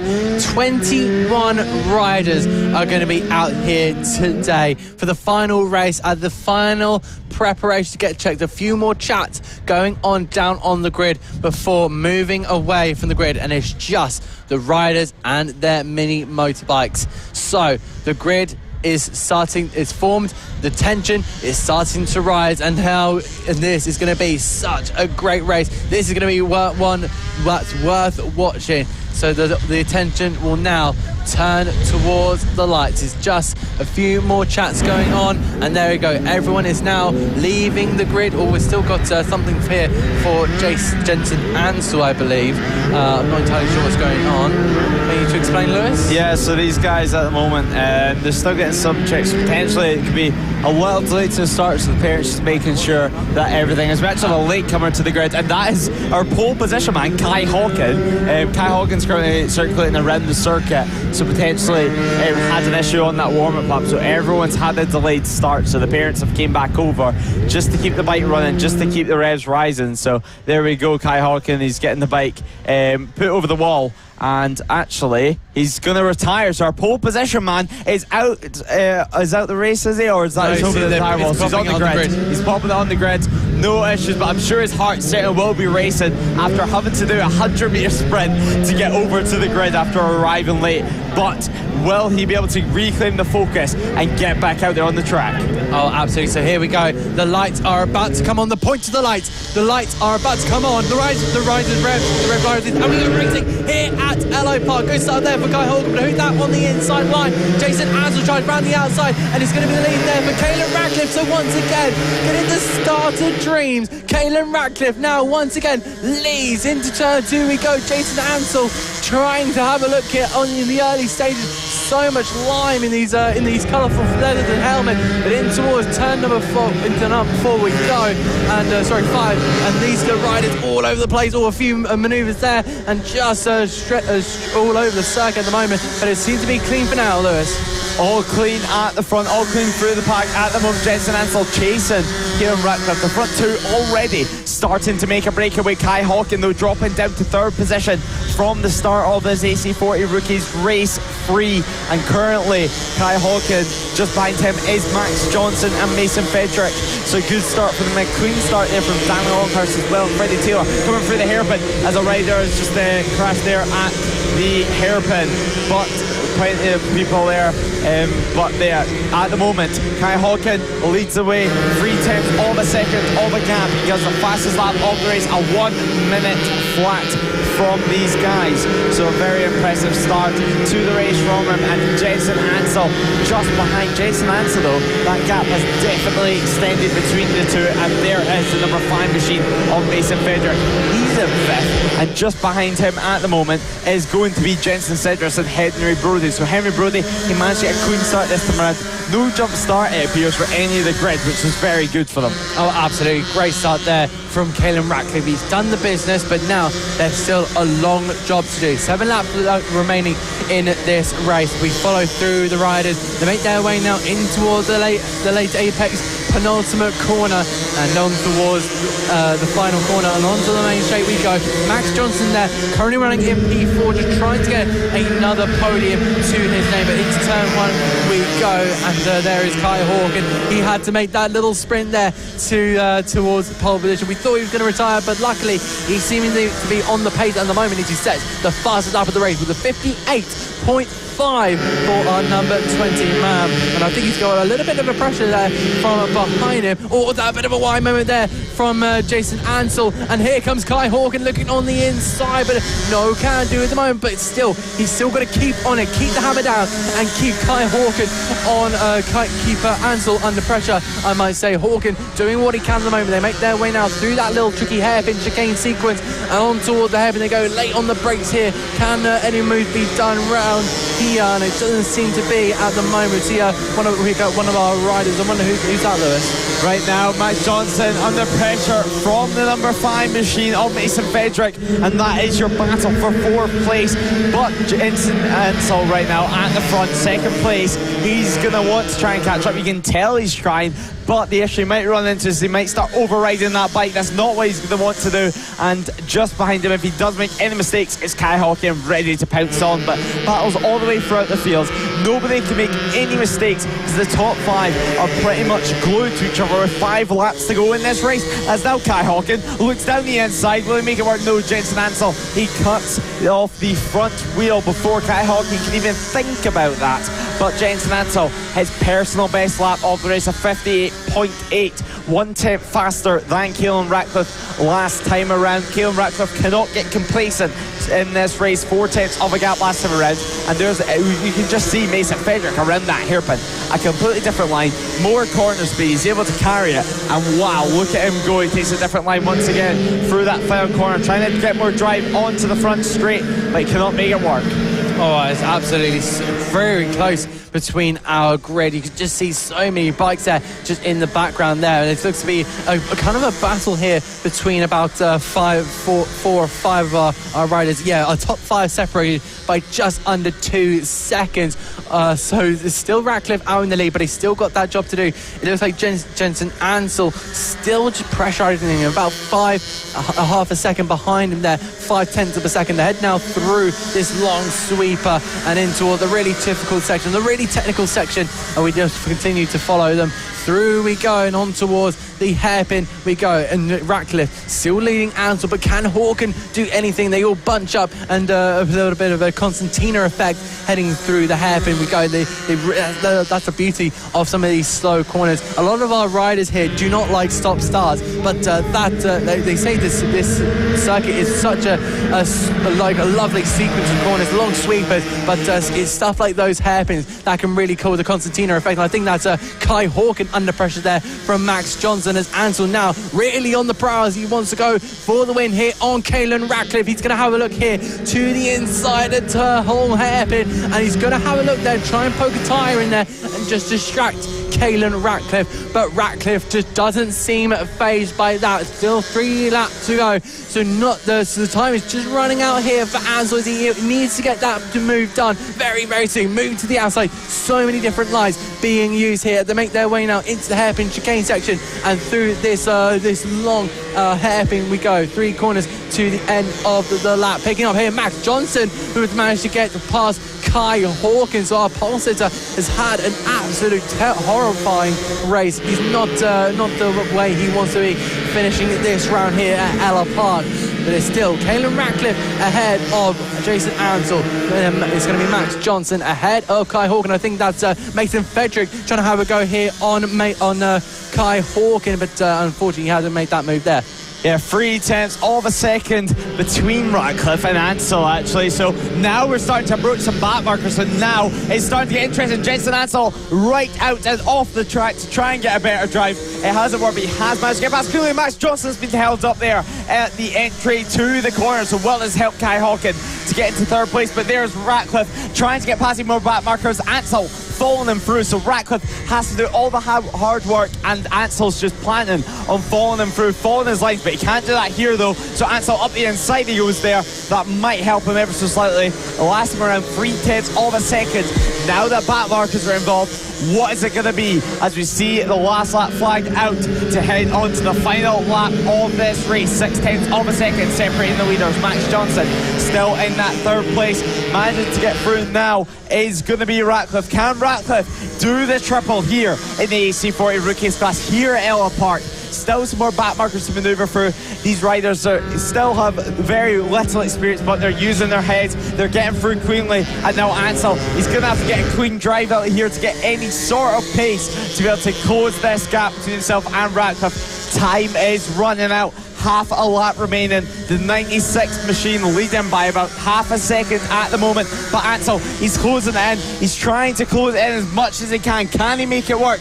Heading on to this final couple of corners into the hairpin. He's going to need something special. He's going to need something heroic, because it looks like Ratcliffe has it.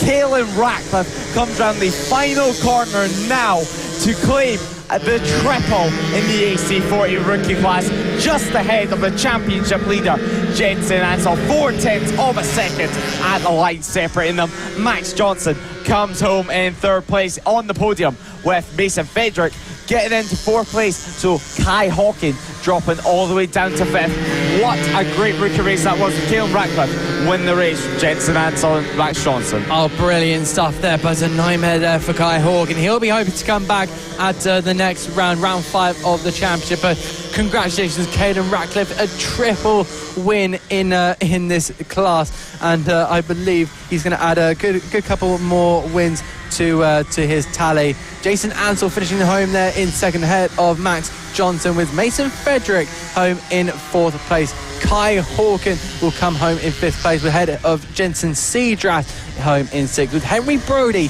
he'll be in a P7. Nelly News comes home in P8, ahead of James Rich, Danny Longhurst, rounding out your top 10. Fantastic rating here for the AC40 Rookie class, and they're going to continue hopefully some fantastic form, and hopefully we'll see some confidence building for some more of these riders. The more they ride these bikes and the more confident they get, and we'll be seeing some really close battles towards the end of the season. I can't wait to see what these riders are going to be like near the end of the season. Yeah, they're going to constantly keep developing. They're going to constantly keep getting faster, but of course you can see them back in action at round 5. Next up is the final race of the weekend for the senior MiniMoto class. It's little bikes but big riders. It's going to be big battles on the circuit with big ambitions for them as well, and they're going to hope to take on this Ellough Park circuit. Conditions right now, it's 26 degrees air temperature, track temperature much hotter than that, so all riders are going to be pretty sweaty in their levers right now, having to rag about and try to fit on these little MiniMoto machines. Absolutely, it's quite the sight to see some massive adults on these senior MiniMotos, and it's going to be an absolute joy to see. We've got of course Will Howarth is one of our winners in race 2, in race 1, and who was it in race 2?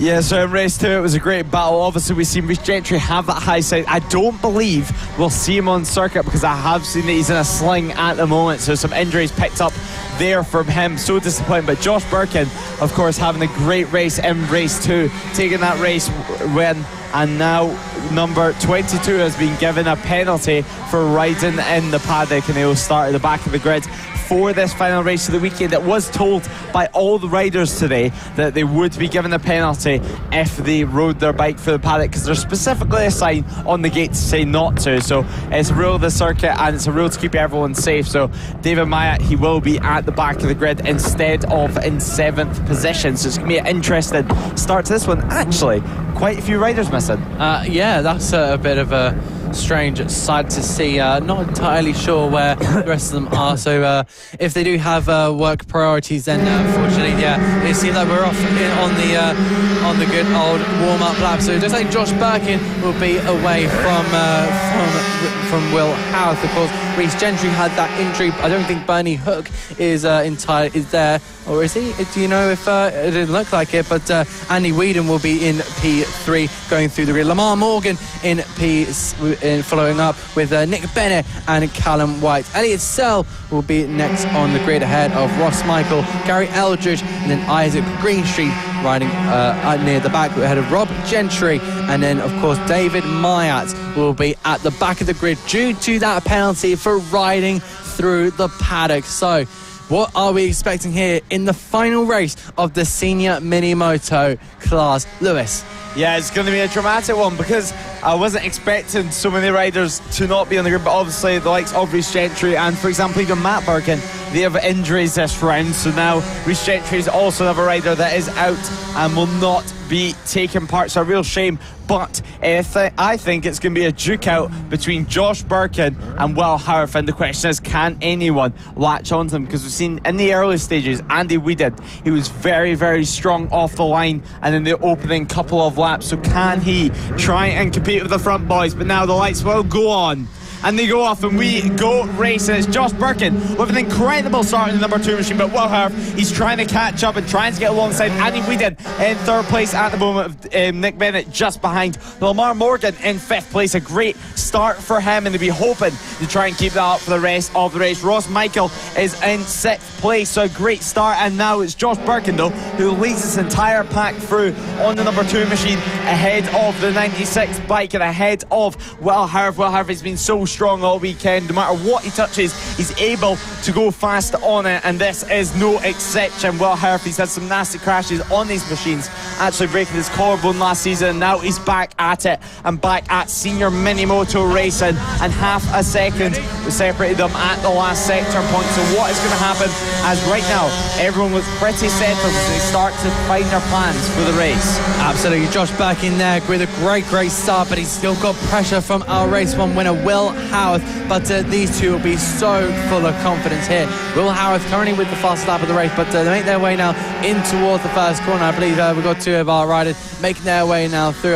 Just having a look here, that's the 79 there of Ross Michael, just ahead of Callum White there. So those two are having a bit of a ding-dong battle. They head now through into home hairpin, and that 3-2-2 of Callum White just trying to get the pressure on, trying to make an overtake, but of course it's all about getting into a rhythm in the early stages of this race. And the temperatures are absolutely scorching, and I'm sure we'll see a bit of tyre grip start to fall away as the heat in the tyres start to get hotter and hotter, and we'll start seeing a little bit of sliding all over the place. Obviously some of these riders might have tried to prepare for this by changing their tyre pressures before the race, taking into account of how high temperatures have risen, and trying to take into account by setting them at a lower pressure. But Callum White, ironically, on the white bike, is trying to catch up to Ross Michael and trying to get into that 6th place position. Ross Michael on the lovely 79 machine, but obviously just behind these guys, Chris Yeomans on the 85, who we're hoping to get involved. Just a little bit of a gap at the moment though, not big enough, not small enough of a gap that he can actually make a lunge. But Callum White, he's about to make a lunge any time that he can get any opportunity. These guys, it's so difficult to overtake sometimes through some of these corners, because although these bikes are small, the way that they have to sit in it means that their leg sticks out. But there's Callum White diving down the inside at a hot spot overtaking opportunity, heading down to the hairpin though. This is another one. Can he get his own back? No, he cannot. Ross Michael backs out of it, but he does have an inside line there going into there, but he dives down the inside. Almost contact there with Callum White. That was so close. How he made contact, I'll never know, because Callum White, he kept his knee on the ground. He was not budging for any Ross Michael, but wow, 6 laps remaining in this race. Callum White's down. Callum White has crashed just as he picked up the throttle, just as he got on the throttle on the exit of turn 1. The front end got light and away he went. He slid out the race and now he drops down the order. So now that battle for 6th is going to be between Ross Michael and Chris Yeomans. Oh, absolute disaster there for Callum White. He'll be absolutely devastated by that, but this battle will continue with Ross Michael ahead of Chris Yeomans, and this battle for 6 will be on, and there goes Yeomans down the inside. There's a fantastic move there for the 85 of Yeomans. He's now going to start to try and form a gap to the back there of Michael, but having a look down the inside there, Ross Michael trying something. He's really aggressive there, looking down the inside once again at the penultimate corner, but that's going to lose him a bit of momentum going through that exit, and there goes Chris Yeomans starting to make his tracks down the road and in towards turn 1 we go, and he's starting to build that gap there, about 7/10 of a second separating those two already. They head through this long sweep, but a top 5 rundown of Josh Birkin, who's running 6/10 ahead of Will House. That battle is still going on out on track. Andy Weedon, the returner to FAB-Racing, currently running in P3, and he's in a comfortable position, but he's still got a little bit of pressure behind by Nick Bennett, who's running about just under 2 seconds behind there. And then it's going to be this battle with Lamar Morgan in P5, and then it's of course this battle on your screen of Chris Yeomans and Ross Michael. Fantastic stuff throughout the field there, Lewis. Fantastic race so far from this man. Josh Birkin, 53.733, the fastest lap of the race, is 7/10 of a second gap. What a result has been so far in this race. He's not too far off the lap record. 7/10 of a second away from the lap record is Josh Birkin. Will Howarth, though, just behind, 7/10 of a second behind. He set his fastest lap of personal best lap of the race. So 1/10 of a second.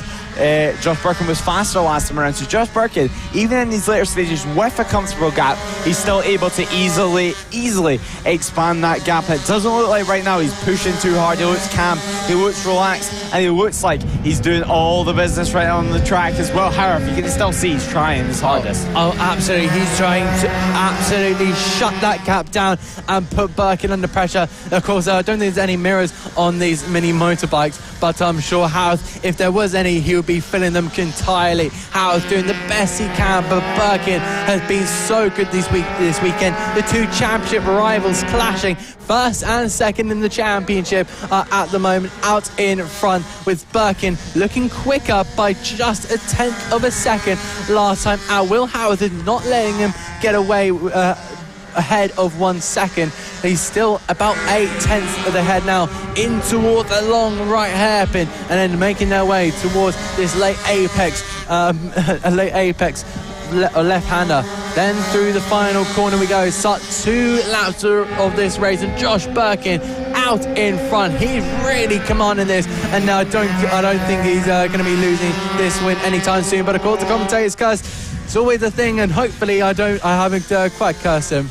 Hopefully not, because he will not be thank you, because right now it's over a second, 3/10 of a second. He extended it by last time around. So Will Howarth now, it doesn't look like he has any response. Will Howarth actually dipping into the 54s there, so not what he'd be wanting at all. As Josh Birkin, he was just 30,000 of a second away from his fastest lap of the race, with 3 laps to go. That is incredible stuff. That shows the mentality of the Birkins. Of course, his brother Matt is currently out as he's walking about the paddock. He is here this weekend. He's just walking about with a sling and with a beverage in his hand, watching his brother race and watch his brother do the business on the track. But there's Callum White in the battle with Isaac Greenstreet at the moment. So Isaac Greenstreet, Callum White and Gary Eldridge having that battle for 8th position, as there is the race leaders catching up to them already, but it's the last lap of the race. Josh Birkin leads the way by 1 second, so Josh Birkin, he will not want to get interfered at all on this last lap. But of course, Callum White and Greenstreet and also Eldridge all having their own battle. This is for position, so it matters just as much to them as what this battle does for the race lead but now heading towards the final sector. Will Josh Birkin get held up? It doesn't look like he's not going to get held up too bad, as he manages to get past Eldrick and then get past Green Street. It's just Callum White left. Will he do it, or will he just sit back? Yes, he will. It's the Birkin way, and it's Birkin at the top once again. Birkin shows his brilliance once again in race 3 of the senior MiniMoto, taking the race with Josh Birkin. What a great result there for him. Will Howarth just behind, 1 second behind, and Andy Whedon in 3rd place in any seconds now. So we're just waiting for Andy Whedon to cross that checker flag and come home with a great result. And Andy Whedon does take 3rd place with Nick Bennett in 4th, but there is all talk of the pack, and there's the battle actually between Yeomans, as still raging on between himself and Ross Michael. Ross Michael still not able to make a move, actually pull off there, but he tries it every single time. Yeah, he must be taking some inspiration there from Lucas Brown in the pit bike 140s there. But there is Josh Birkin, some Birkin brilliance at Ellough Park for Josh. I'm sure he'll be absolutely delighted with that. He really deserved 1st place there, and 25 points to go with his championship lead. Will Howard just finishing in behind by just over a second ahead of Andy Whedon. So glad to see him back on the podium with Nick Bennett in P4 and Lamar Morgan in P5. In the battle, of course, Chris Yeomans there in P6 ahead of Royce Michael, and then of course the triple battle at the end with Callum White, Isaac Greenstreet and Gary Eldridge. Fantastic battling all the way through the grid here, and I can't wait to see what this class brings you to the next round of the championship. It is such an incredible series that has opened a lot of eyes, and it's actually been broadcasted. There is a video on YouTube of some actual car racers actually trying these senior MiniMotos, and I think it's definitely worth a watch, so go and check that out if you haven't. Yeah, great race there from the senior MiniMoto. It's a class which is constantly expanding. 14 riders this weekend competing. Obviously not all 14 sadly managing to make that start in the final race of the weekend, but showing their determination, showing their grit and determination, and I'm sure they'll be back and on track at the next round.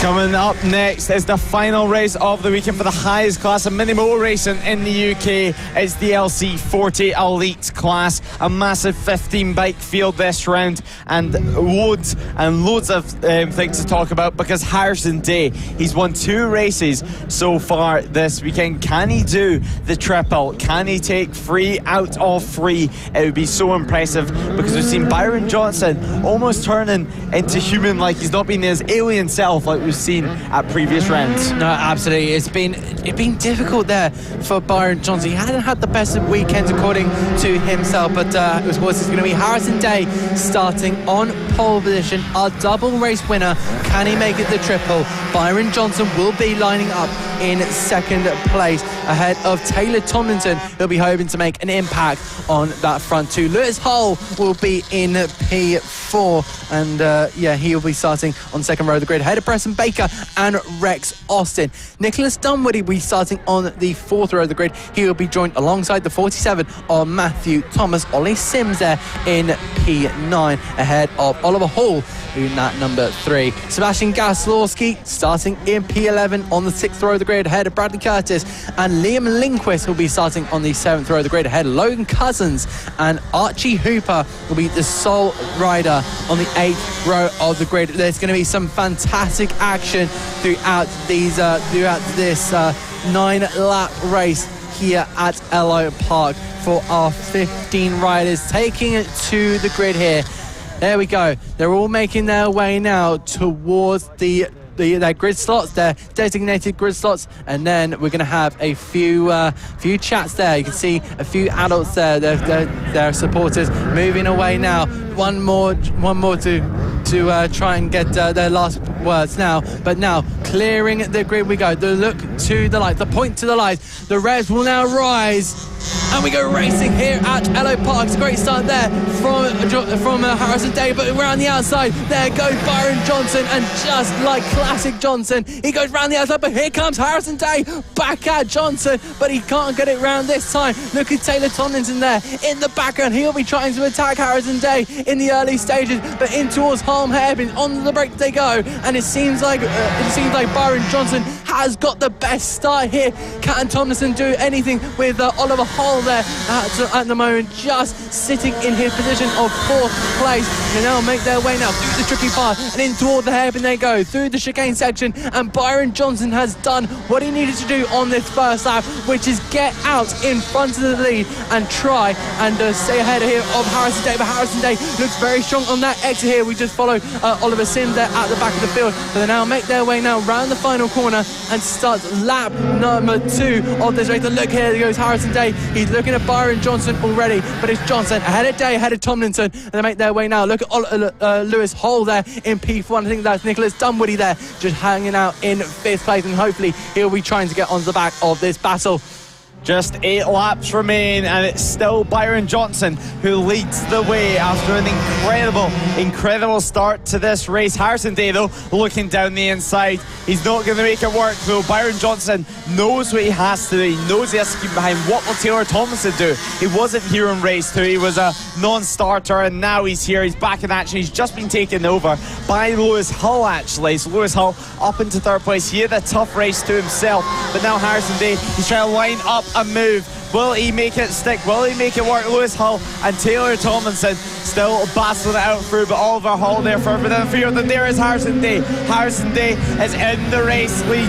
What can Byron Johnson do? Can Byron Johnson hold on to the back? Can he fight back? If he does want to fight back, he's going to have to do it soon. As Lewis Hull still in that 3rd position. He's ran wide ever so slightly, though, but Taylor Tomlinson and Oliver Hull are going to want to make any move possible. There's Byron Johnson looking down the inside. Byron Johnson to stop Harrison Day there. They're going side by side, and now Harrison Day had the edge going down the short run to the next corner. Now we're coming to the final sector now. Harrison Day and Byron Johnson, it's clear that no one's got the upper hand currently. They're all trying to disrupt each other's rhythms, and that's allowing nobody to break away as we head now into the hairpin. We power out through, flip to the left, and actually Harrison Day, he's starting to get into a rhythm now. He's starting to bridge out a gap. Will this cause Byron Johnson to get a little bit worried, because now Byron Johnson has the likes of Lewis Hull on his tail, so if Byron Johnson, he needs to keep up great pace, because wow, half a second of a difference last time around between Day and Johnson. Harrison Day is an absolute man on a mission. He made that lunge down into the penultimate corner. I just had a look at the commentary box. He made that really bold dive bomb on Byron Johnson. He already seems a bit flustered to Byron Johnson. And speaking of flustered, Harrison Day isn't flustered. He has made a great gap there to Byron Johnson. Now it seems to be the battle for second at the moment between Johnson, Hull and Tomlinson. Tomlinson has dropped a position from his starting point, but Lewis Hull seems to be on the attack here. He's going to try and go after Johnson, but there goes down the inside. It's Taylor Tomlinson. Can he get out of the position? Oh, very close to contact. So close, but can he carry the momentum? A little bit of slipstream there and in towards turn 1. Taylor Tomlinson's just going to stick in his position, but that is Lewis Hull just trying a different line through there, but he's got that number 77 harassing him and just trying to do something about getting back onto the podium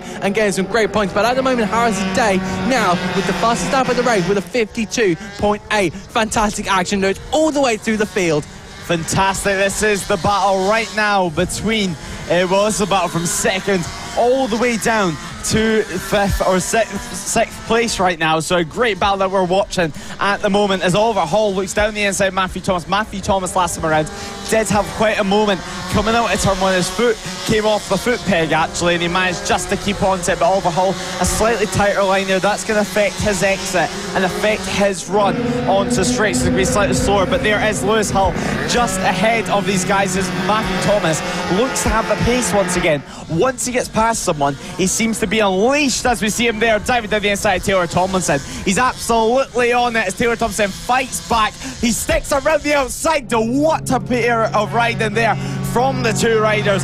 Matthew Thomas, such brave stuff, stuck around the outside, he kept it going, he was on the bumpy stuff, and there he goes, down the inside of Lewis Hull. He had to back out of it though, he's a man on the mission at the moment. He is seeing red, he's seeing passes, and he's seeing championship points come into his hands. So the 47, what can they do going into the hairpin? Lewis Hull and Matthew Thomas, two completely different style riders, two completely different physiques, but there's Matthew Thomas. Wow, this is great stuff. This is a completely new Matthew Thomas, something that we've never seen before. He's so aggressive, and there he goes down the inside of Lewis Hull.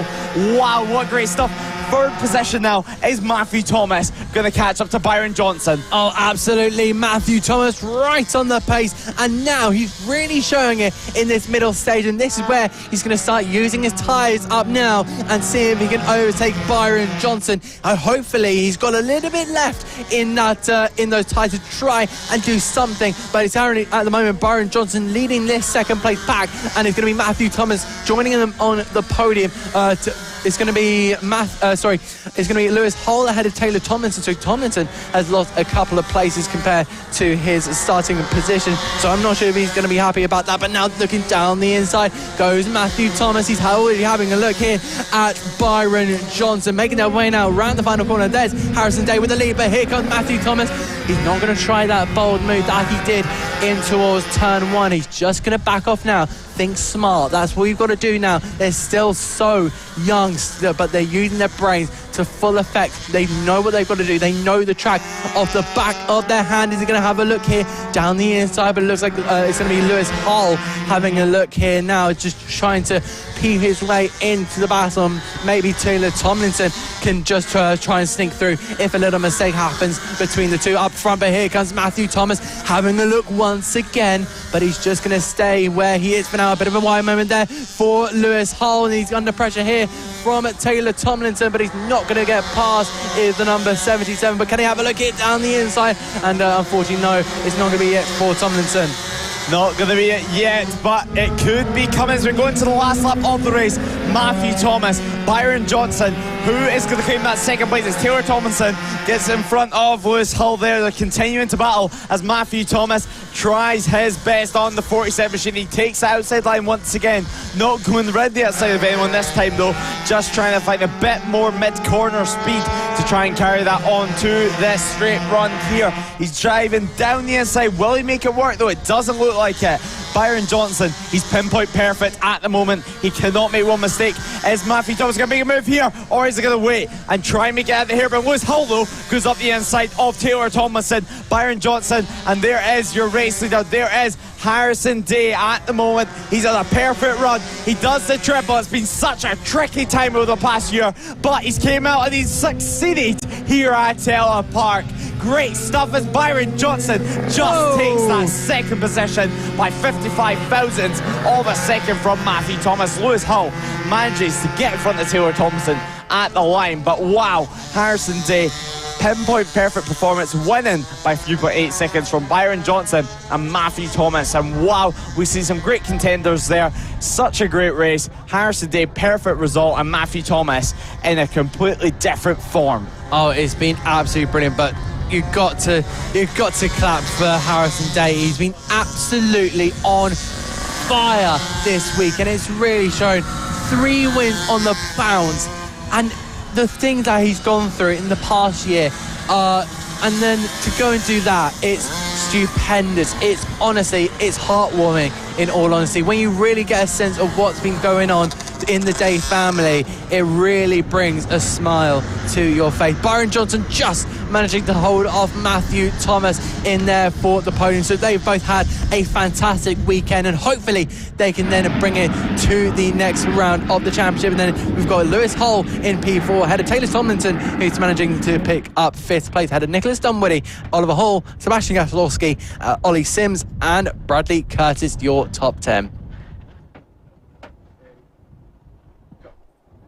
So we now move on to the next class, which is going to be the Extreme 200 class. So some great bikes in this field, and we've seen multiple wins, and we see a lovely parachuting from the nearby airport. It's just across the way here from Ellough Park Circuit. It's been an absolutely tremendous day with fantastic racing, fantastic weather, and some incredible planes and parachuting to go along with it. What do you think about this place, Lewis? Yeah, it's a great place. We clearly like their extreme sports. We've seen the parachute that's just happened, and now we see the Extreme 200s on the circuit. 12 riders making the race start this time around. So much talent in this field. We've seen, for example, race 1, Sullivan Mincy crashing out and losing out of the race, having to retire from it. Richard Holmes-Williams took the race win that time around, but in race 2, Sullivan Mincy bounced back and took that race win. We've also seen, for example, Charlie Huntingford having a good run. Blake Wilson's looked strong. Richard Holmes-Williams had issues in race 2, and we've seen Luca Allen also having a fall in race 2. You can just see him there slotting into his grip position. So it's going to be a difficult one. It's going to be a tricky one on who you can call. Obviously, it's hard to put past Mincy, but we've seen Mincy sometimes can be his own enemy, and who knows what could have happened if we didn't see Holmes-Williams have their own issue. And actually, Ollie Sims in the back is struggling to get that bike underway, but Sullivan Mincy will start this race from pole position on the number 4 machine, with Richard Holmes-Williams starting in second place. Both members of the front row have got a race win, as Ollie Sims tries to bump start that bike, tries to get some sort of compression, but it's no avail at the moment. So very, very disappointing there from him. A very busy weekend there from him, competing in multiple classes, 3 classes this weekend for Ollie Sims. So now he's trying to get that bike back, and it's very, very warm to be able to try and run with the bike, and he's managed to get it going now. So perfect. There is Roger, speaking to him, saying that he's allowed to go around. So Blake Wilson, he'll be starting in 3rd, with Bailey Stewart Campbell alongside him in 4th place on the 2nd row of our grid. Charlie Huntingford and Luca Allen will be starting in 5th and 6th, with Ollie Sims making that start after having some issues in 7th, Zach Turin in 8th, Mark Evans and Harrison McKay in 9th and 10th on the 5th row of our grid, and Lee Thompson and Will Howarth rounding out our grid. And you can just see all the bikes making their way as we await for Ollie Sims before we get started. Oh, absolutely. It's going to be a fantastic race here for the Extreme 200 class. I'm really excited to see who is going to get the win here. We've seen Blake Wilson being really consistent here in that number 8 machine. You just see there the 3rd bike in the on your screen, and also you can't talk about the field without mentioning our race 2 winners, Sullivan Mounsey and Richard Holmes-Williams, both been incredible riders throughout this session. But here we go, the ride lights are on, and we go racing once again at Ellough Park, a few weeks off the race, off the start. But there goes Sullivan Mounsey into the lead. There goes Blake Wilson getting past Richard Holmes-Williams. A few battles there in the middle of the pack, but look at Blake Wilson now making his way in 2nd place. But Richard Holmes-Williams is already over that mini GP 50 bike and in towards now. There goes Holmes-Williams up the inside, and such a difference between the two. But Sullivan Mounsey already making his way down the road. They all flick through the cambered section and on towards this very difficult section. Into the dip they go, and through the chicane and hairpin they go. And Blake Wilson doing really, really well. Just hang on in 2nd place. They swing now through that right-hander and now on towards the late apex they go, and then make their way flying through that right hand around the final corner. It's going to be Sullivan Mounsey up at the top here of the standing, with Blake Wilson just under pressure there from Richard Holmes-Williams, and he almost goes into the tyre barriers there, but that 8 machine survives another day. But Holmes-Williams is already feeling the pressure. Has he looked there to the inside? It's such an absolute sight to see a mini GP 50 bike, and the giant that is Richard Holmes-Williams on a completely different spec of bike, making their way now down in toward the dip and through this tricky section. But What a start to this race, Lewis. What a great start. You can just see the differences between these two riders, and differences between that Mini GP70 and that KTM 85cc machine. It's a great battle though, which we've seen in race 1, and then race 2 we've seen Mounty lead off into the distance. You can just see top of your screen as well, Charlie Huntingford and Bailey Stewart Campbell having their own battle for that 5th place position. But Blake Wilson, he's defending as good as he can at the moment from Richard Holmes Williams. This battle is starting to rage on, and there is Charlie Huntingford, Bailey Stewart Campbell, Luca Allen, all having their own battle. It's going to be a good one, this one, because we have a previous British Talent Cup rider, a current British Talent Cup rider, and a current British GP2 rider. Such great depth of field that we have here in the Extreme 200 class. Only 10 bikes on the track, but still plenty of talent. And you can see Bailey Stewart Campbell trying to line up a move on Charlie Huntingford, making up some time on the brakes there. Of course, Bailey Stewart Campbell stopped racing a few years ago and now already back on a bike. Clearly, basketball wasn't as enjoyable as racing around a bike at 100 miles an hour around the circuit. But Charlie Huntingford just in front of him, he's going to want to beat him. They've been racing on circuit for quite a few times, as Luca Allen actually was looking about at the top there, and he's allowed Ollie Sims through, so potentially some issues there from him. We're going to have to wait and see if he continues to drop back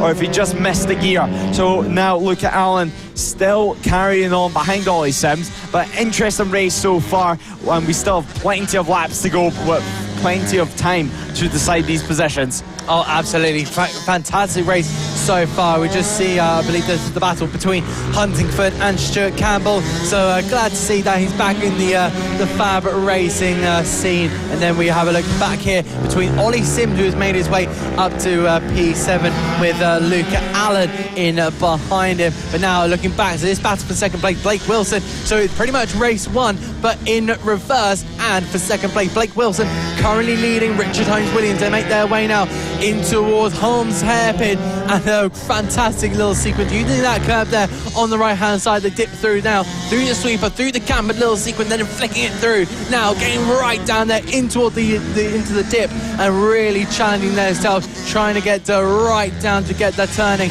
that they need. But Sullivan Mounsey really doing well up at the top of the he still leads the way by 3.3 seconds last time out. They now come across the line. Sullivan Mounsey will cross the line. Here comes Blake Wilson, and the gap now 3.5 seconds between the two riders. But look at the gap between Wilson and Holmes Williams. It's a lot closer, or is it? Because Holmes Williams has got a little bit of an issue. Has he missed a gear, or is something going on? I'm not entirely sure. Lewis, what's going on there? Yeah, so his bike just seems to be bogging down or something with that two-stroke machine. He's definitely not happy with that one. It's not a one-off. He's trying to use the clutch as much as he can to slip the clutch and be able to get the revs to rise so he can get in the power band and actually get some power out of that 85cc machine. But it's no avail at the moment, because that was like a defeated Richard Holmes Williams. But Charlie Huntingford still holding off Bailey Stewart Campbell, so we await to see if Luca Allen's also still behind Ollie Sims. So potentially, actually, Luca Allen might just be trying to watch Ollie Sims' riding. Obviously, they're very close off tracks, potentially just trying to give him some help, because obviously Luca Allen is here as a rider coach and here for some fun. But Bailey Stewart Campbell, he's got to be lining up at some point. Both of them are starting to come on to Richard Holmes Williams. Will they potentially get held up? No, they will not, as Richard Holmes Williams runs wide deliberately to let them through. So 6 laps remaining in this race. The clock is starting to tick down. It's started to get interesting between these two on the final position for the podium. Oh, it's been so close between these two, especially there goes Stuart Campbell having a look there at Charlie Huntingford, and now on toward the hairpin they go. A very common overtaking spot, but you need to make it bold and brave. Huntingford doing the best he can. They make their way now round that long right-hander, and Huntingford doing his best defensive impression, but looks like Stuart Campbell doing what he can. He wants to try and get maybe a podium, because the podium here now, because of Richard Holmes Williams, is now here. You're watching the podium battle here. We've watched now Huntingford just trying to do whatever he can to fend off Bailey Stewart Campbell. Stuart Campbell looks absolutely weaponized with 5 laps to go still left in this race. Can we see Bailey Stewart Campbell on the podium again? What do you think? Of course he can. Of course he's going to make that move now on Charlie Huntingford, and Stewart Campbell now we'll see him into third place, into the podium spot.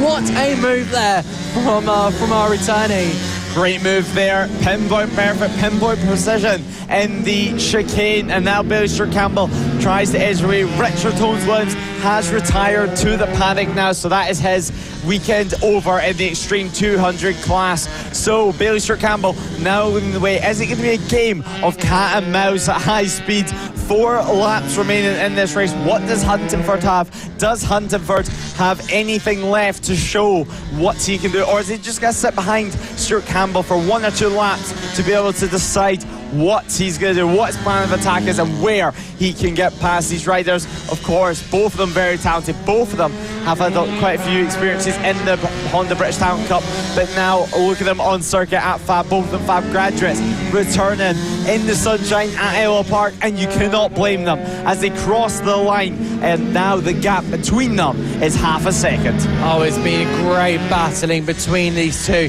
and Stewart Campbell will be really happy with that one, but he's still got a little bit to work on to continue to keep Huntingford behind. But this seems to be the battle at the moment. It's currently Sullivan Mounsey at the top here, ahead of Blake Wilson, who's been relieved of the pressure.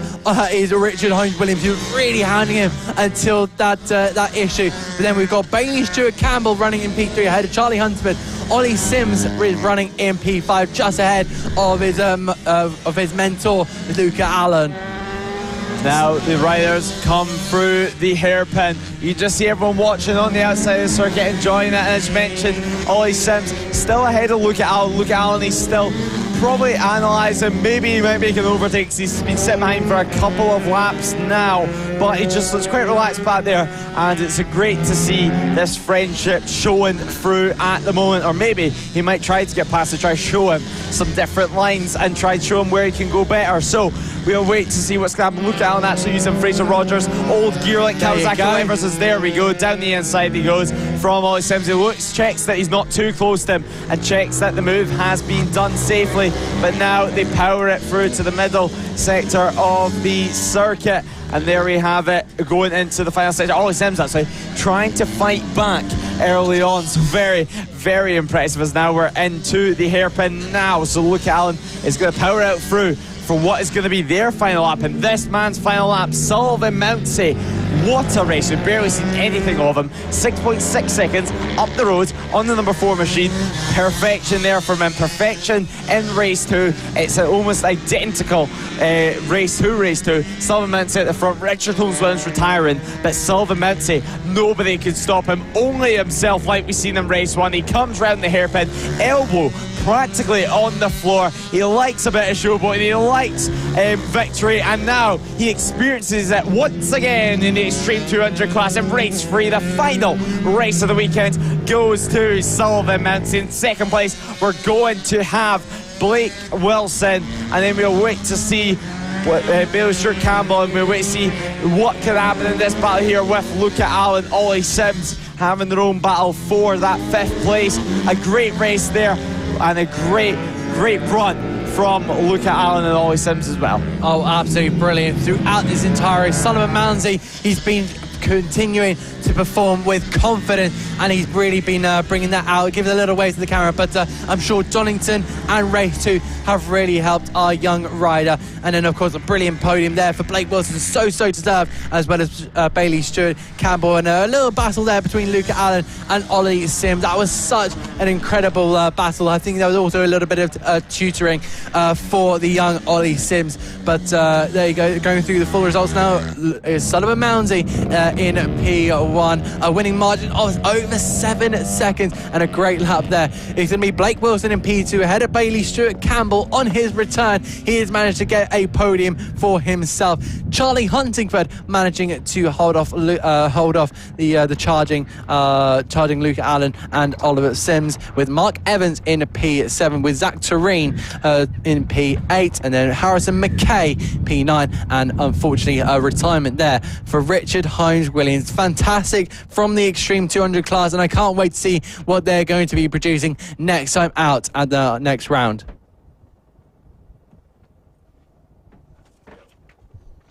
So the next event is going to be the Moto team. So it's going to be, of course, a lot of action happening throughout the Moto team, and of course Will Howarth with 2 wins to his name at the moment, and a brilliant run there from our man on the 96 machine. But what about our previous 2 races? How good have they been?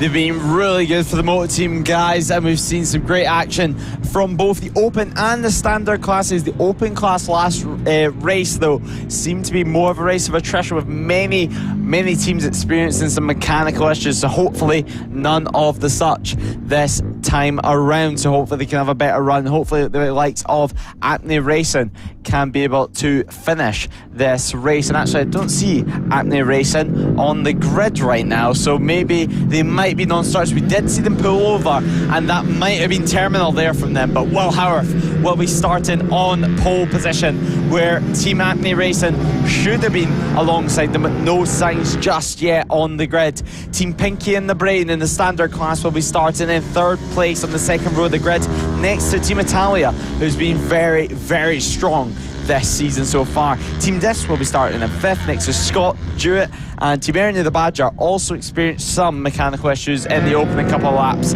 earlier on, and they'll be starting next to the Keats machine. The Keats Racing 666 machine will be starting in 8th, with Bernie Hook rounding out our Moto team field. So Bernie Hook also experiencing some issues. He looked like he was on for the podium, so can he finally convert it this time around? I don't think we're going to have to wait too long to find out. Oh, absolutely. He's been showing some absolute blistering pace, has Bernie Hook. We've been so impressed with what he's been producing in both of his classes, but hopefully he will be able to get a podium, or at least a decent result in his books. They all make their way now around to the field and onto their grid slots they will go. You see there Will Howarth there on the left hand side. You see Team Italia there on the right hand side. The point to the lights now. We wait for the lights to come on. The red will now rise, and we go racing here. Oh, as Keith makes a massive wheelie into the first corner. Can Team Italia go around the outside, but double winner to Will Howarth. Howarth defending that inside, and now it's going to be the 0-1 there of Team Pinky in the Brain, trying to make a move there on Team Italia. They head now through turn 3 and on towards turn 4 on the hairpin of Holmes hairpin, and it looks like Team Italia have got a decent run here through the cambered little section of the circuit, and Will Howarth has got a decent lead here. The keys all the way at the back there from that earlier wheelie. That was absolutely massive, but in towards this tricky little section we go, and on towards the hairpin we go. Will Howarth still out in the lead. We have a look at the 190 of Team Ernie and the Badger battling with Bernie Hook. Can Hook now go round the outside? He's just having a look there now. He's going to swing it around, trying to use a different line here, but it's still Will Howarth out in front by 1.6 seconds over Team Italia, which is currently having a look at the blue machine of the 357 of Team Dis. So Team Dis that didn't appear at Red Lodge last time, out there now back. So great to have them. Only 6 runners at the moment in the field, but it's still going to prove some great battling, especially in the mid-back. And maybe Team Italia can do something about that Will Howarth lead. We'll just have to see how the race just pans out throughout the next couple of laps. 9 laps to go still left in this race. We have a look now, a move there by Bernie Hook. So Hook already on the pace here as he makes his way, floating his way past Team Dis. Oh, there's the Keats on the ground. So we've seen it from the start that they pulled the biggest wheelie I've seen a Moto team bike do. They must have just put revs flat out and just dumped the clutch as soon as possible. So yeah, now they've crashed out on the deck, but they look to be okay. Does the Team Keats rider, the Keats machine. So back started again, and hopefully they can get rejoined and restarted in this race, because it'd be a real shame not to score any points. Obviously only 6 runners, so they can score points at the moment. But there is Team Italia having a battle further down the field with Team Pinky and the Brain on 0-1 machine. This race is for the Standard Class race win. They're fighting for 2nd overall in the Standard Class race win. So a very interesting battle to see right now. Team Italia constantly improving every single round, every single race, to be honest. So it's great to see them getting further and further up the grid. Who knows, maybe one day, maybe by the end of the season, they might even be able to battle with Will Howarth. But of course, Bernie Hook not looking like he's running a transponder at the moment, so he will be still continuing in the race. You can just see him trying to reel in Team Pinky in the Brain and Team Italia with his hook, but now that move, he backed out of it straight away from Pinky in the Brain. He couldn't make that work on Team Italia, so very, very interesting. And there's Team Pinky in the Brain having to make a move out of the way, but Bernie Hook will make no points during this race due to the fact he has no transponder, therefore he will not count in the official result. But Team Italia having the moment there on the front end, and now having to tip it in through the chicane and towards the short run to the hairpin. Heavy on the brakes. That's the number 70 machine. Team Pink in the Brain just behind. It's going to start getting interesting. Last time around, very, very close. 10,000ths of a second separated their last lap times, and 2/10ths of a second separated them on track. Oh, absolutely. There's some great battling out there, especially between Team Italia and Team Pinky in the Brain. They're heading now in towards turn number 1. I'm pretty sure I wonder what Will Howarth is thinking up at the top. He's currently got a 1.8 second lead over this team of Team Italia. They continue to battle in towards home hairpin and using that inside line to defend from Team Pinky and the Brain. But Pinky and the Brain having it there at the inside, but no way through. Italia just doing their best to try and just stay in front. And look at Bernie Hook there. Can Hook maybe get a podium in this result, as he makes his way now round the trio of bikes making their way. And I think there's a bit of a slow getaway. There goes Bernie Hook now down the inside of the hairpin. He's made that move stick.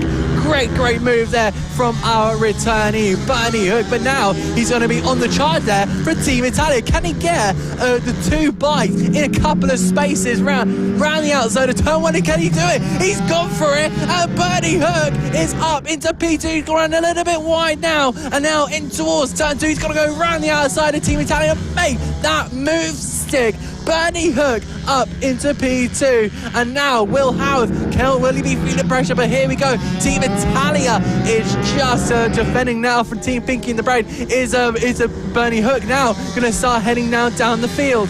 Bernie Hook looking incredibly impressive at the moment. He's looking incredibly strong and showing exactly what he can do on the bike still after a couple of years away. I believe actually he's been doing some RC car racing as well, so he's still been doing some racing, just not on 2 wheels. But there is Team Italia and Team Pinky in the Brain having their own battle for what will be 3rd position, but 2nd position officially. This is the battle for the standard class race win between Team Italia and Team Pinky in the Brain. So these guys will be duking it out. They'll be duking it out for the standard class honours, the championship honours. They will get 25 points in their class to go towards the championship. So they're going to go all at it with 4 laps to go, because obviously this is for what will effectively 2nd officially, but 3rd on the track, with Bernie Hook not scoring any points and not having any transponder. But actually, Bernie Hook catching onto the back of Will Howarth, so that gap definitely has came down between the two of them. Look at that to ahead of them, but it looks like Team Pinky in the Brain as well, trying to find any way through Team Italia, not finding any way through though, having to back out of it and struggling on these bigger motorcycles around this tight and twisty circuit. Oh, absolutely. Team Italia doing the best they can to keep defensive here on Team Pinky and the Brain. But Bernie Hook has been doing an absolute marvellous job as he just tries to continue to pressure here. Will Howarth, he's going to have a look down the inside, but the door is shut on him. So Will Howarth's actual bike and make bike are now going to be involved in the battle here. It looks like Hook is keeping his compatriot under pressure here to make their way now in toward the hairpin. They go, can Hook have a look here now in toward the hairpin we go, and now just following his the bike, so similar to each other. And it's incredible about the story of Howard making that bike and now being ridden by a returning of Bernie Hook. It's incredible to see these two going at it in such similar vehicular. Now these guys, 3 laps remain in this race. There's a couple of corners to go before they come across the line to get 2 laps to go. It's starting to get interesting. Will Howard, though, he thinks he's got it comfortably. He thinks he can comfortably win this race. I don't know if he realises how close Bernie Hook is. Maybe he's trying to show off in front of his mate. Let's find out, though. They both use the curb. That curb is not so much of a curb, it's more of just some paint on the side of the circuit, so you don't feel it at all whenever you ride over it, unless, of course, it was Webb. It's nowhere near wet here today. 26 degrees here at Ellough Park. Beautiful conditions for these guys to go at it for the race win. It's the 96 versus the 0 machine. Hook versus Howard. Will Howard manage to hold on to this race win, or will we see Bernie Hook go back onto the top step of the podium, which would be pretty magical? At the moment, though, it looks to be going the way of Will Howard. Will Howard has extended that gap quite dramatically as we head on to the last lap of this motor team race, the last lap of the weekend for these guys. Oh, absolutely. Can Bernie Hook have a look down the inside? It's a late move. He's gone for it. He's absolutely done it, but he's gone a little bit wide here, and Will Howard is going to just switch back here, and on the inside there goes Will Howard. He's going to try the up and under, go down the inside, but it looks like Hook's got it on this last lap. An incredible battle between Bernie Hook and Will Howard, but it looks like it's going to be in the way of Bernie Hook. Hook, from the back of the grid, has gone on to overtake everyone in the field, and it looks like he's going to be going in the way. There's still a couple of opportunities to overtake, not in this little section, no, but it can be set up. Will Howard looks to go up at the run, down in towards this next corner, the hairpin, and he's made that lunge, but is it going to stick? He's got that inside for the penultimate corner. They're side by side. Can the two go? Now it's going to be a drag race. Hook, it looks like Hook is just going to fall behind now, and it's going to be Will Howard, but up to the line they make it, and it's going to be Will Howard for his 8th win of the season, ahead of his mate of Bernie Hook. Team Italia will cross the line and make his 2nd. Team Pinky in the Brain will be classified 3rd place. Will, of course, Bernie Hook in 2nd on the road. And then there comes Team Dis and Team Ernie and the Badger, and the only retirement of the race is going to be the team Keats Racing of the number 666. But what about that, Lewis? That final lap between Howard and Hook, that was tenterhooks, if you excuse the little pun I made.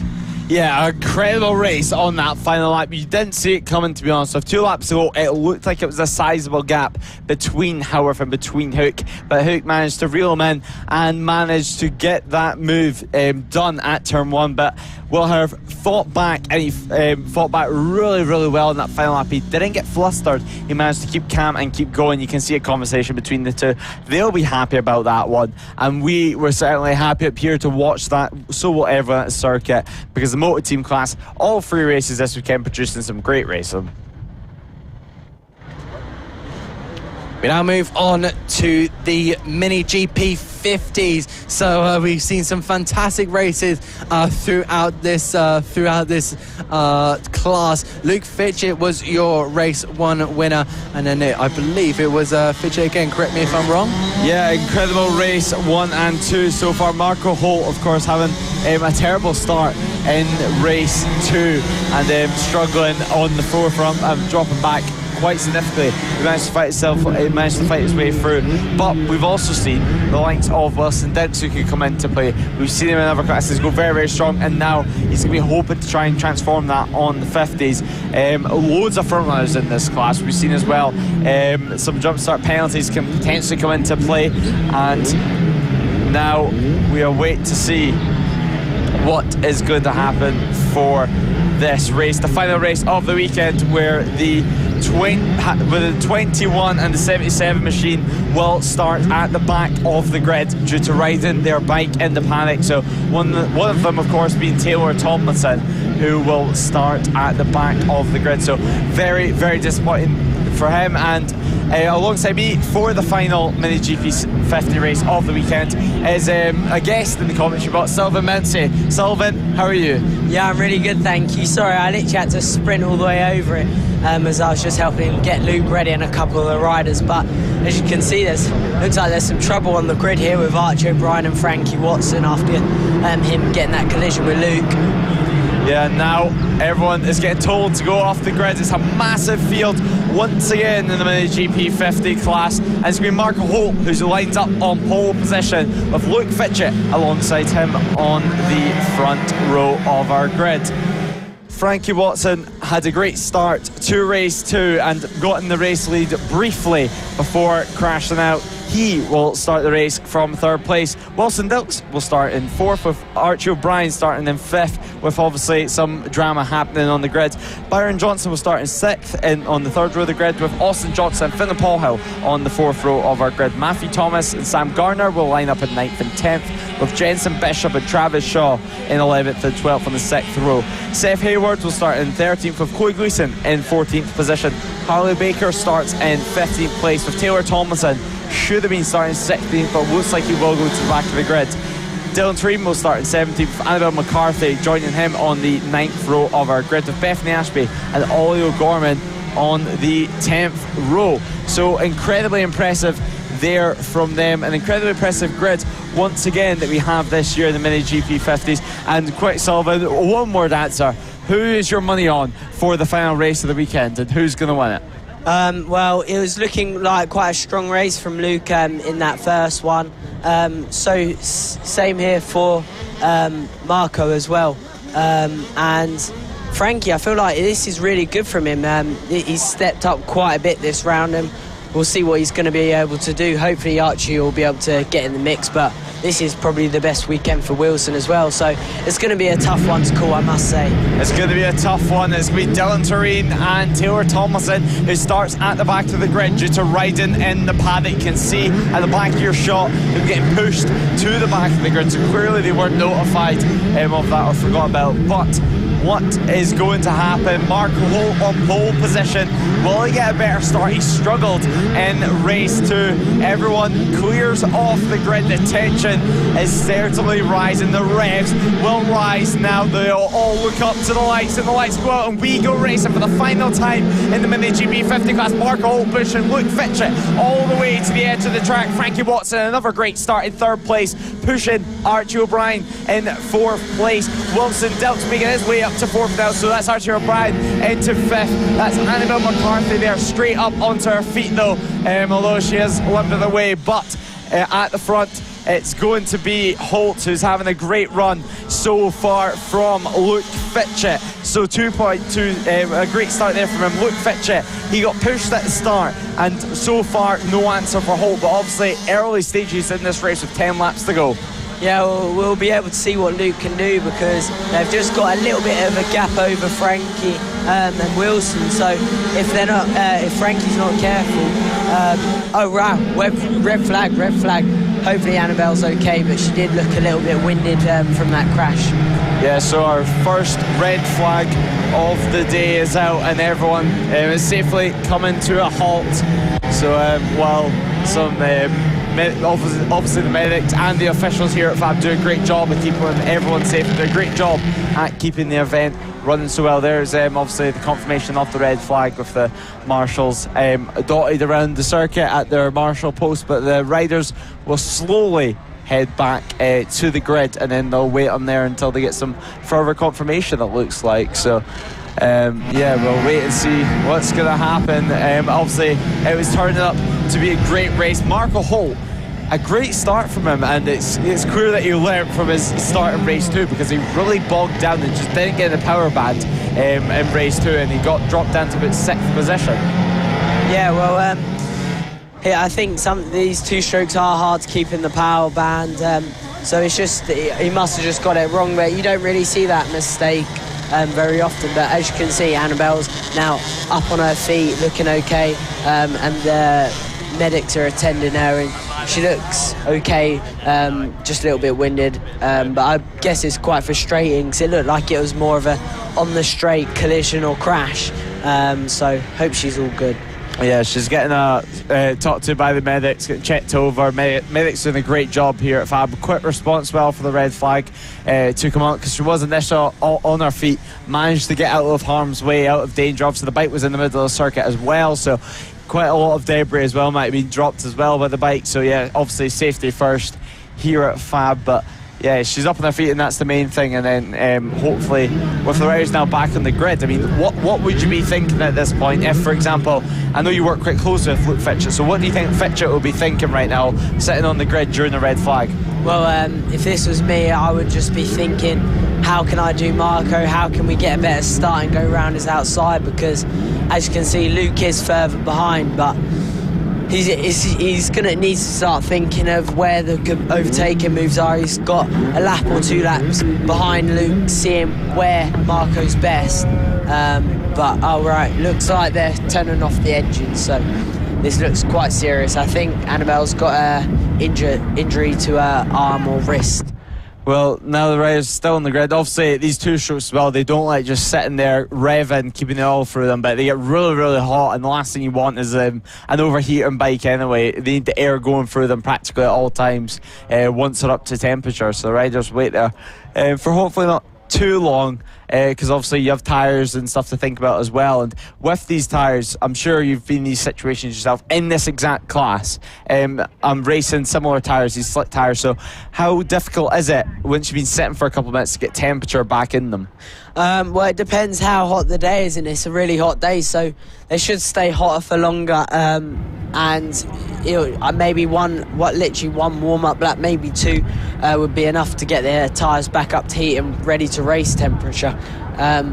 So yeah, no, it's going to be a bit of a tough one really for a couple of people that got good starts, and it'll be interesting to see what happens with the grid, whether they'll go back to the original grid or change it, as of the 2 riders that got the penalty that had to start from the back of the grid.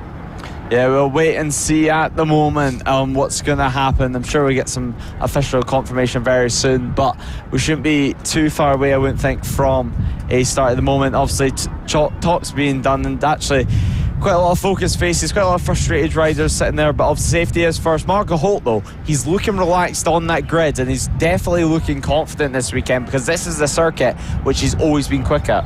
Yeah, well, he was speaking to me earlier about it, and he knows he's got the pace. He was a bit fuzzled with how he done the 47.3 on the metric kit 70, as he said he can't get down to that time. But yeah, so it'll be a bit interesting whether he'll be able to do that later on in the 70 race. Luke, I think he in the 50s, he's got the pace to stay with Marco, but looks like Marco's just got a little bit over Luke on the 70, but Luke's all over the back of him on the 50. And then Frankie, I must say I'm really, really shocked with how he's performed this weekend, because he had a good season last season, and then this year he's been chipping away, and now he's up with the front guys. Yeah, Frankie Watson is put some great running out. Some starts seem to be his thing as well. I mean, we see him lead the way. Obviously, he did end up crashing out a race too, but he initially led the way after making a pretty much perfect start. I almost wondered at the time if it was too good to be true, but it just seemed to be the perfect start, and we are being told there will be one warm-up lap before we get underway for a 10-lap shootout in the Mini GP50 field. Yeah, well, this is going to be really interesting. You can see Archie look very focused on what he needs to do for this race, because he's just struggled to keep up with the front guys so far in both classes. So hopefully he'll be able to break with the front, and they'll all be able to go together like we saw in race 1 with a massive pack. And a massive pack is trying to get their bikes restarted on a pretty small grid at the moment, but certainly all the front runners seem to have got it going. So yeah, 10-lap race, just reduced by 1 or 2 laps and 1 warm-up lap. So 26 degrees air temperature right now. It should be enough to get the tyres heated up. Yeah, well, here we go. You can see everyone's trying to get in the correct grid positions at the back of the field, and a couple of people struggling to get their bikes started. And I'm pretty sure they'll be able to get their tyres up to temperature quite quickly in this lap if they push the tyres. But I think this is going to be a really interesting race, and I'm looking quite forward to this race, as Chloe Gleason is doing really good as well. So now it is time for the Mini GP50 Race 2. It's going... So now it's time for the Mini GP50 Race 3, the final race of the weekend for these riders, where Marco Holt will be starting on pole position, with Luke Fletcher, his arch rival, alongside him on the front row of the grid. Frankie Watson made some great starts this round, made some great progress in third place, and Wilson Dilks alongside him. Archie O'Brien and Byron Johnson will start on the third row of our grid, with Austin Johnson, his older brother, and Finley Paulhill starting 7th and 8th. Matthew Thomas constantly getting faster on the Mini GP50, his first year on the bike in 9th, with Sam Garner as well making that step up in 10th. Jensen Bishop and Travis Shaw is starting on the 6th row of our grid, with Seth Hayward and Chloe Gleason in 13th and 14th. Chloe Gleason, of course, one of our female riders here at FAB and a part of the Danny Webb GP camp. Harley Baker will be starting in 15th. Of course, the older brother of Preston Baker, with Taylor Thompson starting in 16th. Dylan Turin should have been starting 17th, but Thompson and Turin will go back to the back of the grid for their penalty, with Annabelle McCarthy also missing the start to this race due to that crash, and Bethany Ashby starting in 19th, with Ollie O'Gorman it's rounding out our top 20 in a very, very competitive field.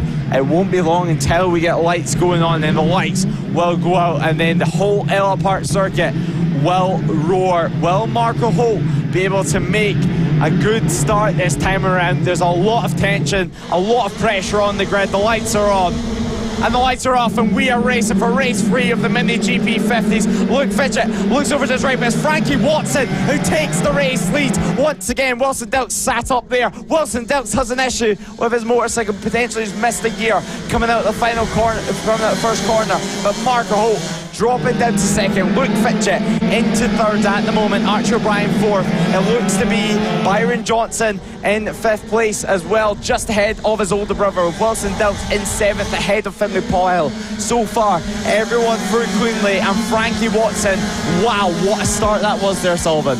Yeah, wow, that was really tight, and Frankie with that fantastic start, but you can see Marco and Luca both trying to line him up to get this move, because I feel like Frankie might just have a little less pace than Marco and Luke do at the moment, but Archie's just trying to tag on the back of them. But shame for Wilson as well, because he had a little moment in turn 1 which cost him quite a bit of time. As you can see, he's now down in 6th place.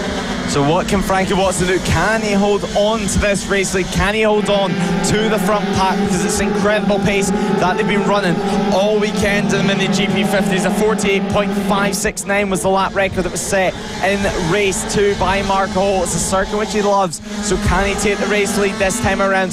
There is Wilson Dilks, frustrated at the start after having some issues with getting his bike into gear coming out of turn 1. He's right now just ahead of Austin Johnson, so he's in a Johnson sandwich right now, but anyway, he's got ahead of Byron now, so he's ahead of both Johnson brothers this time around. There's Matthew Thomas, Sam Garner having their own battle with 9 laps to go, and 9 laps to go with Marco Holt taking the race lead from Frankie Watson. If Luke Fitchett now, he's going to be wanting to get past Frankie Watson as quick as he can in case if Marco Holt starts to break away.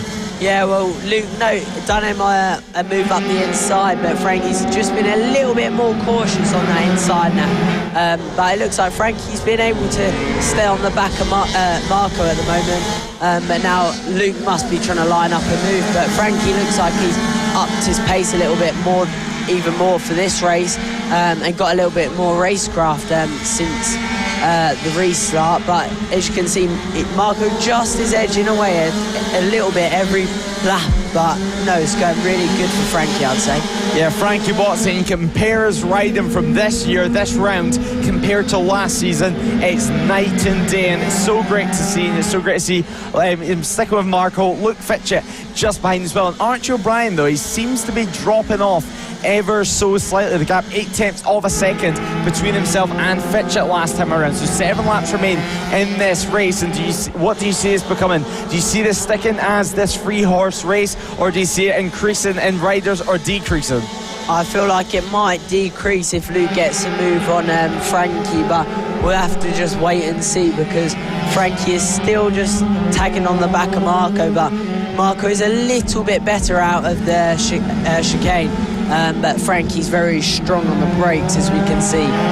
Now that is Taylor Tomlinson into 15th position ahead of Riley Paisley. So a great start there for him, making up 9 positions on the opening couple of laps. Ollie O'Gorman just behind as well, of course, brother of Casey O'Gorman, which got a podium yesterday at Mugello for the Red Bull Rookies Cup. So great for the O'Gorman household, and 6 laps remain in this race, with Dylan Turin looking up the inside of Bethany Ashby, backing out of that move as well. Georgia Ackerman in this group, but Mark Holt, fastest lap of the race, goes to him a 49.1.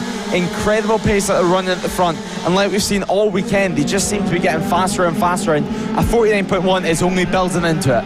Yeah, well, it's really good, because I saw him go 48.9 earlier on, which is like crazy, because that was the times that me and Casey were averaging when we were riding on his 112 and my CRF 150. So it's pretty crazy how fast these guys are going on these Metrokit 50s, only at having about 12 horsepower. And now the 50s getting faster every single year, of course. Tyre technology especially increasing in development, and riders able to push harder than they ever have, as Bethany Ashby pushes past Riley Paisley to get into 16th place. So a great move there for her, and there is your race leader. And Frankie Watson has managed to hold on to the back of Marco Holt. So incredible stuff, as Luke Fletcher seems to be losing touch of Frankie Watson and Holt. Yeah, well, this is really, really impressive from Frankie. Yeah, he's a lovely lad, and I've been seeing him. Oh, and wow, he's just gone and set a 49.3 faster than Marco's lap time last time around. So Frankie is on the claw down to try and catch Marco Holt, but Luke, it looks like he's just losing a little bit of touch from these two, which was a bit different from the first couple races, but I feel like Frankie might even have a go. He's looking really smooth and lavish on the bike, so I think he's going to launch it. Yeah, he's looking very relaxed on the bike this round. He's looking like he knows he has the pace. He knows he can keep up with Holt right now, although Holt, whenever he can hear he'll be able to hear his bike, hear where Frankie is, and he'll know that he's not breaking away, so potentially might cause Holt to keep pushing on and keep pushing on as the race progresses. But Frankie Watson, he's not made the move just yet. 4 laps remain. We come to the left and then to the right before we make it 3 laps to go, and he's almost going to start to run out of time if he doesn't start to try and plan his opportunity, although now we are getting to the stage of the race where back markers are coming into play. Yeah, well, it'll be interesting. Marco's pretty good at dealing with these situations, as I've watched him over the years. I've not really seen Frankie go past a couple back markers, so it'll be really interesting to see what he's going to be able to do when we catch up to these lap traffic. Obviously an unusual situation. Oh, there he is. Frankie Watson held up ever so slightly there on the entry to the corner by George Ackerman, but of course no blue flags here. It's up to the rider behind to get past safely. Frankie Watson's managed to get past both O'Gorman, and there we go. It looks like the gap's not actually expanded as much as we thought, as Holt also got held up ever so slightly. So Frankie Watson is still in touch in distance, and he still has a chance to take this race win. If you're Frankie Watson, it's an unusual position that you're in though, and actually he must have missed the gear and not managed to get the power down, because Luke Fletcher, he's caught up onto the back of him. Yeah, well, that's a big shame for Frankie, as that could have been his first race win. So that would have been a really, really good race for him, but now he's going to be under pressure from Luke. But you can see him, he's already edging away, so he's learnt a lot from Marco. Shame about the lap traffic. I'd say that has just come down more to experience than anything else, but yeah, hopefully he'll be able to claw Marco back down, but Marco has got pretty big gap, 1.5 second gap over Frankie now, but we'll be able to see what happens when this lap traffic benefits Frankie and Luke, or whether it's going to destroy their race even more. Yeah, we're going to have to wait and see. Obviously a lot of riders moving up to the class this year. 24 riders taking part in this race. The last lap flag is out, and we head on to the last lap of the race. Marco Holt, he's in a sandwich of riders right now. There's bikes absolutely everywhere. They're coming towards Taylor Tomlinson, who obviously started at the back. He's made his way to 15th. He's not managed to make any more ground, and now Frankie Watson getting past Dylan Turin. So Frankie Watson, he's still pushing on this final lap. He's got some kind of hope inside of him. It's a position which he's not been used to, is battling for a race lead, but he's handled it perfectly perfectly. He's kept calm, he's kept cool, he's had that experience of running with clear track, and now he's let Marco Holt get away with it. Marco Holt, he's gonna have wants to take the race win, although Frankie Watson's just like 2 corners remain for the final race of the weekend for the Mini GP 50s. It's Marco Holt who takes the race win from Frankie Watson after the incredible ride there from him. Luke Fletcher finishing in third, but wow, what a great ride from Marco, keeping calm all the way. But Frankie Watson, a second place finish, incredible. Yeah, well, if I was him, I'd be over the moon, and as you can tell, he really is. Fantastic ride by Marco. He's done everything he needed to do this race, and this is why he's leading the championship in the 50s. And it's just a lovely, lovely race by Marco. Frankie, I'm really impressed with how he's been able to do that race. Big steps so far this season, and many more to come, I must say. A bit of a shame for Luke, but that's just how it is going to go. Sometimes it's not always going to go perfect. So I'm sure he won't be the happiest people in the world. Yeah, but Marco, he will be happy, and so will Watson taking first and second. Luke Fletcher rounding out our podium there. Is congratulations coming in, and Danny Kent also congratulating Frankie Watson. It's great. I mean, the last season, especially at the start of the season, there was times where he couldn't even stand on the bike himself. He had to get some help, or he was hopping about on the bike.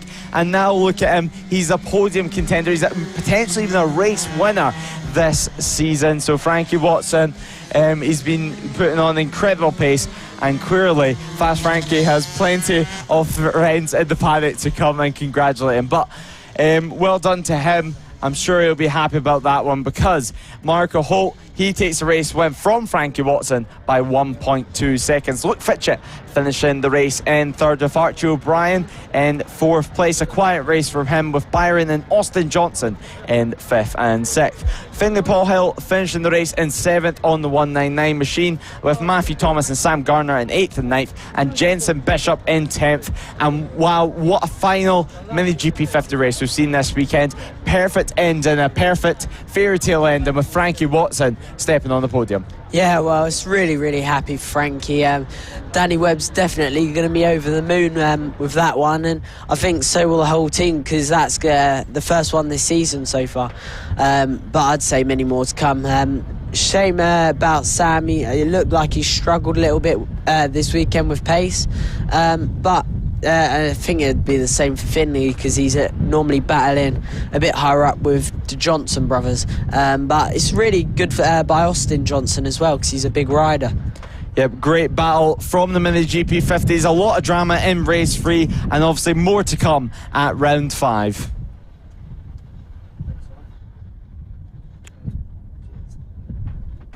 Coming up next is the final race of the weekend for the Mini F1 Sidecars. It's been a dramatic weekend. We've seen the Green Streets dominate the weekend. A pole position, a race 1 victory, and a race 2 victory. Can they do the triple this weekend? Will McWilliams and Michael Elms be able to fight them off? So it's going to be an interesting one. It's going to be a great battle. It could even be a battle for the ages. Adam, are you ready for this one? Oh, absolutely. You don't have to tell me twice. We see the Jason and Leo Greenstreet there on the left-hand side of the grid. We see Mick Williams and Michael Elms on the right side of the grid. And I know this one is just going to be so intense. Jason and Leo Greenstreet going into this final race with the advantage. They've won both races. They've got pole position. They know they've got the pace here over. But here we go, looking towards the lights, and we go racing. And it looks like there's an issue there for one of our riders there. I think that's the Vince Bailey and Amy Tilborough. There we go. Mick Williams has managed to nab the lead there. A horrible start there for Jason and Leo Greenstreet. There's where we make our way now around the next couple of corners. It looks like the Jason Leo Greenstreet have had not the great start. They managed to get past the in-piece, but now they've got a serious challenge. They're now lagging behind the legendary Mick Williams and Michael Evans duo. They've got a big task. They want to try and get that third win, but now heading through this next sequence, over the crest and in toward the dip they go, in towards the hairpin, through the chicane, and we go, and it's still Mick Williams out in the lead by a decent margin, but they still got work to do, and there's still there's 8 laps in this race. There you can see the MPs followed by the Parker M's car, and then it's going to be the John Keats, but through the final corner, and there you go, it's going to be Mick Williams leading the way ahead of the Green Street car by a decent margin. And over to you, Lewis. Yeah, a lovely start there from McWilliams and Michael Elms. It's the Green Streets in second. This is going to be the real test for them. This is going to be where we see who has the pace. Can they close in? 1.5 seconds was the gap at the line last time around, and there is the Keats Racing machine. Now, actually, I've seen this bike in the paddock this weekend, and they've added some purple glitter to the side of their bike, so they're nice and colourful. And the 11 machine of Jamie Alexandra and Martin Hills, obviously coming at Red Lodge for the first Mini F1 Sidecar meeting. They've put some lovely paint all over their black outfit, so now it's nice and colourful as well for all the viewers at home. But the Keats now managing to get in the race, managing to keep in the race as well. No mechanical so far there from him, so potentially some good racing is about to form. Some dramatic racing could form here in the Mini F1 Sidecars. Mick Williams and Jason Leo Green Street's gap has came down by 1/10 of a second after their 1/10 faster, setting the fastest lap of the race with 56.7 last time around. The Keats right now though, 5th place for the 666 machine. They're setting 1 minute 6 second lap times, 10 seconds slower than Mick Williams, so potentially some issues there for them that they still have to sort out with that sidecar outfit. But an interesting race so far. Will we see Jason Leo Green Street take it to Mick Williams once again, and will we see the McKeats being able to catch up to Mark Parker and Ames? Oh, it's going to be such an interesting race. We've still got a good couple of laps to go here. We continue to watch the Keats sidecar currently running in that P5 position, but I would like to say that I think the main story here is up at the top here. Here comes Mick Williams, here comes Jason and Leo Green Street, and the gap extending there by 1.9 seconds. So 1.9 seconds just between the two of them, and maybe Jason and Leo just losing that little bit of a magic touch they were carrying through the first and second races. I don't think they'll be disappointed with losing out the win, but they did put a bit of a streak end to Mick Williams, and I'm sure, but it seems like the Williams and Elms sidecar has really found a bit of form, but we'll continue to watch now Mick Williams Green Street making their way now through this little tricky chicane. They go and in towards the hairpin, and a decent lead here for Mick Williams, with Chris and Robert Impey looking to go for yet another podium.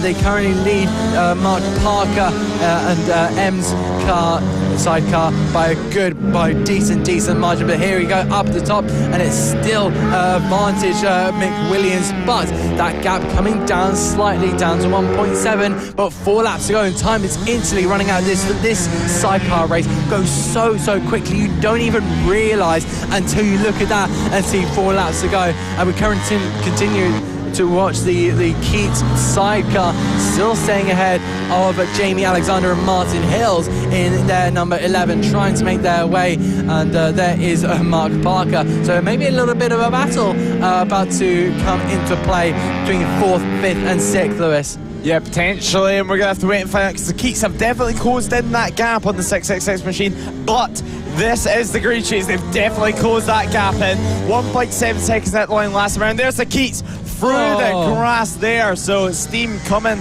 piling out the back of that. And it seems that a sidecar has turned into a lawnmower briefly, but now at the moment, Jason and Leo Green Street, second position. They almost go into the back of it, Williams. Wow, there. Yellow flag waving though, of course. But that's now Jason and Leo Green Street. Have they just overtaken under yellow flags, which of course wouldn't be allowed? So Mick Williams, what are they going to do? Will they have known that? Will they be smart about this? So let's wait and see.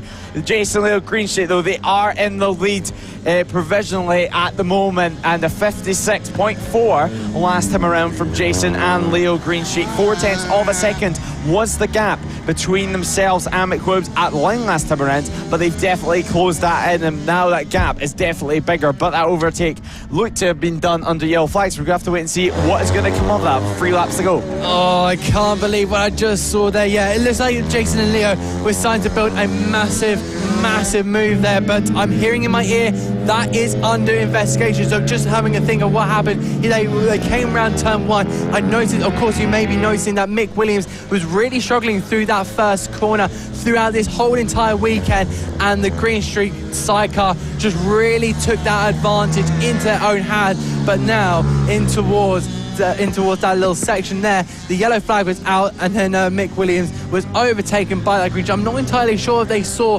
that yellow flag out, but it looks like out the gap there, that gap is slowly extending. So if they do get a penalty, then hope they're going to try and push on and see if they can just extend the gap. But now it seems like Mick Williams is having a little bit of issues. He's not been quite as connected with this circuit as he has been in the past. He's normally been absolutely flying in front. You normally see him at about a 20-30 second lead, or a bit of a misgear there from the Green Street, so a little bit of a blip there. But on to the final lap of the race from Jason and Leo Green Street. They are provisionally in the lead of the race at the moment, but that overtake on the yellow flag is still under investigation. I'm not entirely sure if we'll get an update. There is still that yellow flag, so there's still no overtaking in that zone until the next screen. I'm just having a look out of the commentary box, which is just on the entry towards that hairpin, that the way they went through Holm hairpin, as they call it, Jason and Leo Green Street. I'm not sure if they'll give a hoot that they overtook under yellow flags, or realise that they've done. I'm not entirely sure what they see. Of course, they will know what they saw, and that was them overtaking the legendary Mick Williams. But in towards the hairpin, there you go. This win is going to be under investigation, but we'll call it as it is for now. Jason and Leo Green Street have taken the domination word by storm. They crossed the line to win for the 3rd time in a row here at Ellough Park, and there you go. It's going to be the Green Street, but I'm sure Mick Williams is going to be under investigation. And here we go, message coming through. It's not the win for the Green Streets. It's going to go to Mick Williams, and that place, as the penalty has been applied. They wave to the camera, but unknowingly they will drop to 2nd place. So it's going to be Mick Williams with that penalty to the number 90 machine, going to number 26. So Mick Williams, in terms of penalties, is the winner. What have we just seen there? A very interesting race. I think it's going to be a very interesting conversation that could go on between Mick Williams, Michael Elms and Jason and Leo Green Street. I mean, it really depends on what Jason and Leo Green Street I've got to say. I mean, they might have known they've done it and maybe just said, well, we'll extend the gap as much as we can to try and take off any time penalties that can occur, but it's dropped 1 position. So with that penalty applied, it'll be Mick Williams who wins the race with his passenger Michael Elms from Jason and Leo Green Street, who finished 1st on the road but finished 2nd in the results. Chris and Robert Impey goes on the podium once again on the 457 machine, with Mark Parker finishing in 4th place.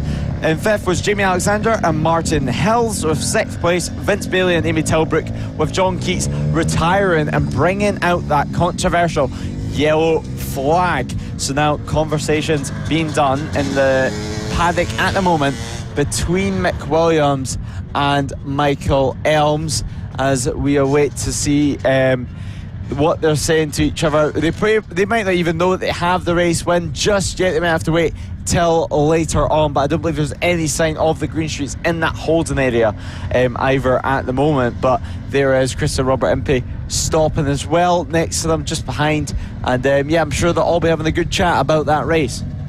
Oh, absolutely. That was a very, very controversial moment, and it always shows that mini F1 sidecars, you can't go a weekend without some sort of massive drama. Of course, we had the fuel falling out at Red Lodge, and speaking of Red Lodge itself, it was just a whole host of of carnage. And then we're seeing it once again with of course Jason and Leo Greenstreet having that 2 wins in a row, breaking the streak between Mick Williams, and then unfortunately going on to take the third, but the penalty holding them back. What a weekend, and we should be seeing these guys hopefully at the next round of the championship. It's going to be so good to see. So we now move into the penultimate race of the evening. The sun is starting to set here in Norfolk, here at Ellough Park, and a fantastic race ahead of us for the very loud pit bike 140. You hear the engine booming into life. They head their way to the grid, and we've seen 2 wins from the formidable Lucas Brown there. You can see him on the left-hand side of your screen, and who alongside him will be and it's going to be Chris Wells apparently. So I think his bike broke last time out, so it seems like Chris Wells is going to be on that one for 2 for now. But Lewis, what are you thinking going into this race? Yeah, I think it's going to be a cracker. It's going to be a good race with Lucas Brown on pole position from the 142 this time around. Actually, double the number of the 62 of what he normally races, with Chris Wells in second position. Reese Peacock will start the race from 3rd place on the second row of the grid, with Liam Wood, after a tough race last time around, he made quite a few mistakes, in 4th place. Zach Turin and Josh Bissonetti will be starting on the 3rd row of our grid, with Bradley Ferreira starting in 7th. Matthew Lindley will be starting in 8th place, with Bill Lawrence and Daniel Gilbert on the 5th row of our grid. Shannon King will be starting in 11th, with Paul Nozel starting in 12th. Charlie Eaglin will be starting in 13th, with Alfie Garrod starting in 14th. Joshua Chatter and Lewis Chatter starting in 15th and 16th. And they are father and son, the Chatter duo at the back. So they've been going on and doing their thing and slowly getting up the order. But now, Lucas Brown on pole position. What can he do on the number 7 machine against the 142 of Chris Wells? Similar looking levers, same helmet, but completely different bike. How will this form for him? The lights go on.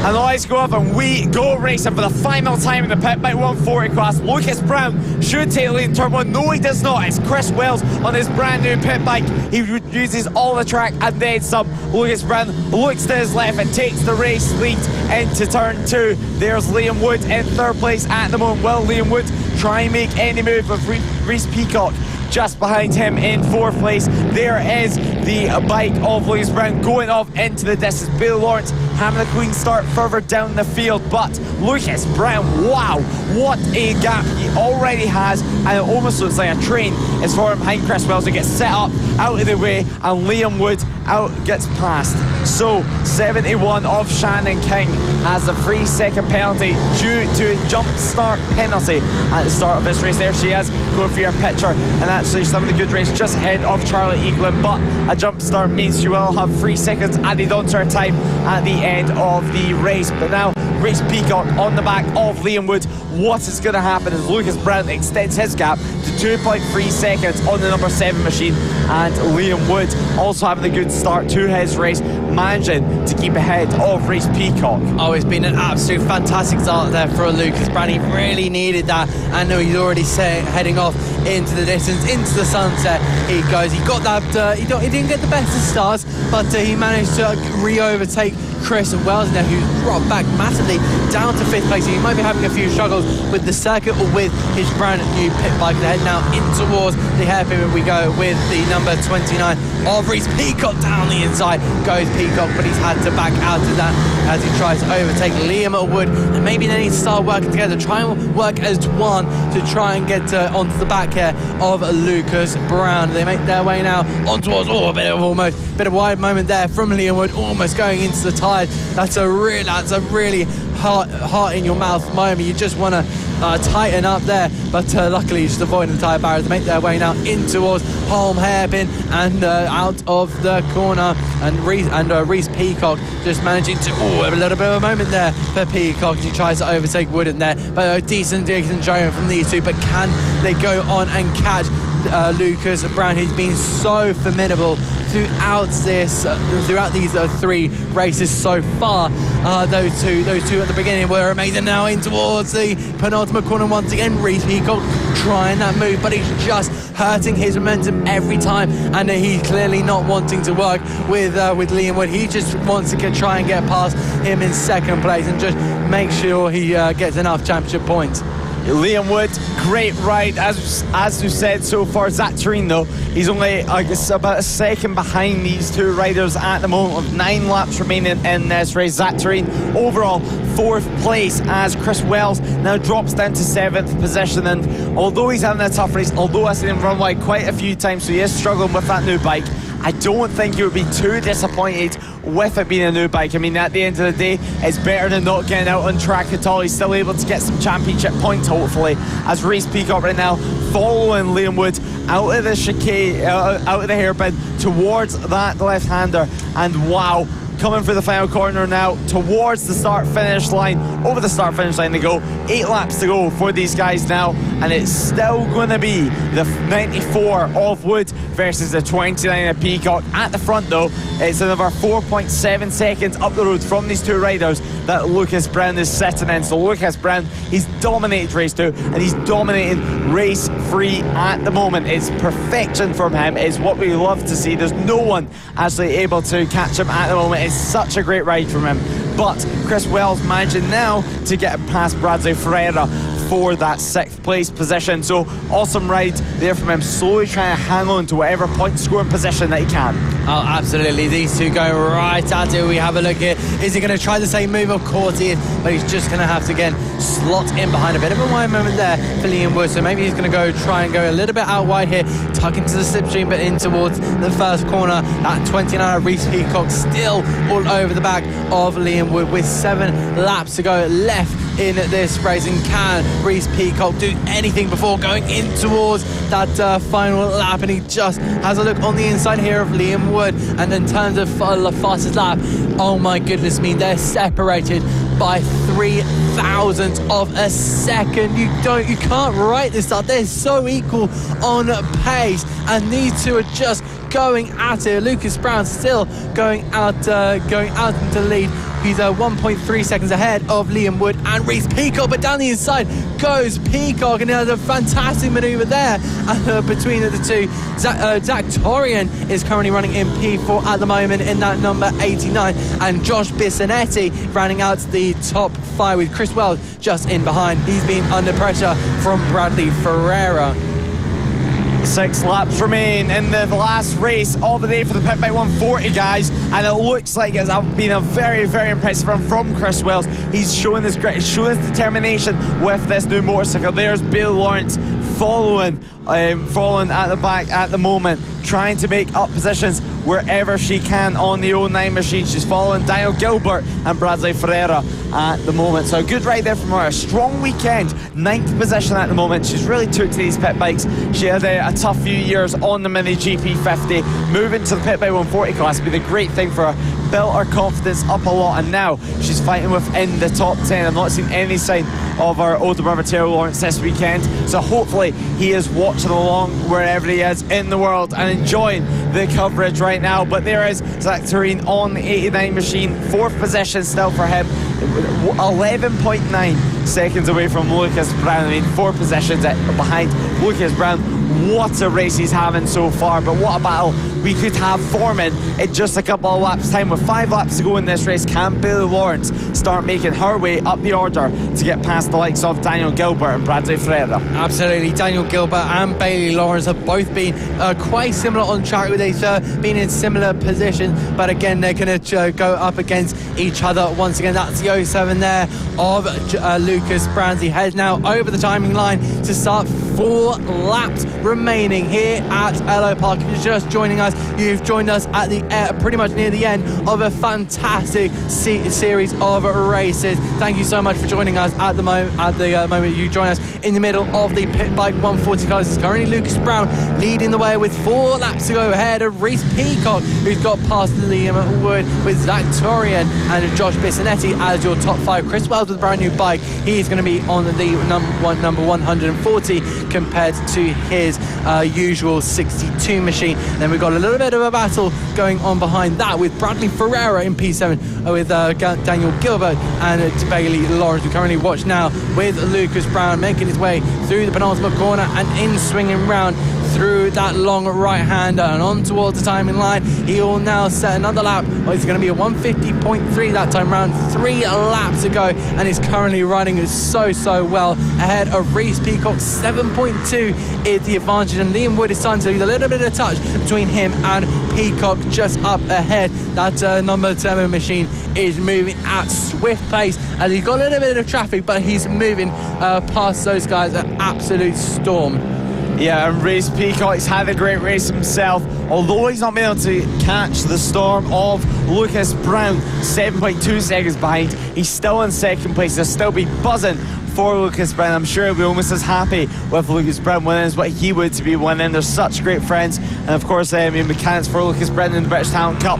But 3 laps remaining in this race. I'm pretty sure it'll soon be 2 as Lucas Brown powers his way through the line, and now Reese Peacock is about to do the same. And there is the 97 machine coming through. Our picture of Joshua Chatter having a good race at the moment in 14th position and having a strong ride as he continues to learn these pit bike 140 machines. But there is Reese Peacock following behind, trying to get through, but of course no blue flags will be waved. He's not close enough anyway to make any move, but I'm sure within 1 lap's time he will be able to. 2 laps remain in this race. It's going to be dramatic, and they're coming towards the final sector of the circuit. So a great ride from Reese Peacock. He comes towards the hairpin at the moment on the 29 machine. He goes round, tries to go round the outside of Joshua Chatter. Will he make it work?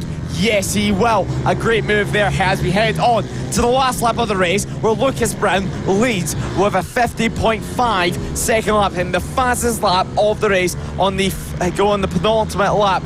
What an incredible lap time. It shows his mentality in this class. The lap record being a 49.8 set by Reese Peacock in 2022. So Lucas Brown, he's not on that pace just yet, but can he do it in his final lap? He's still pushing on. He's still looking confident on that number 7 machine. Of course, normally running that 29, but 7 here at FAB. But right now in this race, he is the number 1 rider. He's the one to look out for. He's the one that everyone has been trying to beat, but nobody could beat Lucas Brown but himself. But now he comes across the line, takes the race win in a fine fashion. A little wave to the race officials, a little wave to the camera, and he will be ecstatic with that one. Reese Peacock should come home in second place, and he does, with Liam Wood in third. But Lucas Brown, a wave to the camera, he's happy with that one. He's buzzing with that result. A race-free victory, and Lucas Brown showing his class. Oh, absolutely. Lucas Brown now with 3 wins in a row to his name, his 10th podium of the season. Into double figures we go for the number 7. I'm sure he'll be absolutely ecstatic and will walk away from Ellough Park with a massive grin on his face, waving to the crowd there, and one of our cameramen there. So a fantastic job there.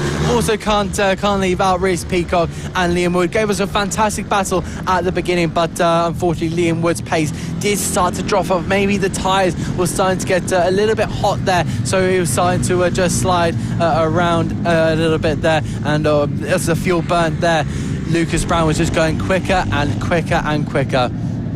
Quicker and quicker for Lucas Brown as he wins by 10.3 seconds at the line over his great mate Reese Peacock. You can see them talking there as they head back into the paddock. Liam Wood finishes in third and rounds off our podium, with Zach Turin and Josh Bessanetti rounding out the top 5. Chris Wells heroically comes home in sixth on that new pit bike machine that he was racing on, with Bill Lawrence making her way up into 7th place. So a great race for her. Daniel Gilbert, Bradley Ferreira and Charlie Eaglin rounds out our top 10 in the final Pit Bike 140 class race. It's been a great weekend for them, and I'm sure it'll be more of the same next time out. Coming up next is the class that everyone wants to win. It's the final race of the weekend for the LS2 Helmets Mini GP70 British Championship. An 11 bike field, track conditions still perfect. We've seen though race 1, which was in the evening, where drama struck, to say the least. There was a lot of drama, a lot of followers. Will we see the same this time out, with track conditions probably being at the hottest they've been all day? I mean, well, have we got to the point where it's getting to the crazy stage? There's still some wind dotted around the circuit as well, so it's going to be an interesting one. Oh, absolutely. It's going to be so interesting with the track still being warm so late in the day, and it's really going to prove a challenge, of course. As we've been speaking throughout the broadcast, the tyres are going to be getting really, really warm, and they're going to be able to manage, like you said, the tyre pressures will be low, and then of course the wind is starting to pick up, so you may be able to get a bit of a crosswind or a tailwind, and that might prove a little bit of a balance injustice on the bike. So hopefully these riders are just making their way now out onto the grid. Hopefully they won't be affected by that too much, and also of course the sun is starting to set here at Ellough Park, so hopefully the sun doesn't prove to be too much of a challenge and get in the eyes of our wonderful young talented riders. There's so much talent just on your pictures there, so much talent, and hopefully we can see them in the near future, hopefully trying to take on the higher of the highest of the top of the top. So it's going to be Marco Holt on pole position once again here in at Ellough Park, with Wilson Dilt as our race 1 winner. He will be on the pace, especially. He's been so strong throughout this weekend. Henry McCartney will be riding in P3, starting on that second row of the grid ahead of Archie O'Brien. Luke Fletcher starting in P5. A bit of a disappointment there that he's quite low down, but I'm sure he will have that pace to stick with our top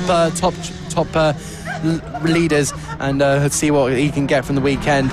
Blake Wilson will be in P6 ahead of behind him will be Bill Harris on the next row of the grid, ahead of Finley Polehill in that KTM livery, with Austin Johnson in P9. Ollie Sims will be in P10, and on the 6th row of the grid will be Harry Payne in P11. So they now roll up to the grid. No pep talks at the moment, so I think just a couple of going, just making sure everyone's on the grid. I think that was a bit of an issue there for Blake Wilson. You see that number 8 just a little bit off, but we're about to get this race underway, the final race of the day. The revs are about to get right in the point to the lights. The lights will come on. We go racing for the final time here at Ellough Park. Great start there for Marco. You see Archie O'Brien there on the outside in towards turn 1, and lose that. It's Luke Fletcher from 5th on the grid. He's made his way up into 7th, and that's Blake Wilson challenging for P4. Maybe he can go on and challenge Archie O'Brien for the podium spot. They make their way now in towards Holmes Hairpin, and it seems like Fletcher's got an absolute flyer of a start. He's going to go and try and challenge Marco Holt. They're going to flick their way now in towards the campus section, now leaning to that right hand side into the dip and the tricky section of the circuit. They make their way now through that little chicane. It's going to be Marco Holt in the lead of the race so far. He's built a decent lead now, but it's still the early stages of this race now. Make their way through that hairpin in toward the left-hander, and through the final corner they'll zip past the lead, and now Marco a bit of a very active there on the brakes there, and now can the back 3 drivers of riders of Fitchett, of O'Brien, of Dilt do anything about our leader Holt? Holt leads by 6/10 of a second. Wilson Dilt looking down the inside of Archie O'Brien there, and just 11 laps remain in this race. It ticks down so quick. There's Blake Wilson also looking up the inside of Wilson Dilt. Can he make it work? Blake Wilson incredibly strong this weekend, slightly off the pace in the Mini GP70s, but it's been such quick pace. There's so much talent in this 11 bike field. You cannot blame the man. It's been such hot conditions as well, so tough to race in. But Marco Holt leads now. We cross the line. What's it gonna be? 6/10 of a second. The fastest lap of the race though goes to Archie O'Brien, a 48.244 this time around, about 20 thousandths of a second faster than the lead man Marco Holt. So nothing in it between these guys. 10 laps remain in this race. Luke Fletcher, an incredible start there from him, 5th place to 2nd place. Does he have the pace though in the actual race? Can he catch up to Mark Holt, or is Mark Holt one step above? A 47.326 is the lap record around this circuit in the Mini LS2 Helmets Mini GP70 class that was set last year by our race leader Marco Holt. So will Marco this time around set an even faster lap? We await to see, will they dip into the 47s to cross the line? A 47.8 from Wilson Dilks, the fastest rider on the circuit, down in 4th place. So Wilson Dilks, does he have something for us? Of course, the race, he's won a race this weekend. He's looked strong. He's won 2 races this weekend. He's looked strong. So, does he have an answer? Oh, absolutely. He's going to be so interesting. You see the top 4 are separated by absolutely nothing. They're going tooth and nail every single point of the circuit, every single lead. They've got to hit it pinpoint perfect, as we've been saying. And in toward the hairpin they go. They're just trying to line up the moves. As you know, they're such young riders. Their mentalities are so strong. And it's incredible to see where they go in the road to MotoGP, or maybe we'll see them in the British Superbike. That's Luke Fletcher. He's outbroken himself. Is there no brakes on that bike? And the number 7 has gone sailing off like a ship on the sea. And unfortunately, I think he's going to go straight. Oh! He's gone ahead. Oh, he's gone over the handlebars, and he's lying in the middle of the circuit. I think there's going to be a red flag in this one. He's now got to drag the bike away, and someone's just calling that to slow down. And this is serious stuff. So it looks like definitely no brakes on that number 7. Serious stuff here. Yeah, Luke Fletcher, retirement from the race after having no brakes, it seemed, on his motorcycle. His dad getting everyone to slow down on the entry to that corner. But we carry on with the race. It's just we carry on with the race at the moment, with Marco Holt leading the way, half a second advantage at the moment from himself and Archie O'Brien. Luke Fletcher, he is up on his feet. That is great to see at the moment from him. Straight into tyre wall for him as well, but great to see him on his feet, as now Wilson Dilks has been promoted into 3rd position on the 85 machine. Yellow flag still waving, of course, from that stricken rider and that stricken bike. But great job from everyone that's came over to rush to help him out, as now Marco Holt has only helped himself out by trying to extend his race lead, trying to creep away from Archie O'Brien, as now we await the last round.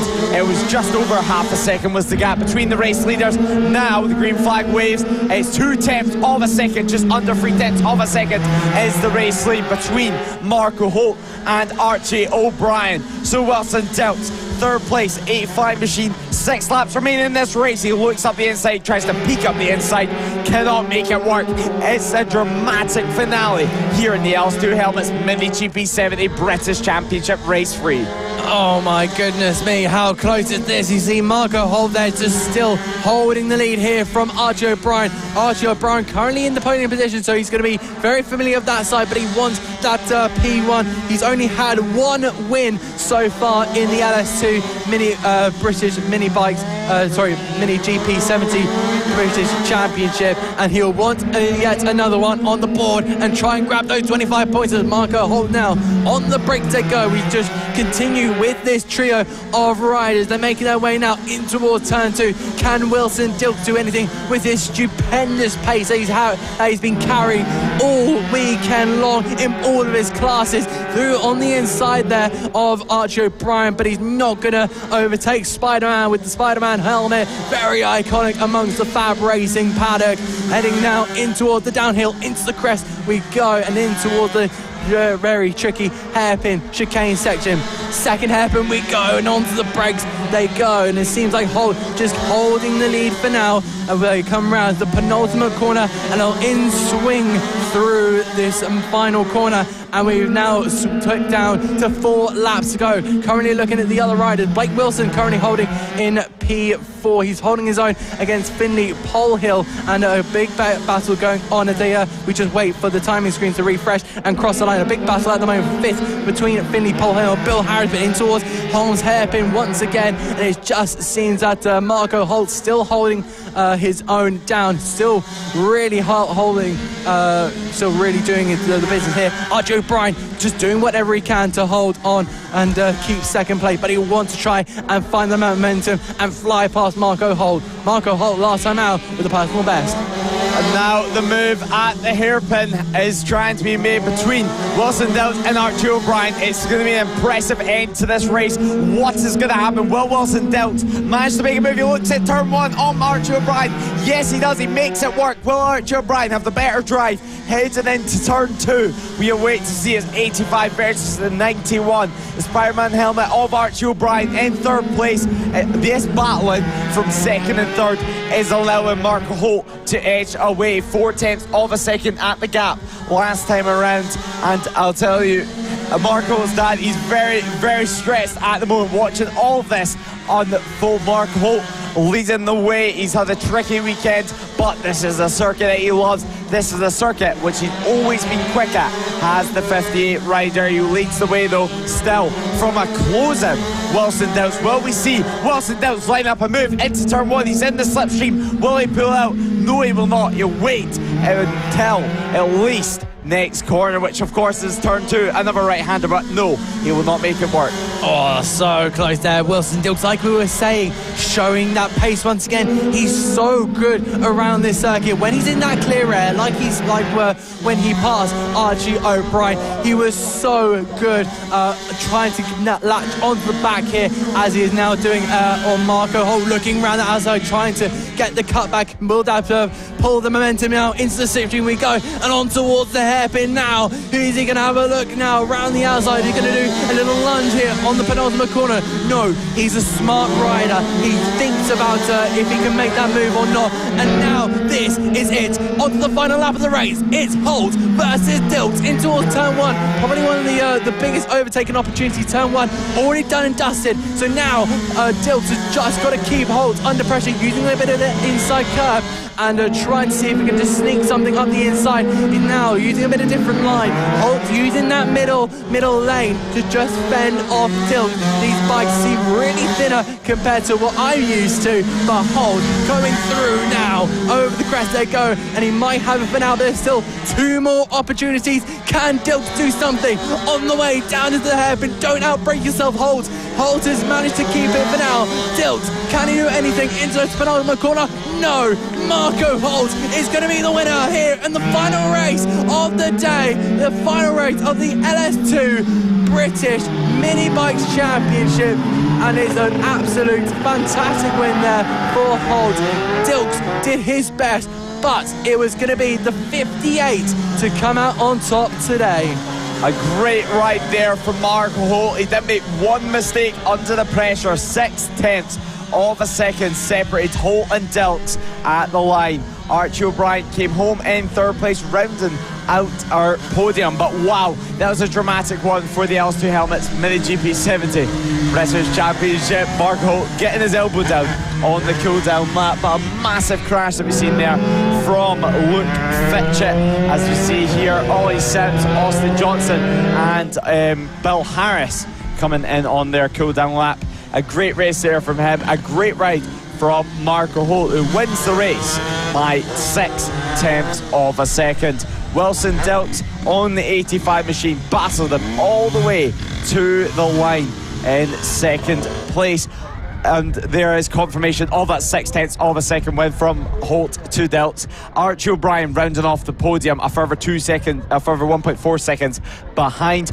Blake Wilson came home in fourth position, with Finley Polhill rounding out the top five. Bill Harris came home in sixth place, with Austin Johnson in seventh. And Ollie Sims had a great battle with Austin Johnson throughout that race, with Johnson getting the better of him to take seventh place ahead of Sims in eighth.